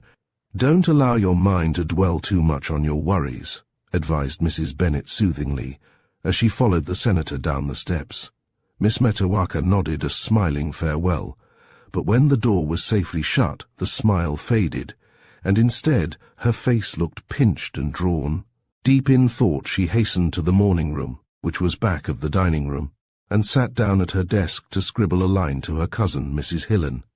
To a casual eye the desk was as she had left it 2 hours before, but Miss Metoaca had a well-developed bump of order, the terror of her servants, and nothing escaped her eagle eye. One glance showed her the desk ornaments had been moved. Dropping her pen, Miss Metoaca opened several of the drawers. One look was enough to show her that their contents had been disturbed. Every paper was tossed and tumbled. Feverishly Miss Metoaca went through the remaining drawers. Apparently nothing had been removed. Just as she was drawing a long breath of relief, her hand touched a notebook concealed under a mass of papers at the back of the bottom drawer. Pulling it out, Miss Metoaca found that the book was one used by Nancy to keep the marketing accounts and other memoranda. She turned the pages hastily. 5 sheets had been torn out. The book fell unheeded on the floor as Miss Metoaca bowed her head in her trembling hands. Chapter 21. The trial. On the morning of the 10th, Senator Warren had difficulty in reaching the office building on 14th Street, where Nancy's trial was to be held. The official news of Lee's surrender had just been received at the Capitol, and the streets were jammed with excited, cheering crowds. Despite the drizzling rain, groups of citizens paraded, singing Old Hundred with more fervor than harmony, and military bands added their din to the confusion. As far as the eye could see, flags and gay bunting waved from every public building and residence. As Warren pushed his way through a crowd, who were almost delirious with joy, he heard the boom of the distant guns in the fortifications about Washington firing the 200 salutes ordered by Secretary Stanton. On entering the long room assigned for the use of the court, he found the members of the military commission had assembled. Warren already knew Colonel Andrews, who, by the seniority of his rank, was the president of the commission, and they exchanged a few words of greeting. The colonel beckoned to a tall, bearded officer standing by the door to approach. "Senator Warren, Let me introduce Captain Foster, the judge advocate." The two men examined each other covertly and with keen interest. They both realized the gravity of the struggle before them. A young girl's life hung in the balance. As they gravely shook hands, "If you are ready, Mr. Senator, we will call the court to order, as we are already very late, having been detained by the celebration of Lee's surrender," said Foster courteously. "The necessary witnesses are in the next room, and the sergeant tells me the prisoner is downstairs under guard." At that moment a young man came into the room and, seeing Warren, strode over to him. "Good morning, Dwight," said the senator. "Colonel Andrews, Captain Foster, this is my colleague, Mr. Dwight, a member of the Washington Bar, who will assist me in my defense of Miss Newton. I am quite ready to commence at once, Captain Foster." In the meantime, the seats provided for the spectators in the back of the room were being rapidly filled. Both Miss Metoaca and Nancy were very popular in Washington society, and all their friends and relatives who could procure cards of admission from the authorities had arrived early so as not to miss any of the proceedings. A long table with writing materials on it had been provided for the use of the members of the court, and a smaller one for Nancy and her counsel was placed near it. Facing the two tables was a chair for the witnesses, and beyond that, another small table for the use of the reporters. The officers, who wore their full-dress uniforms and sidearms, were soon seated about the table, with the presiding officer, Colonel Andrews, at the head, and the judge advocate, Captain Foster, in undress uniform, facing him at the foot. At a signal from the judge advocate, one of the orderlies in attendance stepped to the door and spoke to the sentry. In a few minutes Nancy was ushered into the room by the provost sergeant of the guard. Warren rose instantly and escorted her to her seat, and his eyes flashed in admiration of her poise and beauty. Tranquilly and with dignity she returned the salutes of the officers. If she had been receiving them in her own drawing-room, her manner could not have been more composed. Mrs. Warren, who sat between Mrs. Arnold and Mrs. Bennet, noticed with pitying heart the deep shadows under Nancy's eyes, and the hollows in her white cheeks. She bent forward and impulsively kissed her hand to Nancy when the latter looked wistfully at her and was promptly rebuked by the presiding officer. Nancy had hoped that her aunt would be present, but Warren had decided to call Miss Metoaca as one of the witnesses for the defense, and therefore she could not attend the hearings. The judge advocate rapped for order, then rose and signed to Nancy to do likewise as he read from a paper in his hand. "Special Orders, War Department, No. 576. Office of the Adjutant General, April 8th, 1865. 4. A military commission is appointed to meet in the city of Washington, District of Columbia, at 9 o'clock on Monday, April 10th, 1865, for the trial of Miss Nancy Newton. Detail for the commission: Colonel Andrews, U.S. Volunteers. Major Charles Lane, U.S. Veterans Reserve Corps Captain John Taylor, 1 Stone Squadron Provisional Cavalry Lieutenant Joseph Clark, 1 Stone Mass. Heavy Artillery Lieutenant Henry Wells, 1 Stone N.H. Heavy Artillery Lieutenant Harvey Slocum, 3rd Mass. Heavy Artillery Lieutenant James Phillips, 2nd District Volunteer Cavalry Captain George Foster, the U.S. Infantry, Judge Advocate and Recorder. A greater number of officers cannot be assembled without manifest injury to the service at this time. By command of the President. E.D. Townsend, an Assistant Adjutant General. Prisoner. The Judge Advocate turned and faced her directly. "Do you object to being tried by any member of this commission?" "No, sir," answered Nancy calmly. The officers all rose and stood, while the Judge Advocate went through the long ceremony of swearing in the court, and then the reporter, Colonel Andrews, in turn administered the oath to the Judge Advocate. After the officers had resumed their seats, there was a slight pause while the Judge Advocate searched among his papers. Finding what he wanted, he again faced Nancy, who had remained standing, and read in a voice that was clearly heard through the room, charges and specifications against the prisoner.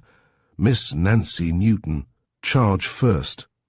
Violation of the 82nd Article of War specification. In this, that the said Nancy Newton, on or about the 23rd day of February 1865, was found acting as a rebel spy in or near Winchester, VA. The headquarters of the U.S. Middle Military Division, Major General Sheridan commanding, George Lloyd, Captain, U.S., Secret Service, officer preferring charges. Charge second.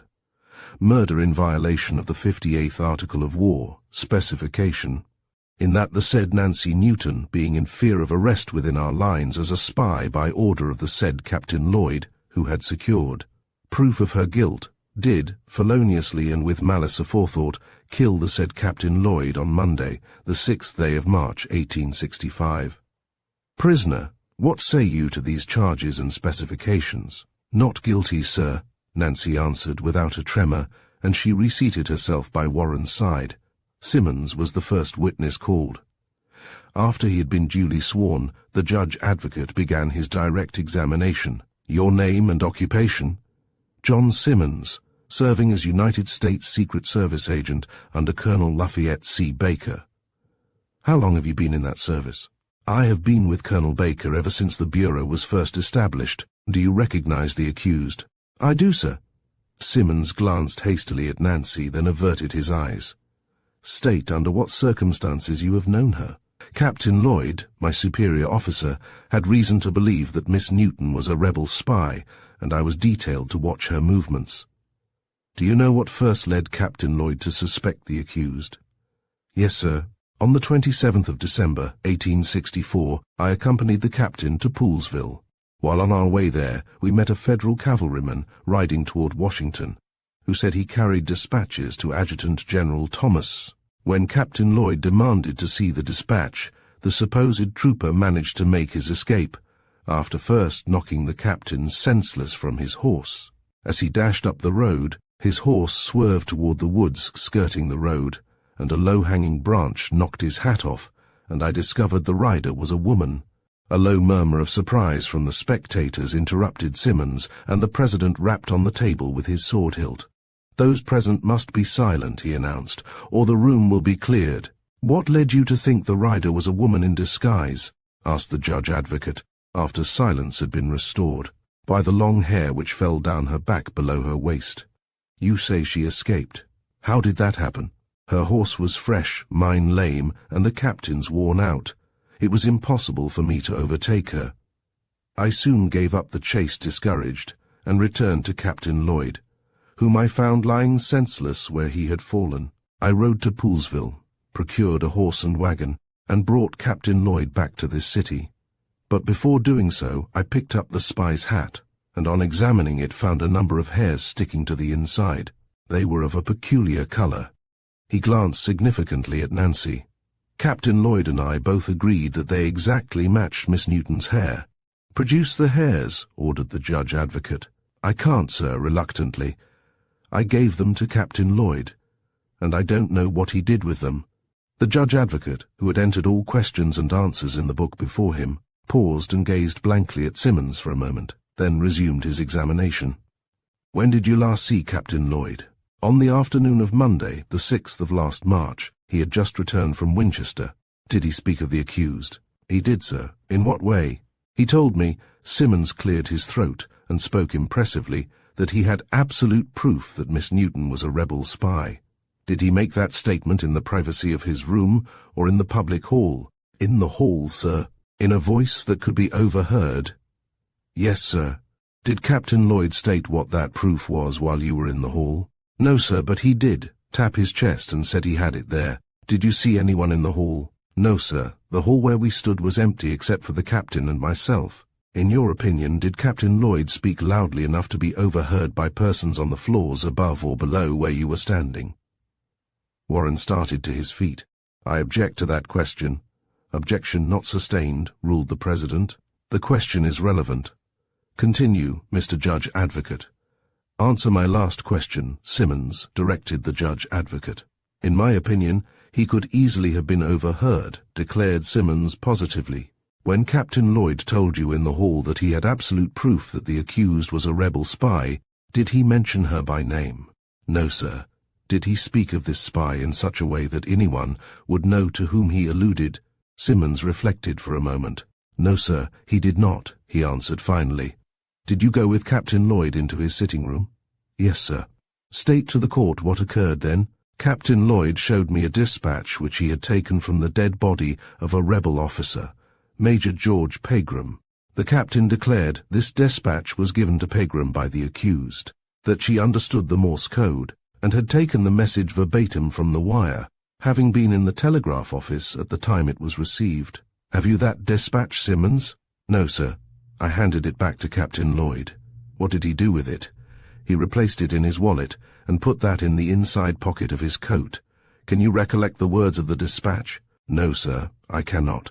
It was in cipher, and the words made no sense that I could understand. Secondly, I only saw it for a second. Would you recognize the handwriting if you saw it again? I think I would, sir, but Simmons looked dubious.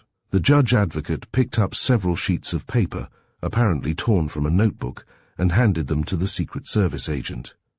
Did the writing of the dispatch resemble any of these specimens of the prisoner's handwriting? He asked. Simmons studied the papers intently, then shook his head. No, sir. Mrs. Bennet, who had bent forward, the better to hear Simmons' answer, sank slowly back in her chair.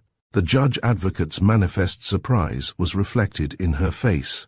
She paid no attention to his next question. Her busy brain was occupied in planning to get instant word to Colonel Baker that, in her opinion, Simmons was deliberately lying to shield Nancy. State to the court as briefly as possible. What occurred after you returned the dispatch to Captain Lloyd? Ordered the judge advocate.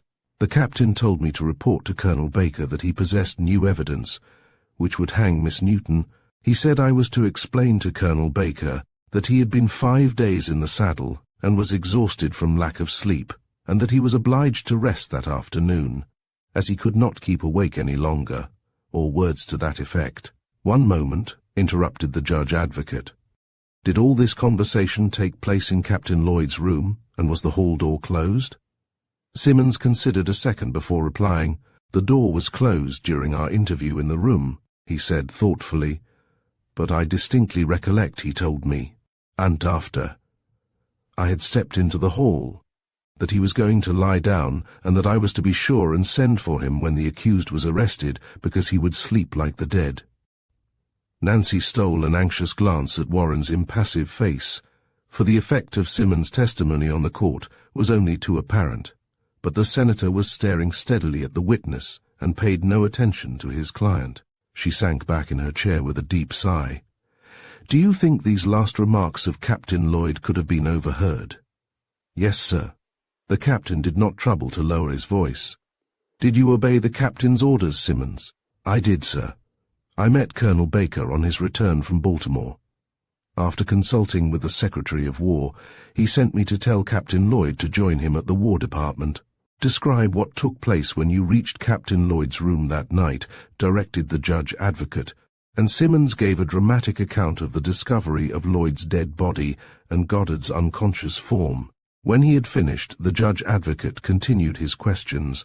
Were any chairs or tables overturned in the room, as if there had been a fight? No, sir, not one. You say Captain Lloyd was apparently sleeping naturally in bed. Explain your meaning a little more clearly. Why, sir, he was lying there on his side, covered by a bedquilt. Anyone would have thought, as I did, that he was still asleep. Did you send for a doctor? I did, sir. Dr. Ward arrived a few moments before the Provost Marshal. Did you search for the important dispatch? I did, sir, but without finding a trace of either the pocket-book or the dispatch. Where did you find the coat Captain Lloyd had worn that afternoon? Hanging on the back of the chair by his bed. What did you do when the Provost Marshal arrived? I turned the rooms over to him, left Dr. Ward in charge of Major Goddard, and hastened to the War Department to report to the Secretary of War. The judge advocate walked over and conferred with Colonel Andrews, then turned back and addressed Warren courteously. I have finished, Mr. Senator. Do you wish to cross-examine the witness?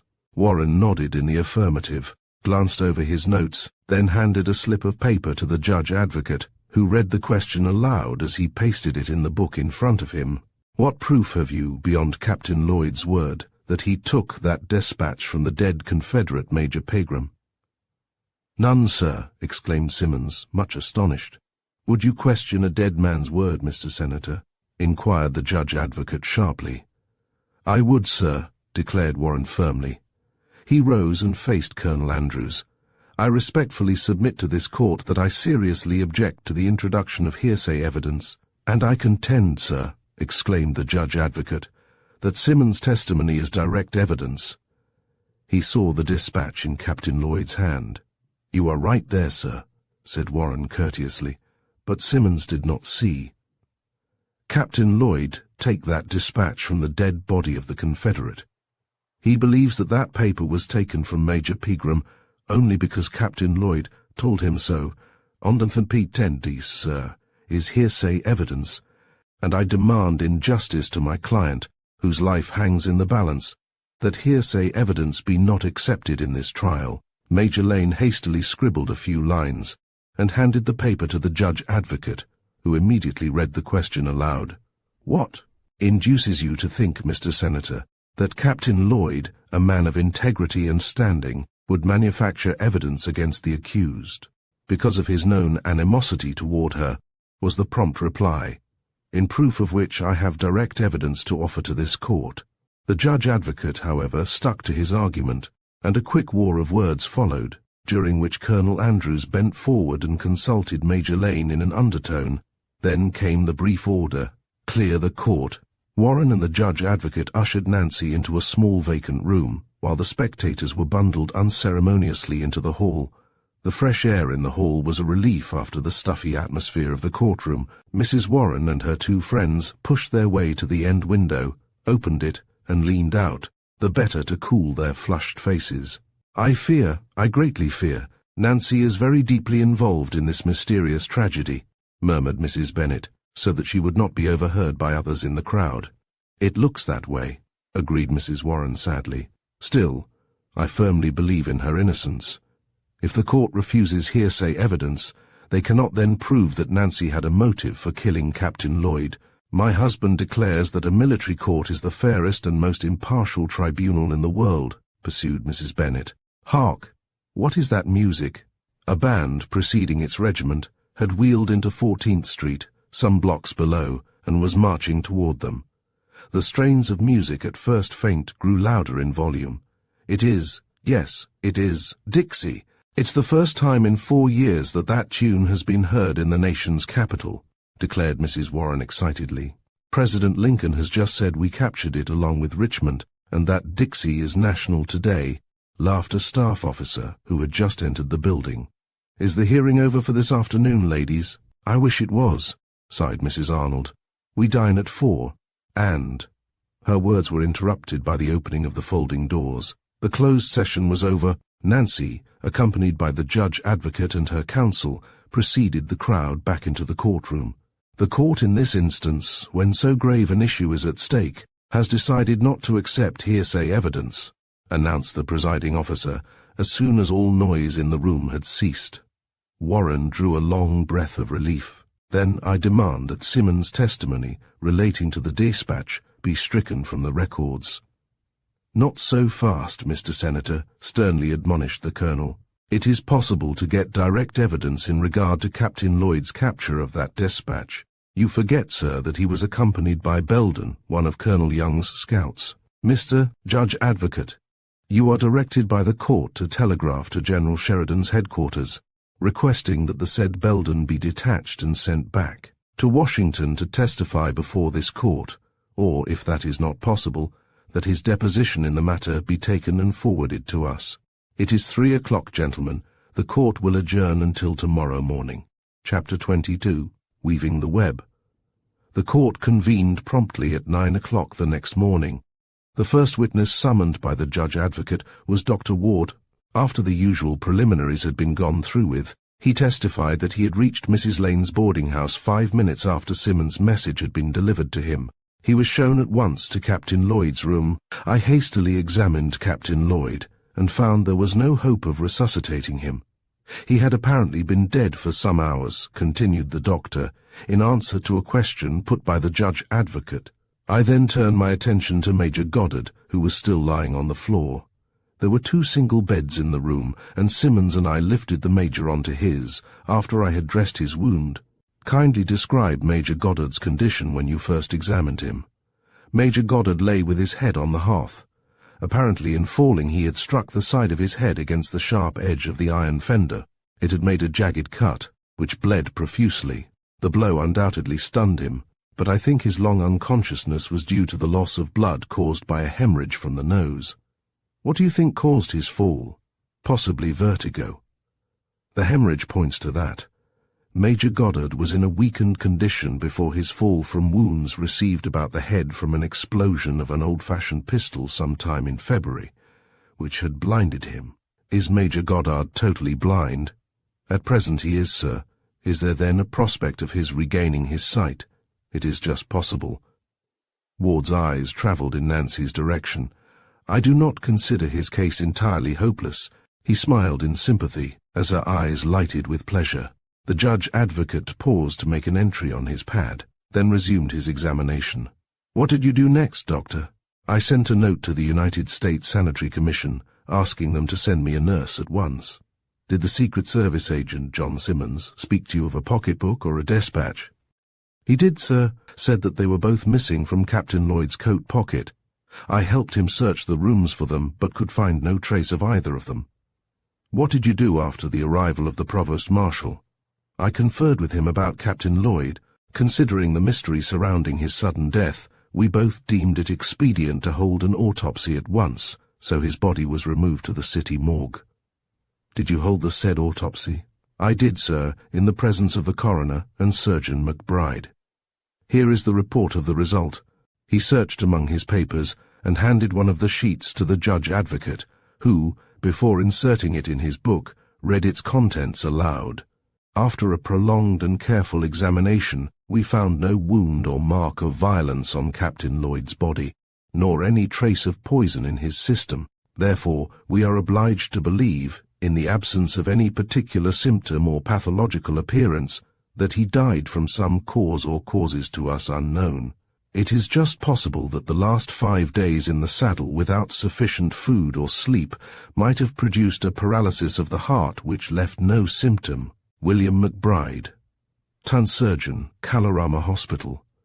James Richards, M.D., Coroner, District of Columbia. Con March 7th, 1865. I see that you have not signed this report, Doctor, exclaimed the judge advocate in surprise. I did not entirely agree with my colleagues, explained Dr. Ward. I contend that the symptoms would be the same if Captain Lloyd had been suffocated by some anesthetic such as chloroform. Did you detect any odor of chloroform about Captain Lloyd? No. It evaporates quickly, and the room was well ventilated by currents of fresh night air from the open window. Did you find a bottle which might have contained chloroform anywhere in Captain Lloyd's apartment? No, sir, but then, I did not look for such a bottle until after the autopsy. Could it have been removed in the interval? Possibly, but I hardly think it likely. The Provost Marshal had placed all the boarders and Mrs. Lane under arrest and stationed a guard about the house. No one could enter the captain's 2 rooms, except, remembering Baker's intrusion, the head of the Secret Service Bureau and officers of the Provost Guard. I have no further questions to ask you now, Doctor. Mr. Senator, will you take the witness? Warren, who had followed Ward's testimony with the closest attention, tore off a sheet from his pad and passed it over to the judge advocate to read aloud. Is it not possible that Captain Lloyd died from apoplexy, Doctor? No, Mr. Senator. I examined the brain and found no indication of apoplexy, although there was a slight, very slight congestion noticeable at the base of the brain. Warren quickly wrote another question and handed it to the judge advocate, who was busy entering his first question and its answer in his record. Simmons testified yesterday that Captain Lloyd lay in bed as if asleep. If he had been suffocated, would not convulsions have ensued? Some muscular contractions, admitted Ward, but not enough to throw off the heavy quilt which Simmons told me covered his body when he first approached Captain Lloyd. Again Warren wrote another question, which the judge advocate read aloud after a moment's pause.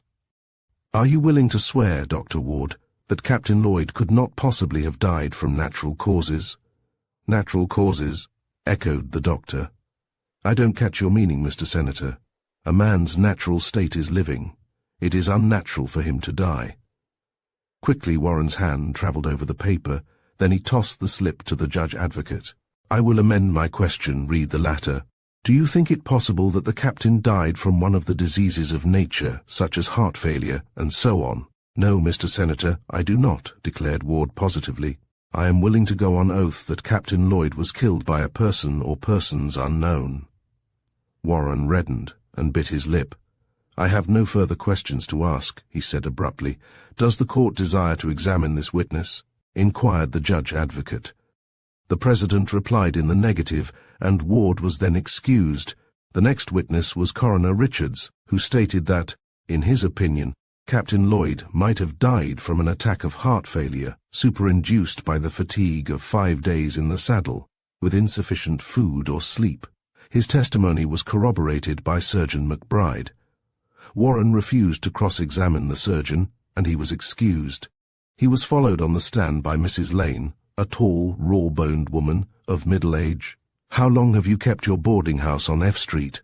asked the judge advocate, after Mrs. Lane had been duly sworn and had answered the usual questions as to her full name, age, and length of residence in Washington. 6 years, was the brief reply. Mrs. Lane never wasted words, if she could help it. "For how long a time had Captain Lloyd boarded with you?" "He took the rooms with me the middle of last December, but did not spend much of his time in Washington." "Was he a good tenant?" "Yes, sir, with more enthusiasm." "He was quiet, never found fault, and always paid promptly." "Do you usually supply your boarders with sitting room and bedroom?" "Oh, no. Captain Lloyd told me he desired privacy, and as he offered me fair payment for the 2 bedrooms, I moved the bed and bureau out of the front room and put them in Captain Lloyd's own bedroom, because he often had men stay nights with him. I fixed up the front room as a sitting room. He had his meals served there whenever he came back in time for them. He wasn't very regular about returning for them, and spent most of his days out of the house." "When did Major Goddard first come to visit his friend, Captain Lloyd?" "About the last of January. Captain Lloyd sent for me and asked me to get the extra bed ready, which I did," she supplemented. "Did you ever hear Captain Lloyd and Major Goddard quarrelling?" "No, sir, I never did." "Did they seem to be on good terms all the time, Mrs. Lane?" With emphasis. "Yes. They were the best of friends. Several of my boarders spoke to me of it. Captain Lloyd was so standoffish and morose that they could not understand Major Goddard's affection for him." "Was Captain Lloyd on good terms with your other boarders?" "I believe he was. I never heard otherwise, but he did not see much of anyone in the house." "Did he receive many visitors?" "No, sir, only members of the Secret Service or Army officers." "When did you last see Captain Lloyd alive?" "On the afternoon of March 6th. I did not know he had returned to town until he sent word by my cook that he would like a cold lunch." "Why did he send that message by the cook?" "Because I had discharged my 2 worthless maids that afternoon, and the new ones I had engaged hadn't come. The cook was the only servant I had in the house that afternoon."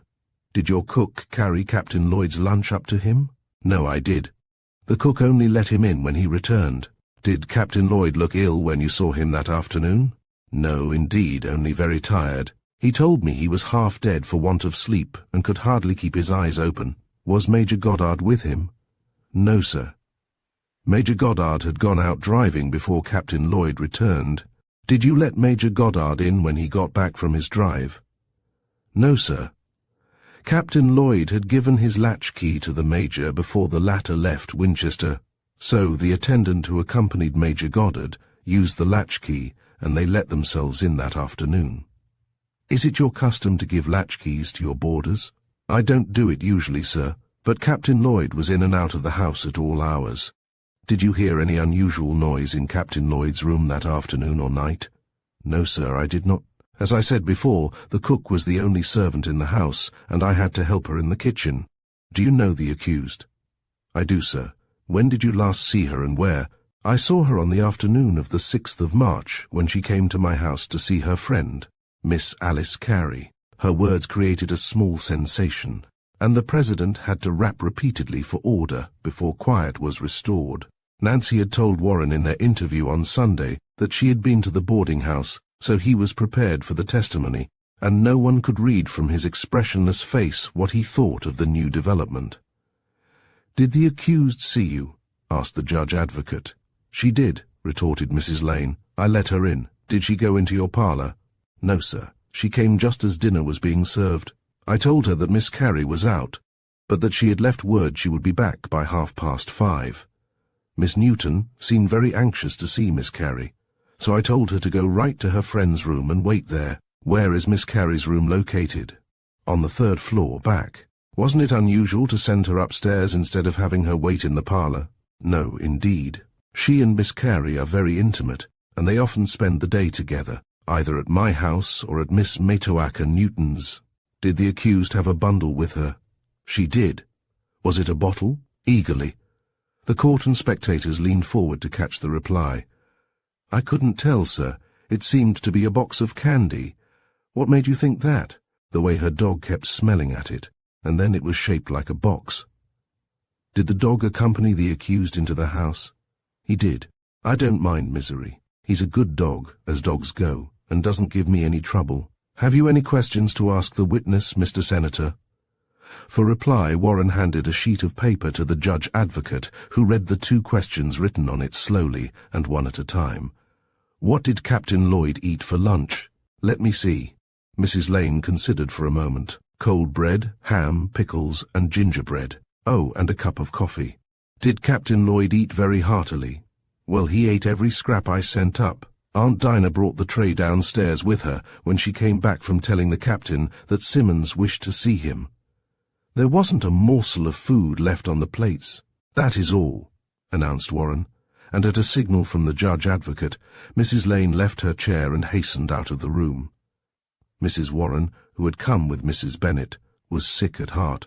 It was obvious to all that her husband was fighting against heavy odds. A whisper here, a look there, showed that every spectator in the room thought Nancy guilty. Mrs. Lane's place was taken by Mrs. Lewis, a frail old lady whose timorous voice could hardly be heard as the judge advocate administered the oath to her. "Now, Mrs. Lewis, will you please speak louder in answering my questions?" requested the judge advocate. "Do you board at Mrs. Lane's?" "Yes, sir. Where is your room?" "On the 3rd floor, front." "Do you know the accused?" "I do." Mrs. Lewis wiped her eyes. She was easily moved to tears. "When did you last see her, and where?" "On the 6th of March last—" "Go on, madam," urged the judge advocate, as her voice died away. "I finished my dinner. I did not stay for dessert, and went upstairs to my room. I stopped a moment when I reached the 2nd floor to rest. My breath is short these days, and I saw Miss Newton coming toward me from the back hall." "Well, what then?" Impatiently. I know her aunt very well, and Nancy stopped to ask how I was." "Did she state what she was doing there?" "Yes, sir. She told me she was waiting for Alice Carey, and had run down the back stairs to look for her dog, Misery, who she thought had probably sneaked down to the kitchen. We went upstairs together, and I went on to my room alone." "Did the accused find her dog?" "I reckon she did, though he wasn't in the hall then, because shortly after she rapped at my door to ask me to tell Alice Carey she couldn't wait any longer for her, and Misery came into my room while we were talking." The judge advocate cleared his throat and spoke impressively. "Did the accused have a bottle and a pocket-book in her hands?" I can't say positively," stammered Mrs. Lewis, doubtfully. It was dark in the hall, and I am quite near-sighted." "How was the accused dressed when you saw her the first time?" "She had on her hat, but no coat. The last time I saw her she was dressed for the street." "Did you notice anything unusual about the accused when you met her in the hall?" "She looked excited and frightened, and very pale." The judge advocate smiled with satisfaction. He was piling up damaging facts against Nancy. He signed to Warren to cross-examine the witness, but his smile changed to a frown when he read Warren's first question. "Will you kindly explain to this court how you could see in a dark hall that Miss Newton looked excited and frightened and very pale when you have just testified that you are too near-sighted to have seen so large an object as a bottle or a pocket-book in Miss Newton's hands?" "I don't understand," quavered Mrs. Lewis. The judge advocate repeated the question with more emphasis. "I guess I just thought she looked excited and frightened," admitted the confused old lady reluctantly. "That is all," exclaimed Warren, and Mrs. Lewis left the chair dissolved in tears. Chapter 23. Sensational Evidence. Turning quickly, the judge advocate gave an order in an undertone to an attendant, who saluted and then followed Mrs. Lewis out into the hall. Warren leaned forward and spoke an encouraging word to Nancy, then settled back in his chair and fidgeted uneasily with his papers. He glanced covertly at her. Surely her frank, fearless eyes, her unruffled demeanour, hid no criminal act, and yet, angry with himself for permitting a doubt, he pulled out his watch and glanced at its face. 2:15. At that moment the attendant re-entered the room and delivered a message to the judge advocate, who rose and announced that the next witness called to the stand was Major Robert Goddard. All eyes were turned to the entrance as the folding doors opened, and Goddard stepped into the room, leaning on his attendant's arm. Wasted by his illness, Goddard's uniform hung loosely on him. He looked so changed, so pallid and worn, that Nancy dug her nails into her flesh to keep from crying. The attendant quickly guided him to the witness chair, then retired to the back of the room, as the judge advocate stepped forward to administer the oath. When the ceremony was over, Goddard sat down, and, leaning on his sword hilt, turned his head slowly, as if, not seeing, he were trying to locate by ear some familiar presence. Warren read his meaning, and in pity leaned forward and addressed Nancy by name. As her clear voice answered, Goddard turned instantly in her direction, and a quick bright smile lighted his wan face. Nancy half rose, but Warren's detaining hand checked her, and suddenly realizing that she was watched by dozens of curious eyes, she blushed hotly. Her confusion was noticed by the judge advocate, who smiled grimly to himself. "State your full name, rank, and regiment," he began. "Robert Goddard, Major, U.S. Cavalry. Your age and the year of your graduation from the military academy." 35. "I graduated from West Point in 1850. You know the accused?" "I do, sir." "When did you first meet her, and where?" "I met Miss Newton on Monday night, the 30th of January, at Senator Warren's house." "How long have you known Captain Lloyd?" "We were schoolmates together in New York. I should say I had known him for about 20 years all told." "Have you seen much of each other in recent years?" "Not very much. Our professions kept us apart." "How did you happen to join him here?" "I heard that he was here, and wrote him I was coming to Washington for a few days on leave, and he suggested that I room with him." "Did Captain Lloyd tell you that he suspected the accused was a rebel spy?" "He did, sir." "And did you agree with him?" "I did not." "Have you had any cause since then to change your mind?" "I object to that question," exclaimed Warren heatedly. "Objection not sustained," ruled the President. "Continue your examination, Mr. Judge Advocate. While in Winchester, did you see anything in the prisoner's conduct which made you believe that she was acting as a spy?" "No, sir, I saw nothing in her conduct which would indicate that." Only Warren's keen ear caught the slight emphasis on saw, and he drew a quick breath of relief when the judge advocate did not press the question. "Did you escort the accused and her aunt to Winchester?" "I did, sir." "Did you see much of the accused while there?" "Miss Newton and her niece came often to see me when I was convalescing from my wounds. I returned to Washington in the same train with them, but I have not met either of the ladies since we parted at the depot." "Major Goddard, are you engaged to the accused?" "I have not that honor," with quiet dignity, and a ripple of applause sounded through the room.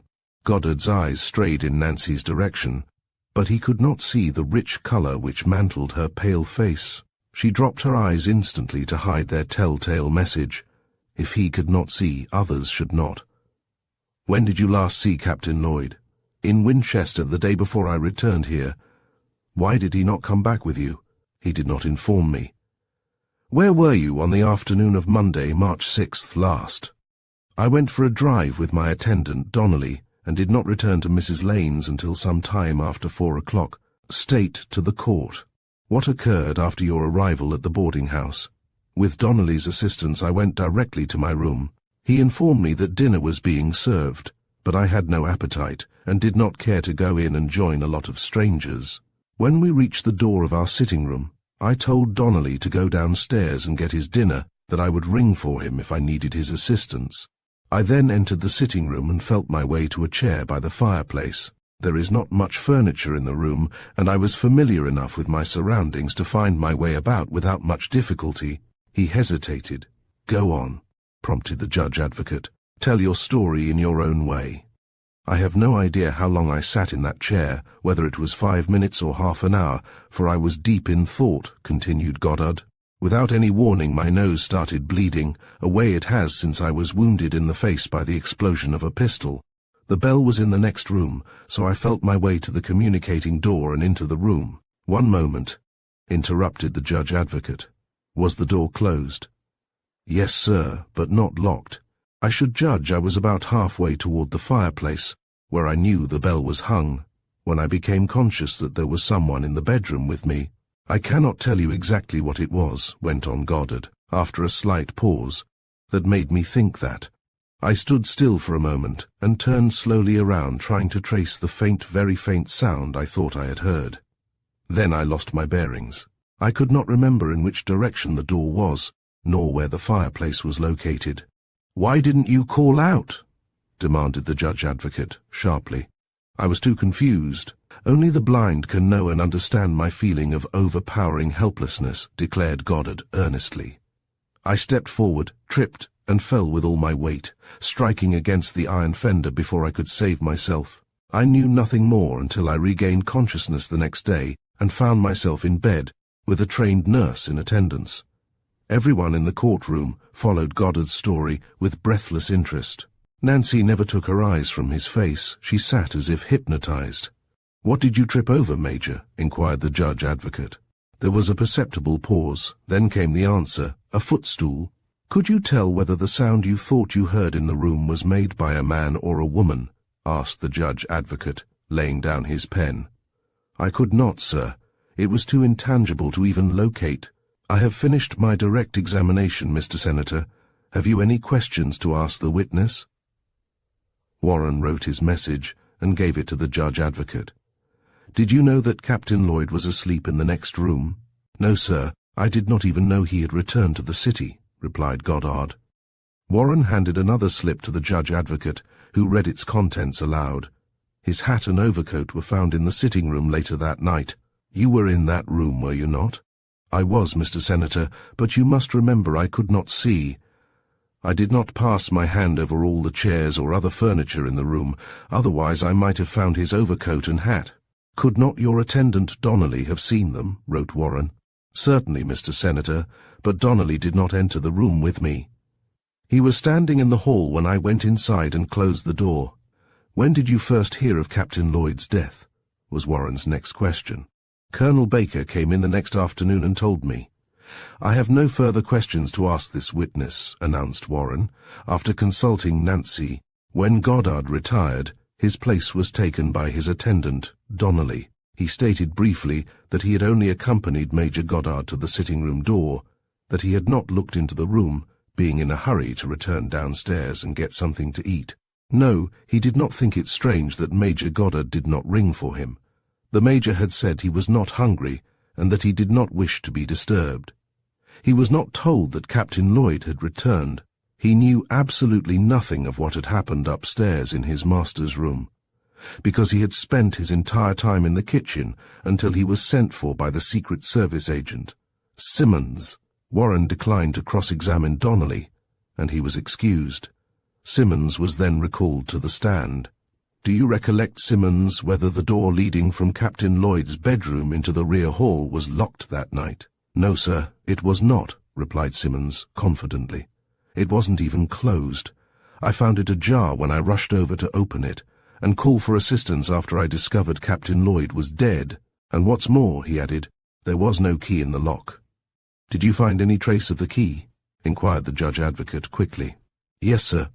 Dr. Ward wished to lock the room to prevent curious persons entering, so I searched the room, and finally found it on the mantel in the sitting-room, half hidden by the clock. I guess Captain Lloyd was too exhausted to look about for the key, and decided to lie down without locking the door. Were the other doors also unlocked?" "Yes, sir. I have already testified that they were not locked," and Simmons looked bewildered. "Are you sure none of the furniture was upset in Captain Lloyd's bedroom, Simmons?" "Absolutely positive, sir." That is all, Simmons, you may go. Orderly, ask Mrs. Lane to step here. It was after 3 o'clock, but the judge advocate's manner was so full of suppressed excitement that Colonel Andrews refrained from adjourning the court. I will not detain you long, Mrs. Lane, said the judge advocate briskly. Kindly tell the court what furniture was in Captain Lloyd's bedroom. 2 beds, 2 chairs, a desk by the window, and 2 bureaus, replied Mrs. Lane, concisely and without hesitation.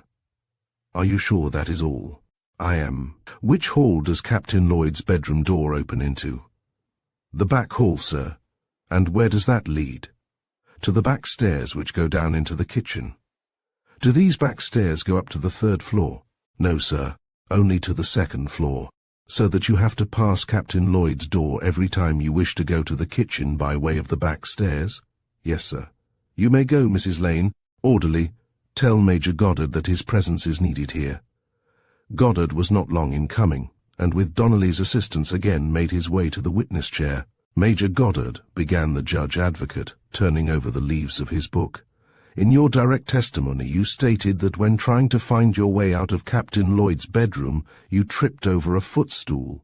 Mrs. Lane has just testified that there was not such a thing in the room. Simmons has also testified that not one article of furniture that was in the room was overturned or apparently disturbed in any way. Now, sir, kindly inform this court what you really and did trip over, and remember, he sternly admonished, that you are under oath to tell the truth, the whole truth, and nothing but the truth. Goddard grew white to the lips and fingered his sword hilt nervously. Getting no answer to his question, the judge advocate repeated it. Still no reply. I will alter my question. The judge advocate's accusing voice rang through the tense silence. Did you not trip over a dog belonging to the accused? I demand an answer, sir. Yes or no? For one brief second Goddard gazed with white-set face in the direction of the judge advocate, then dropped his face into his trembling hand as he murmured, Yes. Chapter 24. A startling discovery. Mrs. Warren, who had spent an anxious evening by herself, heard the rattle of her husband's latch-key and hurried out to the front door to meet him. Any new developments, dear? She asked, as he stooped and kissed her. Warren hung up his overcoat and hat before answering. Let us go into the study, he suggested, and waited until they were closeted in the room before he spoke again. Goddard has been placed under close arrest. Great heavens! Why? Mrs. Warren pushed forward a lounging chair. Sit here, dear. You look utterly worn out. I am. The senator dropped wearily into the seat and stretched himself in comfort. Baker insists that Goddard is an accessory after the fact. He ceased speaking, and drew out his cigar case and selected one of its contents. Mrs. Warren threw herself on the sofa near at hand and waited in silence for her husband to continue his remarks. The judge advocate also is firmly convinced that Goddard knows more of what took place in Lloyd's bedroom than he will admit. I agree with the judge advocate, admitted Mrs. Warren. It was only too obvious this afternoon that Major Goddard was trying to shield Nancy, and by so doing he has accomplished more harm than good. Warren paused and watched the smoke from his cigar as it curled slowly upward, and what is worse, he has shown that he himself believes she is guilty. But oh, Tom, how he loves her! Yes, Warren's face softened. He lied like a man. I wish to God he hadn't been caught. Tom, you don't believe Nancy killed that man? The question seemed forced from her. Warren hesitated. Nancy swore to me that she was innocent, and yet, the deeper we go into this affair, the more evidence we find that she only could have murdered Lloyd. But, Tom, we have only heard the prosecution's side of the case. So far, your defense will surely throw some light favorable to Nancy's cause. Again, Warren hesitated and twirled his beard with nervous fingers, then burst out, I wouldn't give that, he snapped his fingers derisively. For my defense, Louise, except Miss Metoaca, there is not a one person I can call as a witness in Nancy's behalf. God help the girl. My only hope is to shake or discredit the testimony of the government's witnesses. He glanced at his wife's shocked face and added hastily, to sum up the case against Nancy, Let us grant that the prosecution has established a motive for the murder. Now, they have proved, mind you, proved, first, that Captain Lloyd's talk with Simmons in the hall could have been overheard, and that no one but Nancy could have understood to whom that conversation referred, as no names were mentioned. Secondly, that Nancy was in the boarding house at that time on the floor above.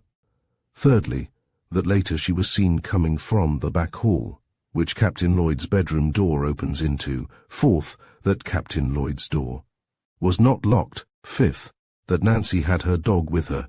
Sixth, that that dog was in the room at the very time Captain Lloyd was probably killed. Nancy gave Mrs. Lewis a plausible excuse for her presence in that hall when she said she had gone downstairs to look for Misery, but I doubt if I can approve her statement. I have already seen the cook, Aunt Dinah, and questioned her as to whether the dog or Nancy were in the kitchen that afternoon, and the only response I could get from her was that she disremembered. It is all circumstantial evidence, protested Mrs. Warren. Aye, my dear, only circumstantial evidence, but strong enough to convict her. I have not one witness who can refute this testimony. Why not let Nancy testify in her own behalf? Nancy Tan testify in her own behalf and make a statement, but the evidence and statement will not be recorded. Besides, what weight will her unsupported word carry against a dozen witnesses? Asked Warren bitterly. The coroner testified that Captain Lloyd might have died from heart failure. Perhaps Nancy entered the room just to steal the paper and found the captain already dead, and she dare not confess that she was in his room, fearing they would not believe she had not killed him, argued Mrs. Warren. Hopefully, my dear, if she made such an admission, the court would lose no time worrying as to whether she killed Lloyd or not. They would instantly convict her for being a rebel spy, and she would hang, returned Warren grimly. Why? Blankly. Because if she admits stealing that paper, it is proof positive that Captain Lloyd's charges are true. Scylla and Charybdis, ejaculated Mrs. Warren. But you forget, Tom, that Lee has surrendered, and Joe Johnston has not, dryly. The war is not over. Once convicted on such a charge, Nancy need expect no leniency. I have just left Miss Metoaca. A knock interrupted him. Come in. Then, as his servant entered, Well, Hamilton, what is it? Dr. Ward would like to see you, sir. Warren rose. Is he in the parlour? Yes, sir. Wait. Mrs. Warren sprang up from the sofa. Hamilton, show the doctor in here. I'm going up to my room, Tom, and you and the doctor can talk here undisturbed. And with a swish of her skirts she disappeared up the staircase as the manservant ushered the doctor into the study.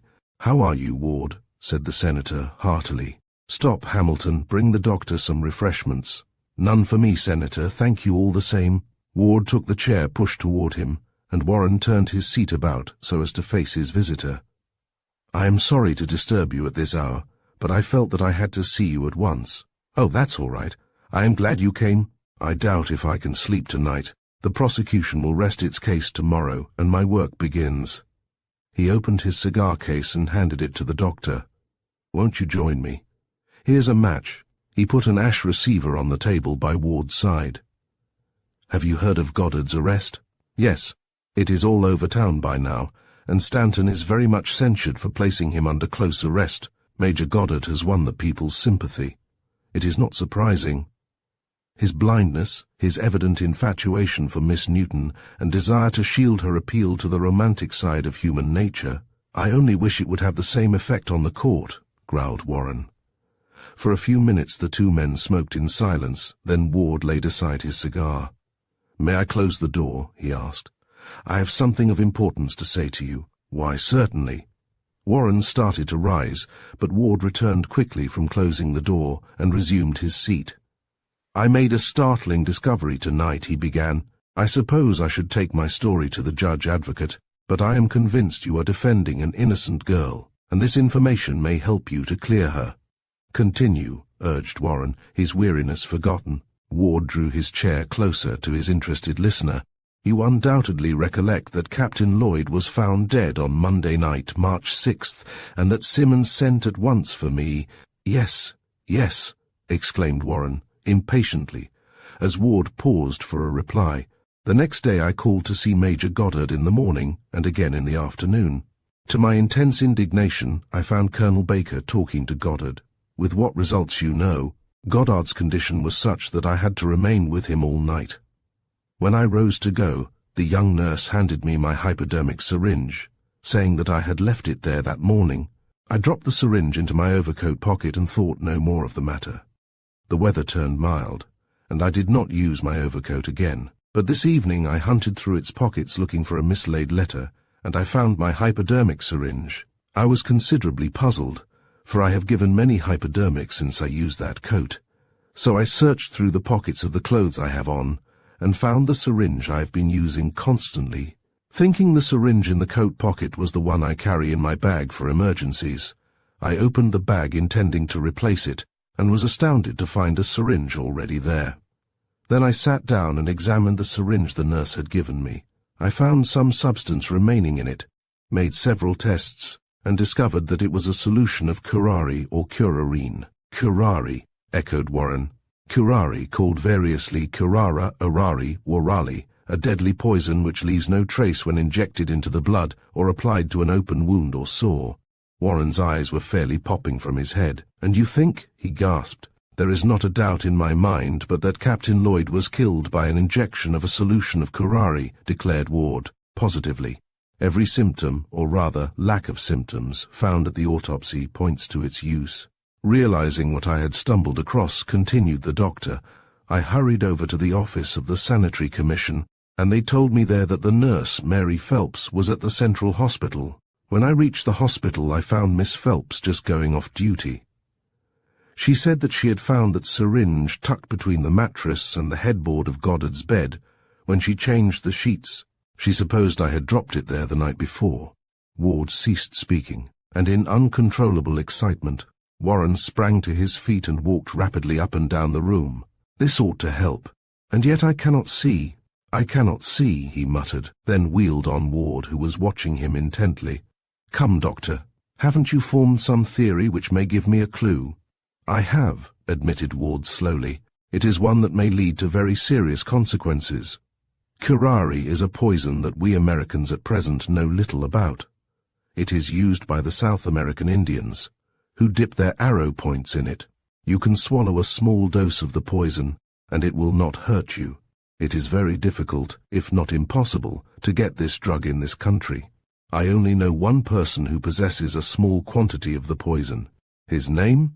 demanded Warren vehemently. "His name?" Then, as Ward still hesitated, "Good God! Man, do you realize that an innocent life may be sacrificed if you don't divulge his name?" "It is that which induced me to come to you tonight, Senator," said Ward reluctantly. "The only man I know who owns that drug is my preceptor, Dr. John Boyd."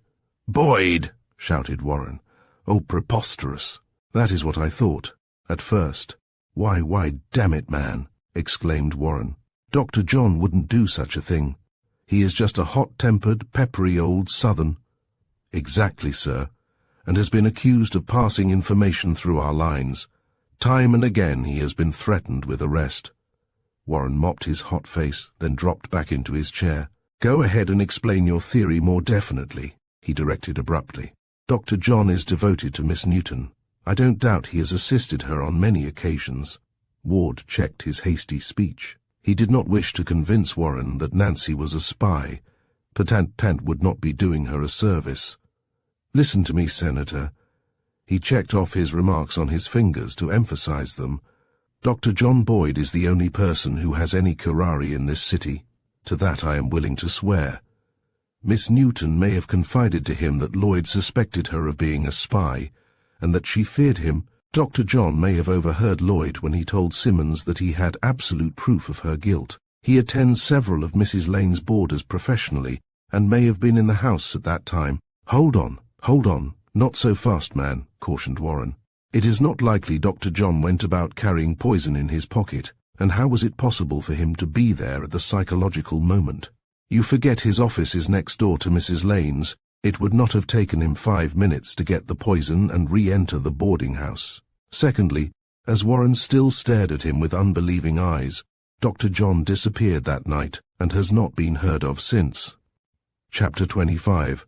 A Thunderbolt. The courtroom was crowded when Colonel Andrews called the court to order on Wednesday morning. Goddard's arrest had stirred interest in the trial to fever heat, and the authorities had been besieged by requests for cards of admission. Mrs. Warren was late in arriving, having stopped in her carriage to pick up Mrs. Arnold and Mrs. Bennet, and she found that every seat was occupied. But the orderly, at a whispered word from the judge advocate, placed extra chairs for them near the centre table. After thanking the judge advocate for his courtesy, Mrs. Warren turned and looked anxiously at Nancy. The strain of the past 2 days had told on the girl. She looked haggard and worn, and her eyes were heavy from lack of sleep. She caught Mrs. Warren's eye and smiled bravely in response to a friendly wave of the hand. She showed far more composure than either of her counsel. Mr. Dwight was visibly nervous and Warren preoccupied. He and Dr. Ward had talked far into the early hours of the morning, without coming to any decision, except that it would be best to ask a stay of proceedings on the plea that new and vital evidence in Nancy's behalf could be procured. Warren hesitated even to do that. He realized all too clearly that he was between the horns of a dilemma. If it chanced that Dr. Boyd's motive for killing Captain Lloyd was to secure that despatch and thus protect Nancy, it would but establish her guilt as a rebel spy.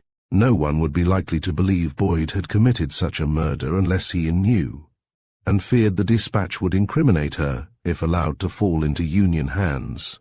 Since 7 o'clock, Warren had been scouring the city in search of a clue as to Dr. Boyd's whereabouts, but without success.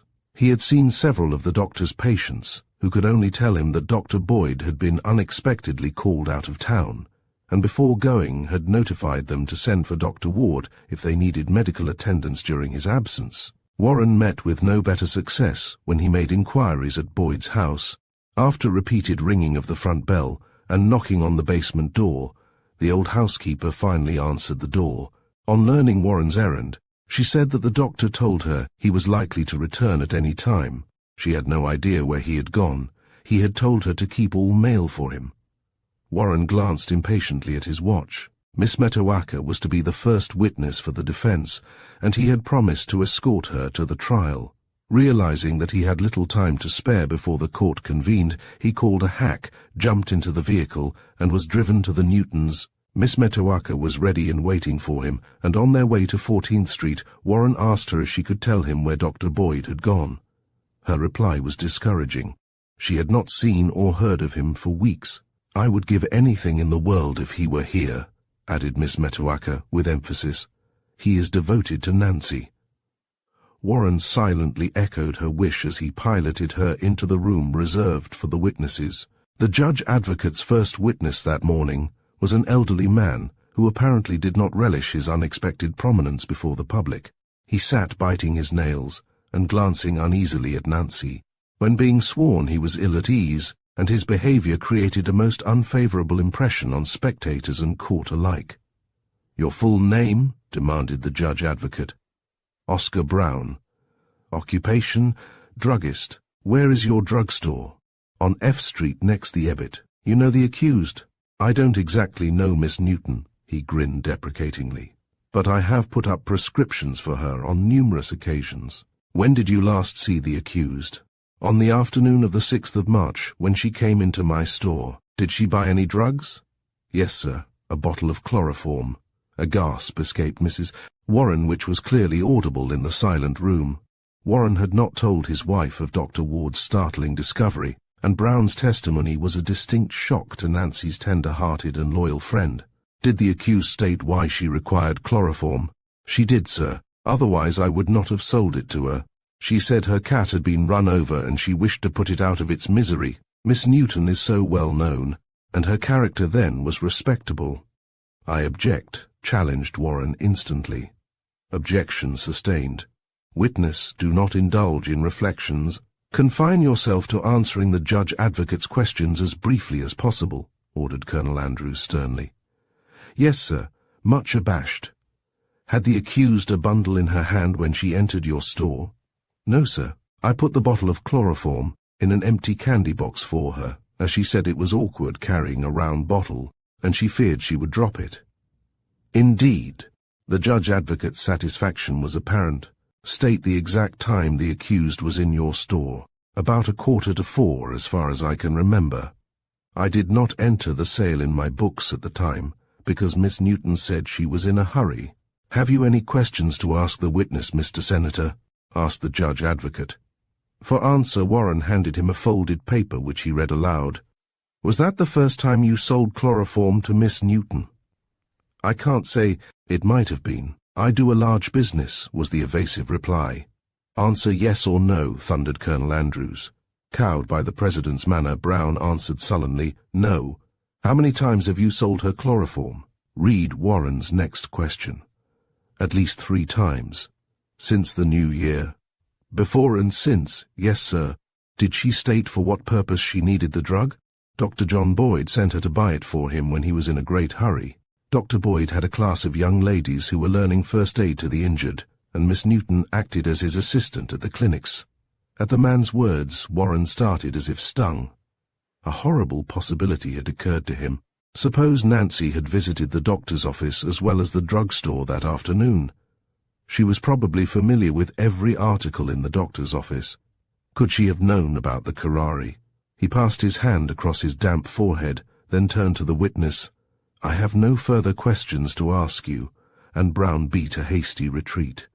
The judge advocate completed his last entry in his book, laid down his pen, and rose. The prosecution rests its case, he announced quietly. After a brief consultation with Nancy and Dwight, Warren summoned Miss Metoaca to the stand. The spinster's eyes filled with tears when she first saw Nancy. She was devoted to her niece, and the signs of suffering in Nancy's face cut her to the heart. She had to clear her throat twice to get rid of a suspicious lump before she could be duly sworn. Though a witness for the defense, the judge advocate asked the first question, as is the custom in all courts martial. Are you related to the accused? He asked, when Miss Metoaca was finally settled in her chair. She is my niece, my brother's only child. At that moment an orderly entered the room and handed a note to Warren. He quickly broke the seal, and a muttered exclamation escaped him as he read its contents. He crushed the note in his hand, gave a few low-toned directions to his colleague, and left the room. Warren had prepared his questions, and Mr. Dwight handed them one by one to the judge advocate. Do you own a cat? I do, or rather, I did. She had to be chloroformed, much to Misery's delight. Misery? Dwight was confused. He was not familiar with Misery, never having made his acquaintance. Who is Misery? My niece's dog. He hated that cat. The judge advocate frowned as he consulted the defense's next question. State to the court the exact day and why you chloroformed her. Let me see, it was the afternoon of Mrs. Arnold's ball, the 6th. The cat was run over just before my niece went out, and I asked her to buy some chloroform, thinking I might have to use it. Was the bottle full when the accused handed it to you? To the best of my recollection, it was. Did the accused appear excited or nervous when she returned with the chloroform? No, sir. At what hour did she return?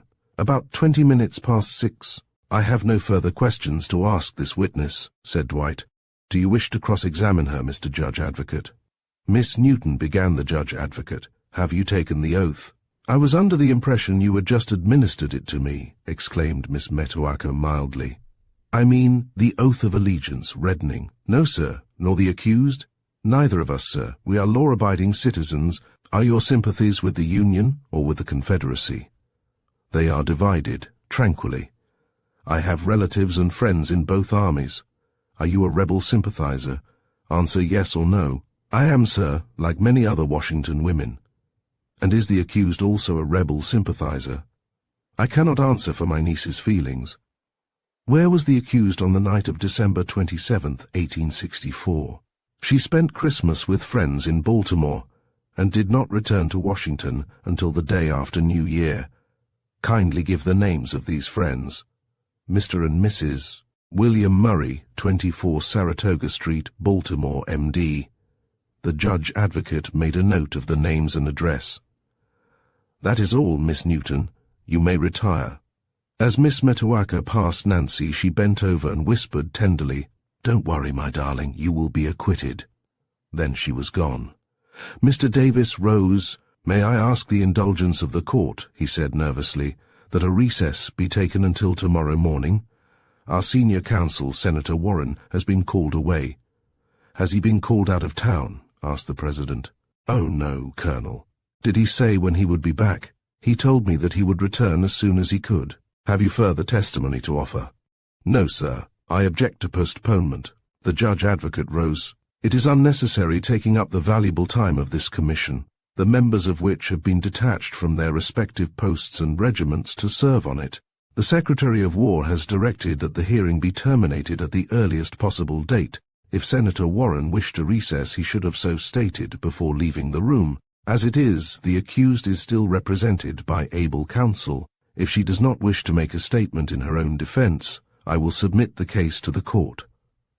"One moment," interposed Dwight firmly. "You forget, Mr. Judge Advocate, that your case is incomplete.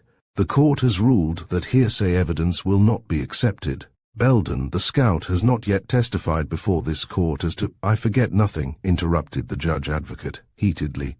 "The first charge can wait. The second charge of willful murder has been proved against the accused." "I deny it," retorted Dwight. "Without a motive you cannot prove a murder. The second charge hinges on the first. Until that is proven, the second cannot be—" "I appeal to the court," broke in the Judge Advocate passionately. "I contend this is simply a clever ruse to gain time. Can you doubt it, you who have seen the rope tightened about the prisoner's throat?" Involuntarily Nancy's hand crept up to her neck and plucked nervously at her collar. "By the testimony of reputable witnesses?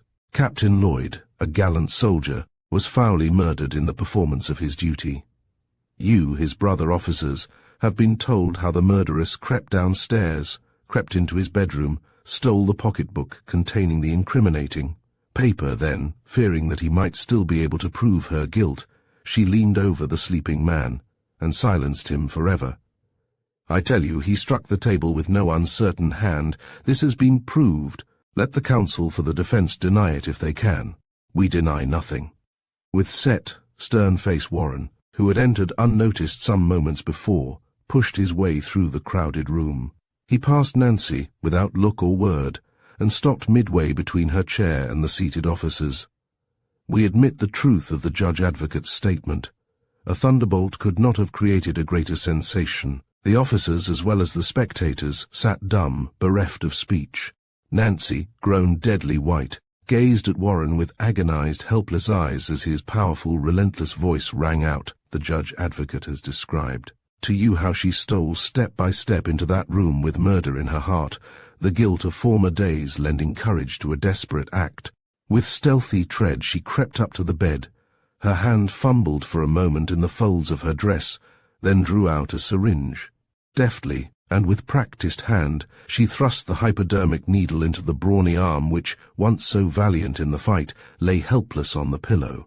Calmly she watched the poison flow into Lloyd's veins, then stepped back and dropped the syringe between the headboard and the mattress of the other empty bed. As her hands closed over Lloyd's coat, the hall door was pushed open, admitting only a friendly dog.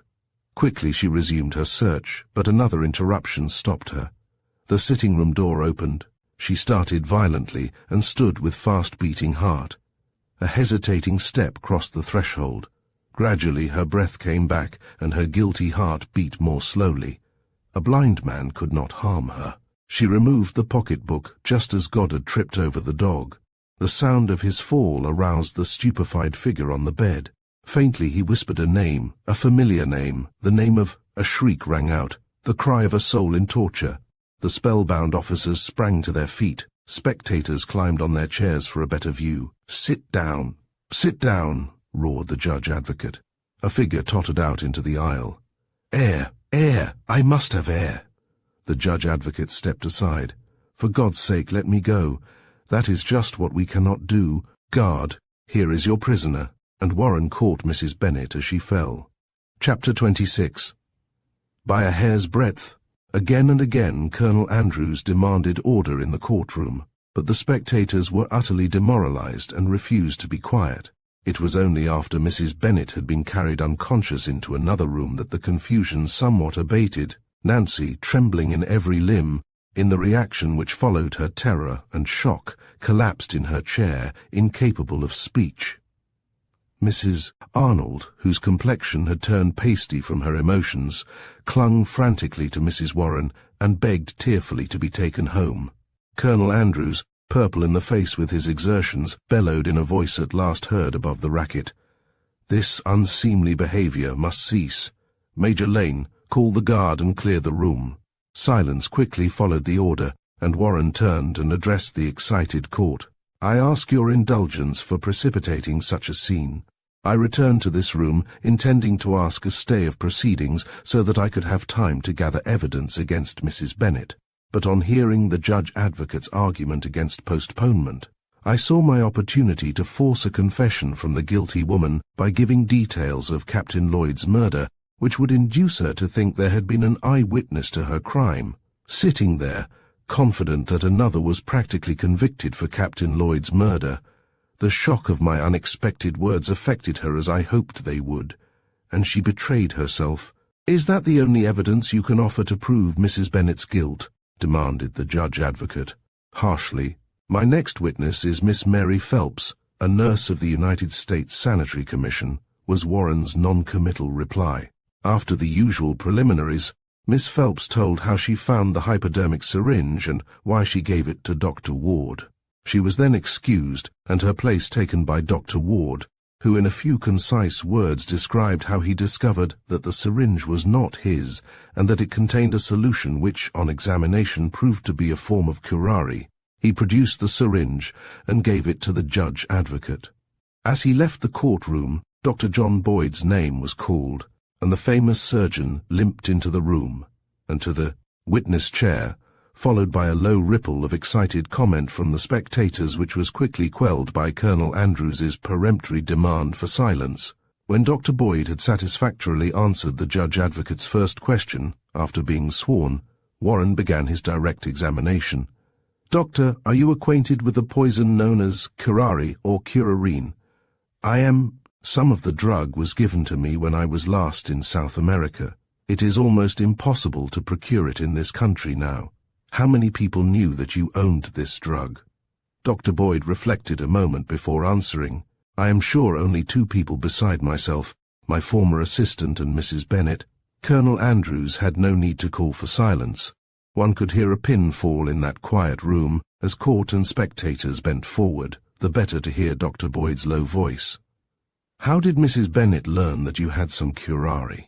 "She came into my consulting room one day last November.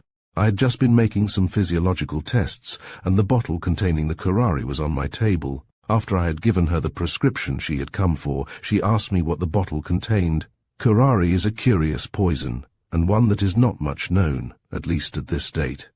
I explained that the South American Indians used it on their arrow points in the chase, animals killed by it being quite wholesome. I also told her that curare may, except in very large doses, be swallowed with impunity. But if introduced into a puncture of the skin, so as to mix with the blood, the effect is instantly fatal and leaves no trace of poison behind it. She asked me how to obtain a solution of the drug, and I explained in detail. Then, seeing she was ready to go, I rose and put the bottle of curare back on its shelf in the small medicine cabinet that hangs near my table. "Is the cabinet kept locked?" "No.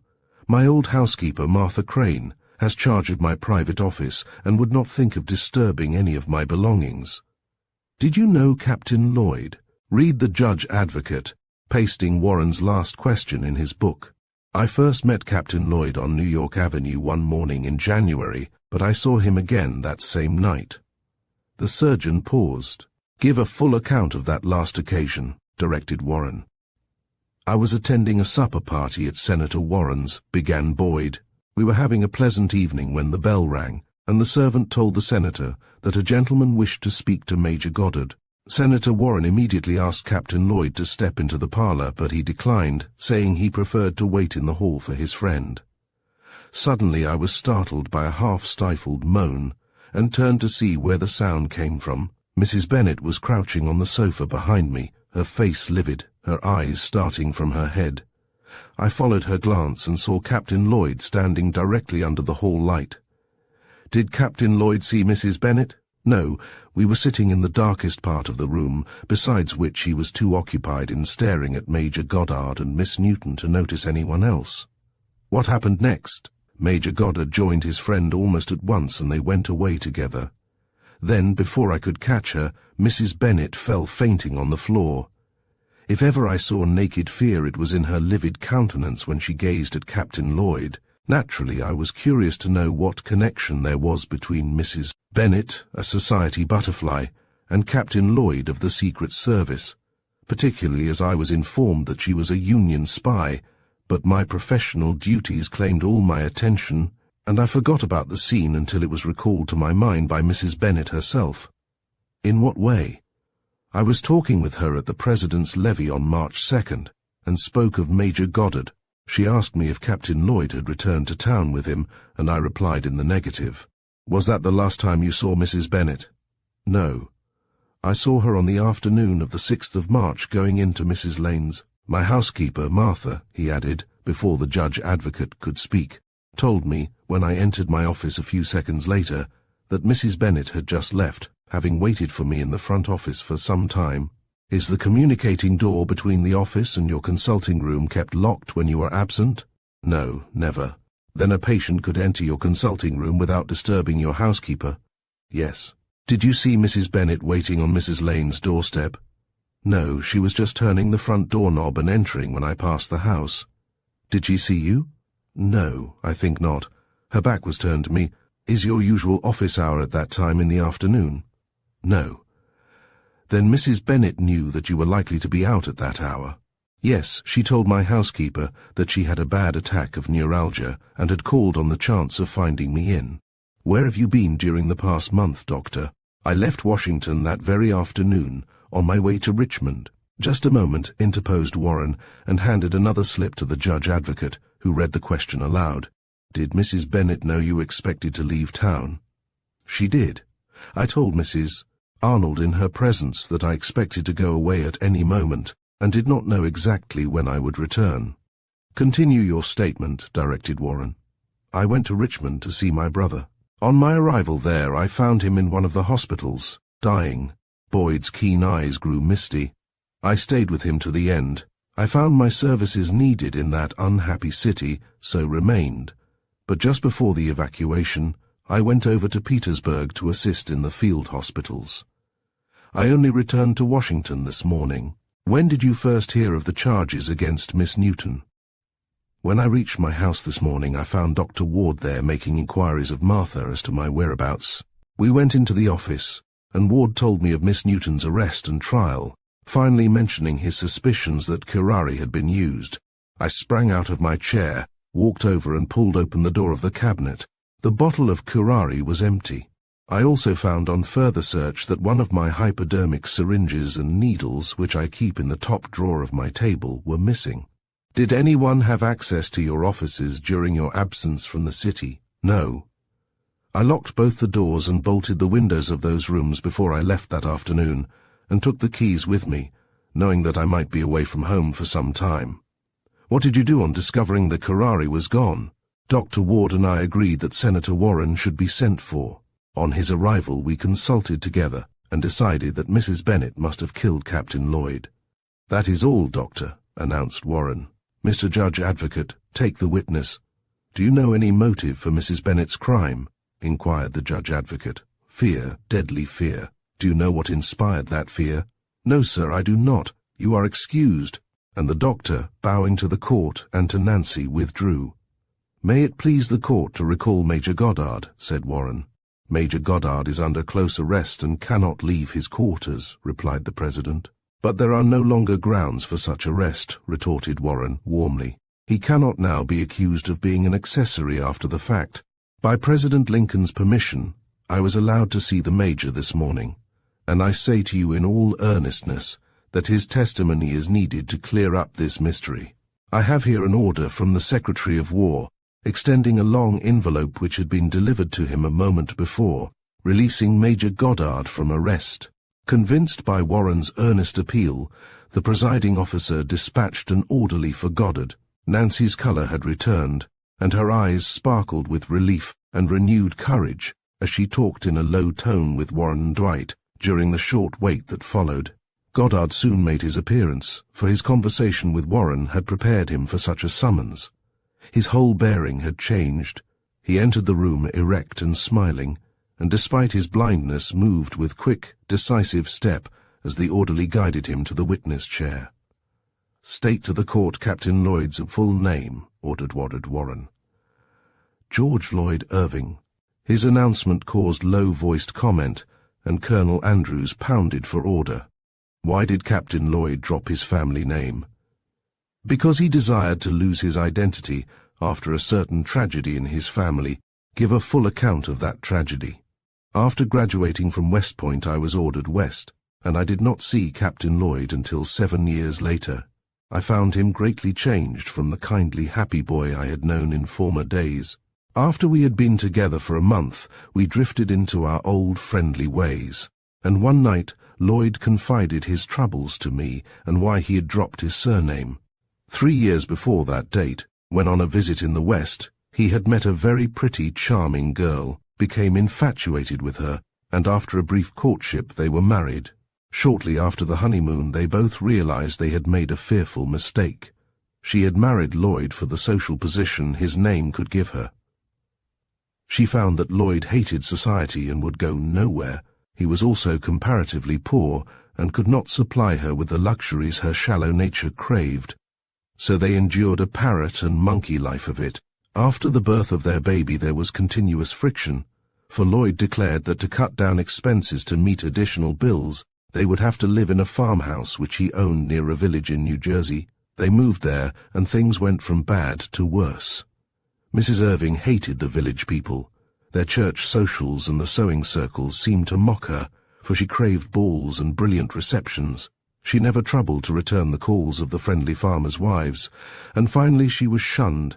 Lloyd, who went to and from his work every day, was wrapped up in the baby, a sickly little girl, and paid but little attention to his wife's tempers. One day, driven to desperation by the monotony of her existence, for which she chiefly had herself to blame, Mrs. Irving decided to leave Lloyd. He had been sent to Philadelphia to investigate a criminal case and was expected back the next afternoon. Mrs. Irving dismissed her servant, and at noon the next day, after writing a note to Lloyd, she shut up the house and trudged into town, reaching the station in time to catch the train to the city. Goddard stopped his long narrative and cleared his throat nervously. Nancy had never taken her eyes from him, and, as if he felt their appeal, he turned and spoke as if addressing her alone. Unfortunately, Lloyd was detained in Philadelphia by illness. When he reached his home, he found his house closed, his wife gone, and his delicate baby dead from starvation and exposure in the bitter weather.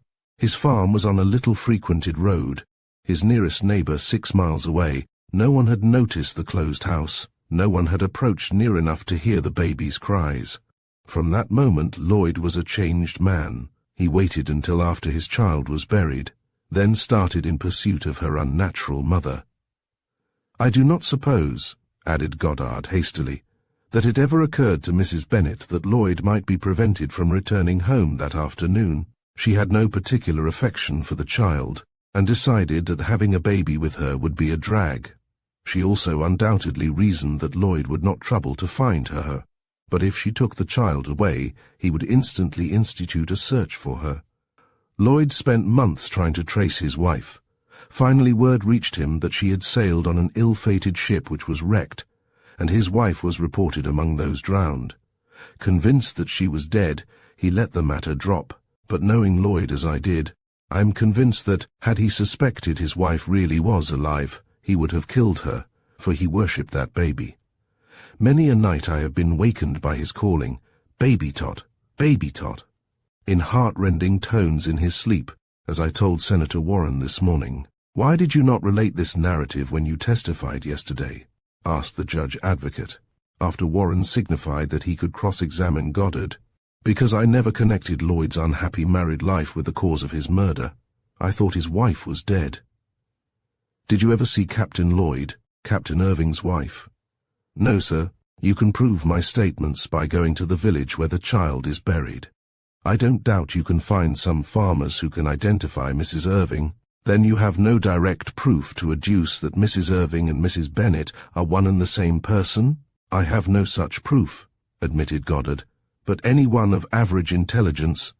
His hot-tempered speech was interrupted by a request that the judge advocate see Mrs. Bennet, who had regained consciousness. Interest was keyed to the highest pitch, and the judge advocate's return to the room was hailed by a low murmur of suppressed excitement. He laid down a paper and announced gravely, "Mrs. Bennet has confessed." For the moment there was absolute stillness. Then spontaneous applause broke out from Nancy's friends, which was instantly checked by Colonel Andrews. In her signed confession, Mrs. Bennet states that she atomies Mrs. Irving, continued the judge advocate. She bribed a poor woman who was sailing on that ill-fated ship to assume her name, thinking it would mislead her husband should he try to find her. When she heard the woman was drowned, Mrs. Irving considered that she was safe. She altered her appearance by dyeing her hair and by other artificial means. Her pleasing address and good education assisted her, together with a forged reference, in securing a position as companion to a rich invalid. Some months after that, she heard of the death of her child, and she considered one of the links binding her to the past had been broken. 2 years went by, then she met Colonel Bennet at Saratoga, and 3 months later they were married. Mrs. Irving states that she spent December and the first part of January in the North, and only returned to Washington the day before Senator Warren's supper party. On her arrival, she had an interview with Secretary Stanton, and agreed to find out and report which women in society were sending aid and comfort to the enemy. When she saw and recognized Lloyd, she was panic-stricken. Not only had she knowingly committed bigamy, a criminal offense, but exposure meant social ruin, and while only indirectly responsible for her child's death, she knew Lloyd, and realized that he would stop at nothing to revenge what he had considered the child's murder. From that night she planned to get rid of Lloyd. It was easy for her to keep out of his way, for he was in Winchester most of the time. Then she remembered the curare, the poison that left no trace. Accompanied by Mrs. Arnold, she visited Major Goddard, and then found out where their rooms were located and how to reach them. Fate played into her hands, for on that 6th of March she met Aunt Dinah, whom she knew, having lived at Mrs. Lane's with her husband when he was first ordered to duty in Washington. Aunt Dinah, who was returning from executing an errand at Brown's drugstore, told her that Captain Lloyd had returned and was lying down in his room. Mrs. Lane had said he was not to be disturbed, as he was asleep. Aunt Dinah announced she was dead tired herself from answering the front door in addition to her other work. Mrs. Irving promptly suggested that she leave the front door on the latch, and she watched the old colored woman follow out her suggestion. At last the way was clear. Mrs. Irving knew the house, knew the hours kept by the boarders. If she was seen in the house, she had a plausible excuse to explain her presence there. So she secured the poison and committed the murder, as already described. Mrs. Irving declares that she stole the pocketbook, thinking it might contain some papers which referred to her. She burned the case and its contents without examining them. Such was her haste to get rid of what might prove incriminating evidence against her. She only took the pocketbook because she dared not linger long enough to search Lloyd's other belongings, as she could not lock the hall door, and she was in deadly terror for fear someone would walk in on her. That is all in the confession which refers to this trial, ended the judge advocate, as he laid down the paper. I respectfully submit to the court, began Warren, rising, that my client has been absolutely vindicated, and demand that she be released from imprisonment. The accused has been proven not guilty of the charge of willful murder, said Andrews slowly. But, Mr. Senator, she has not been cleared of the first charge. We must first hear Private Belden's testimony. The judge advocate rose. I have here, he announced, taking up an envelope, a telegram which was handed to me as I entered the room just now. I have not had a moment in which to read it. As he spoke, he tore open the envelope. Quickly he scanned the lines, then read them aloud. Cavalry Headquarters, April 12, 1865. Captain George Foster, Thief Infantry, War Department, Washington. I have to report that Private Belden was killed during the Battle of Sailor's Creek, April 6, 1865, H.K. Young to Chief of Scouts. Chapter 27. With Malice Toward None. The judge advocate handed the telegram to the presiding officer as Warren stepped forward. "I respectfully submit to the court," he said quietly, "that the first charge against my client is quashed.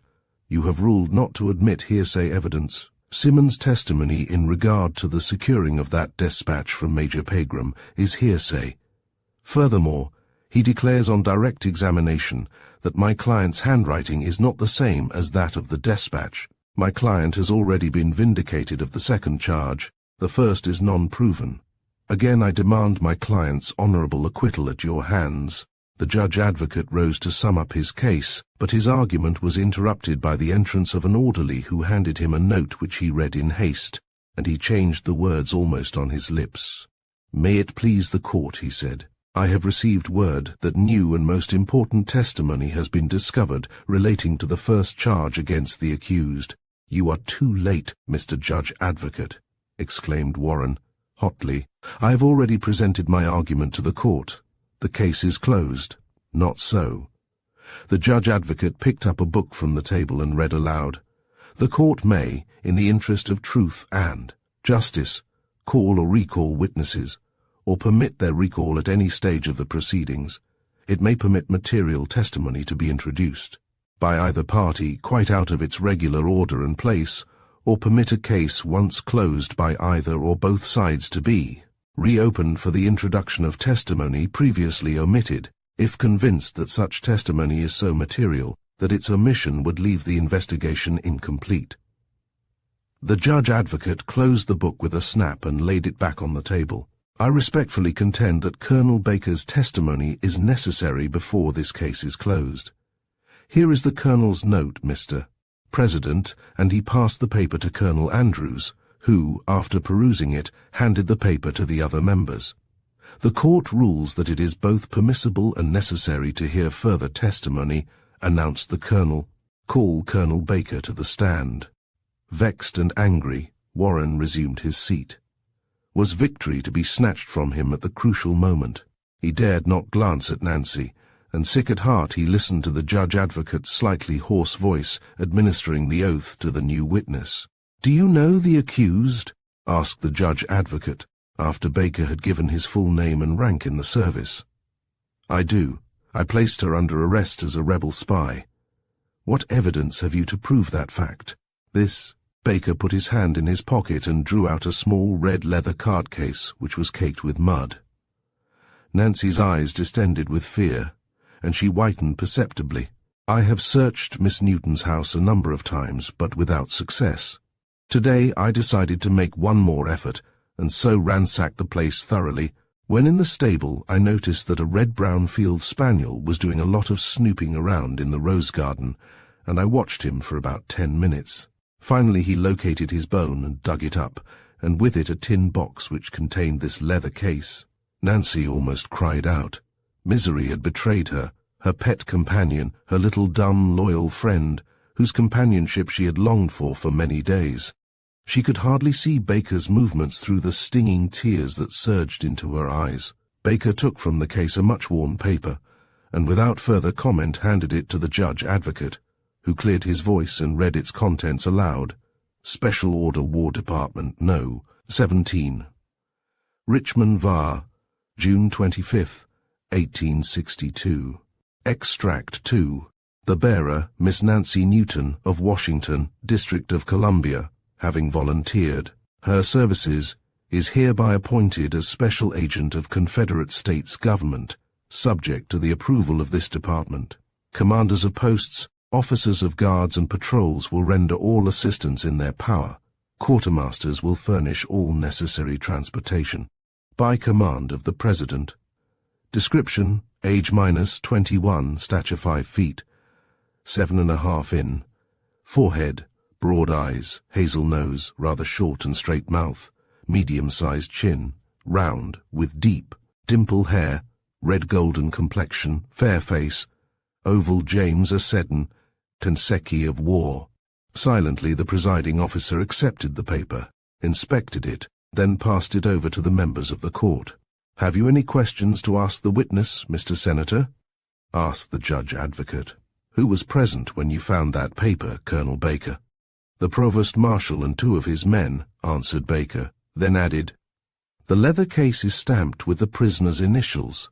That is all." "I have no further questions to ask," said Warren, and Baker departed. "Do you desire to present argument, Mr. Senator?" asked the judge advocate. Warren glanced at Nancy's averted face. "The case rests on its merits," he said slowly. "The evidence is before the court, but I must plead that in reviewing it, the court will remember the youth of the prisoner and her sex." "Stop!" Nancy was on her feet in an instant, her slender form drawn to her full height. "It is my right to make a statement in my own behalf. I desire no such plea entered. My sex prevented my taking arms in the field for the cause I love, so I strove to aid the Confederacy in the only way I could, by woman's wit. Like the cause," her voice trembled, "I have failed. Gentlemen, I am a spy, that most despicable of characters. You are soldiers. You fight in the open and die. Honored, I fight in the dark and die. Dishonored.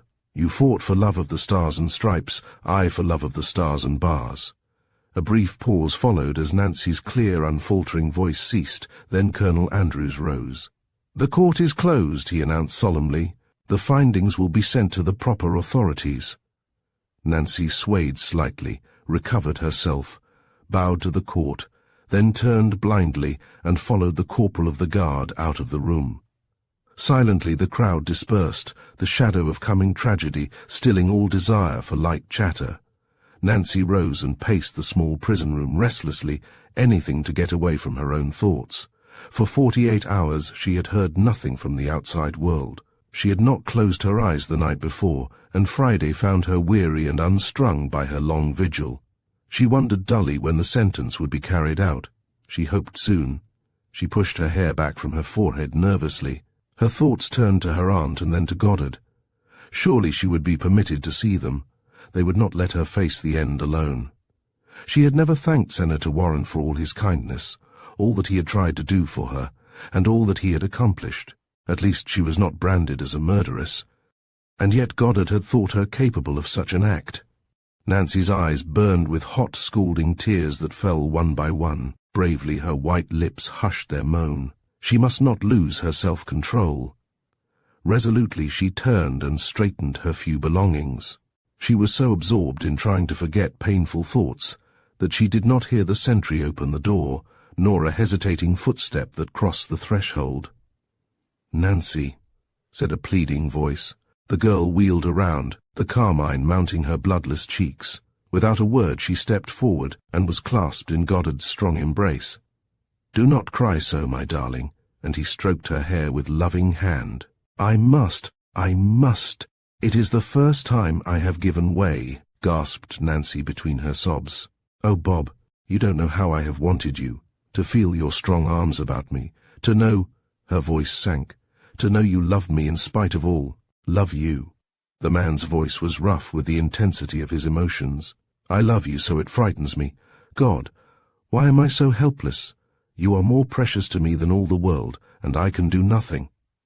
"Do you call it nothing to offer to die in her place?" asked a quiet voice behind the lovers, and Lincoln, who had walked into the room unheard, closed the door. Nancy's eyes shone like stars. Did Bob do that? Forgetting greeting in her excitement. "Yes," replied Lincoln, seating himself on the edge of the bed and placing his tall hat beside him. "You will let me, Mr. President," pleaded Goddard vehemently. "I am blind, helpless. My life will be no loss. I have served my country, while she—" Nancy clung to him in sudden terror. "I give you my word Nancy will henceforth be loyal to our government." "Seems to me you are promising a good deal," said Lincoln dryly. "You will let me?" "Eagerly. Die in her stead." "No." "And you are right," declared Nancy, as Goddard stooped over her to hide his bitter disappointment. "I will not accept such a sacrifice." "Greater love hath no man," quoted Lincoln softly. "You have warm friends, Nancy. Dr. Boyd was with me at noon. He told me that your father, on his deathbed, made you swear that you would do your utmost to assist the Confederacy. Is that so?" "Yes." Nancy raised her head bravely. and met unflinchingly the gaze of the saddest eyes she had ever seen in human head. But it was not only that, Mr. President. Like all loyal Virginians, I loved and believed in the cause, as I believe in my cause, Nancy. Suppose we leave cause and effect to our Maker. He knows and will not judge our errors harshly, for God is love. The fighting is practically over. Dear child, are you willing to trust to me to heal the war hurt, and to accept the protection of the flag again, the flag your forefathers died for? Yes, said Nancy, brokenly. It hurt most cruelly to renounce her cause, and Lincoln, ever quick to detect suffering, spoke to Goddard in an undertone as Nancy walked to the window to regain some hold on her composure. Ah, Nancy, he said, as she returned, I was not surprised to hear Simmons did not recognize your writing. He did not know you were ambidextrous. An exclamation escaped Nancy. You forget you once showed Tad that you have that gift, so your right hand did not know what your left one wrote. Lincoln laughed gently, then rose. I left my wife in the carriage, and I must not keep her waiting too long, as we are going to Ford's Theatre to see our American cousin. Major Goddard, I expect you to report to me tomorrow that your wife, he glanced mischievously at Nancy, has taken the ironclad oath of allegiance to us and both. Lincoln stepped to the door and beckoned to Superintendent Wood, who was waiting in the corridor, to enter. Superintendent, this prisoner is to go free. Here is her pardon, signed, sealed, and delivered, handing it to the officer. Goodbye, Nancy. As he looked at the weeping girl, his face was a benediction. God be with you until we meet again. 5 hours later, the martyr president had joined the great majority. Abraham Lincoln, man of the people. Sorrowing nations paid tribute at his bier. The mystery is solved, but the tension of the Lost Despatch lingers, a reminder of the fragile threads that hold trust in place. Natalie Sumner Lincoln delivers more than a thrilling chase. She captures the atmosphere of a nation on edge and the quiet bravery of those who risk everything for duty. As the characters return to their posts and the Capitol resumes its cautious rhythm, we're left with a story that blends suspense with patriotism, making us reflect on the unseen battles fought far from the front lines. Thank you for joining us on this gripping journey.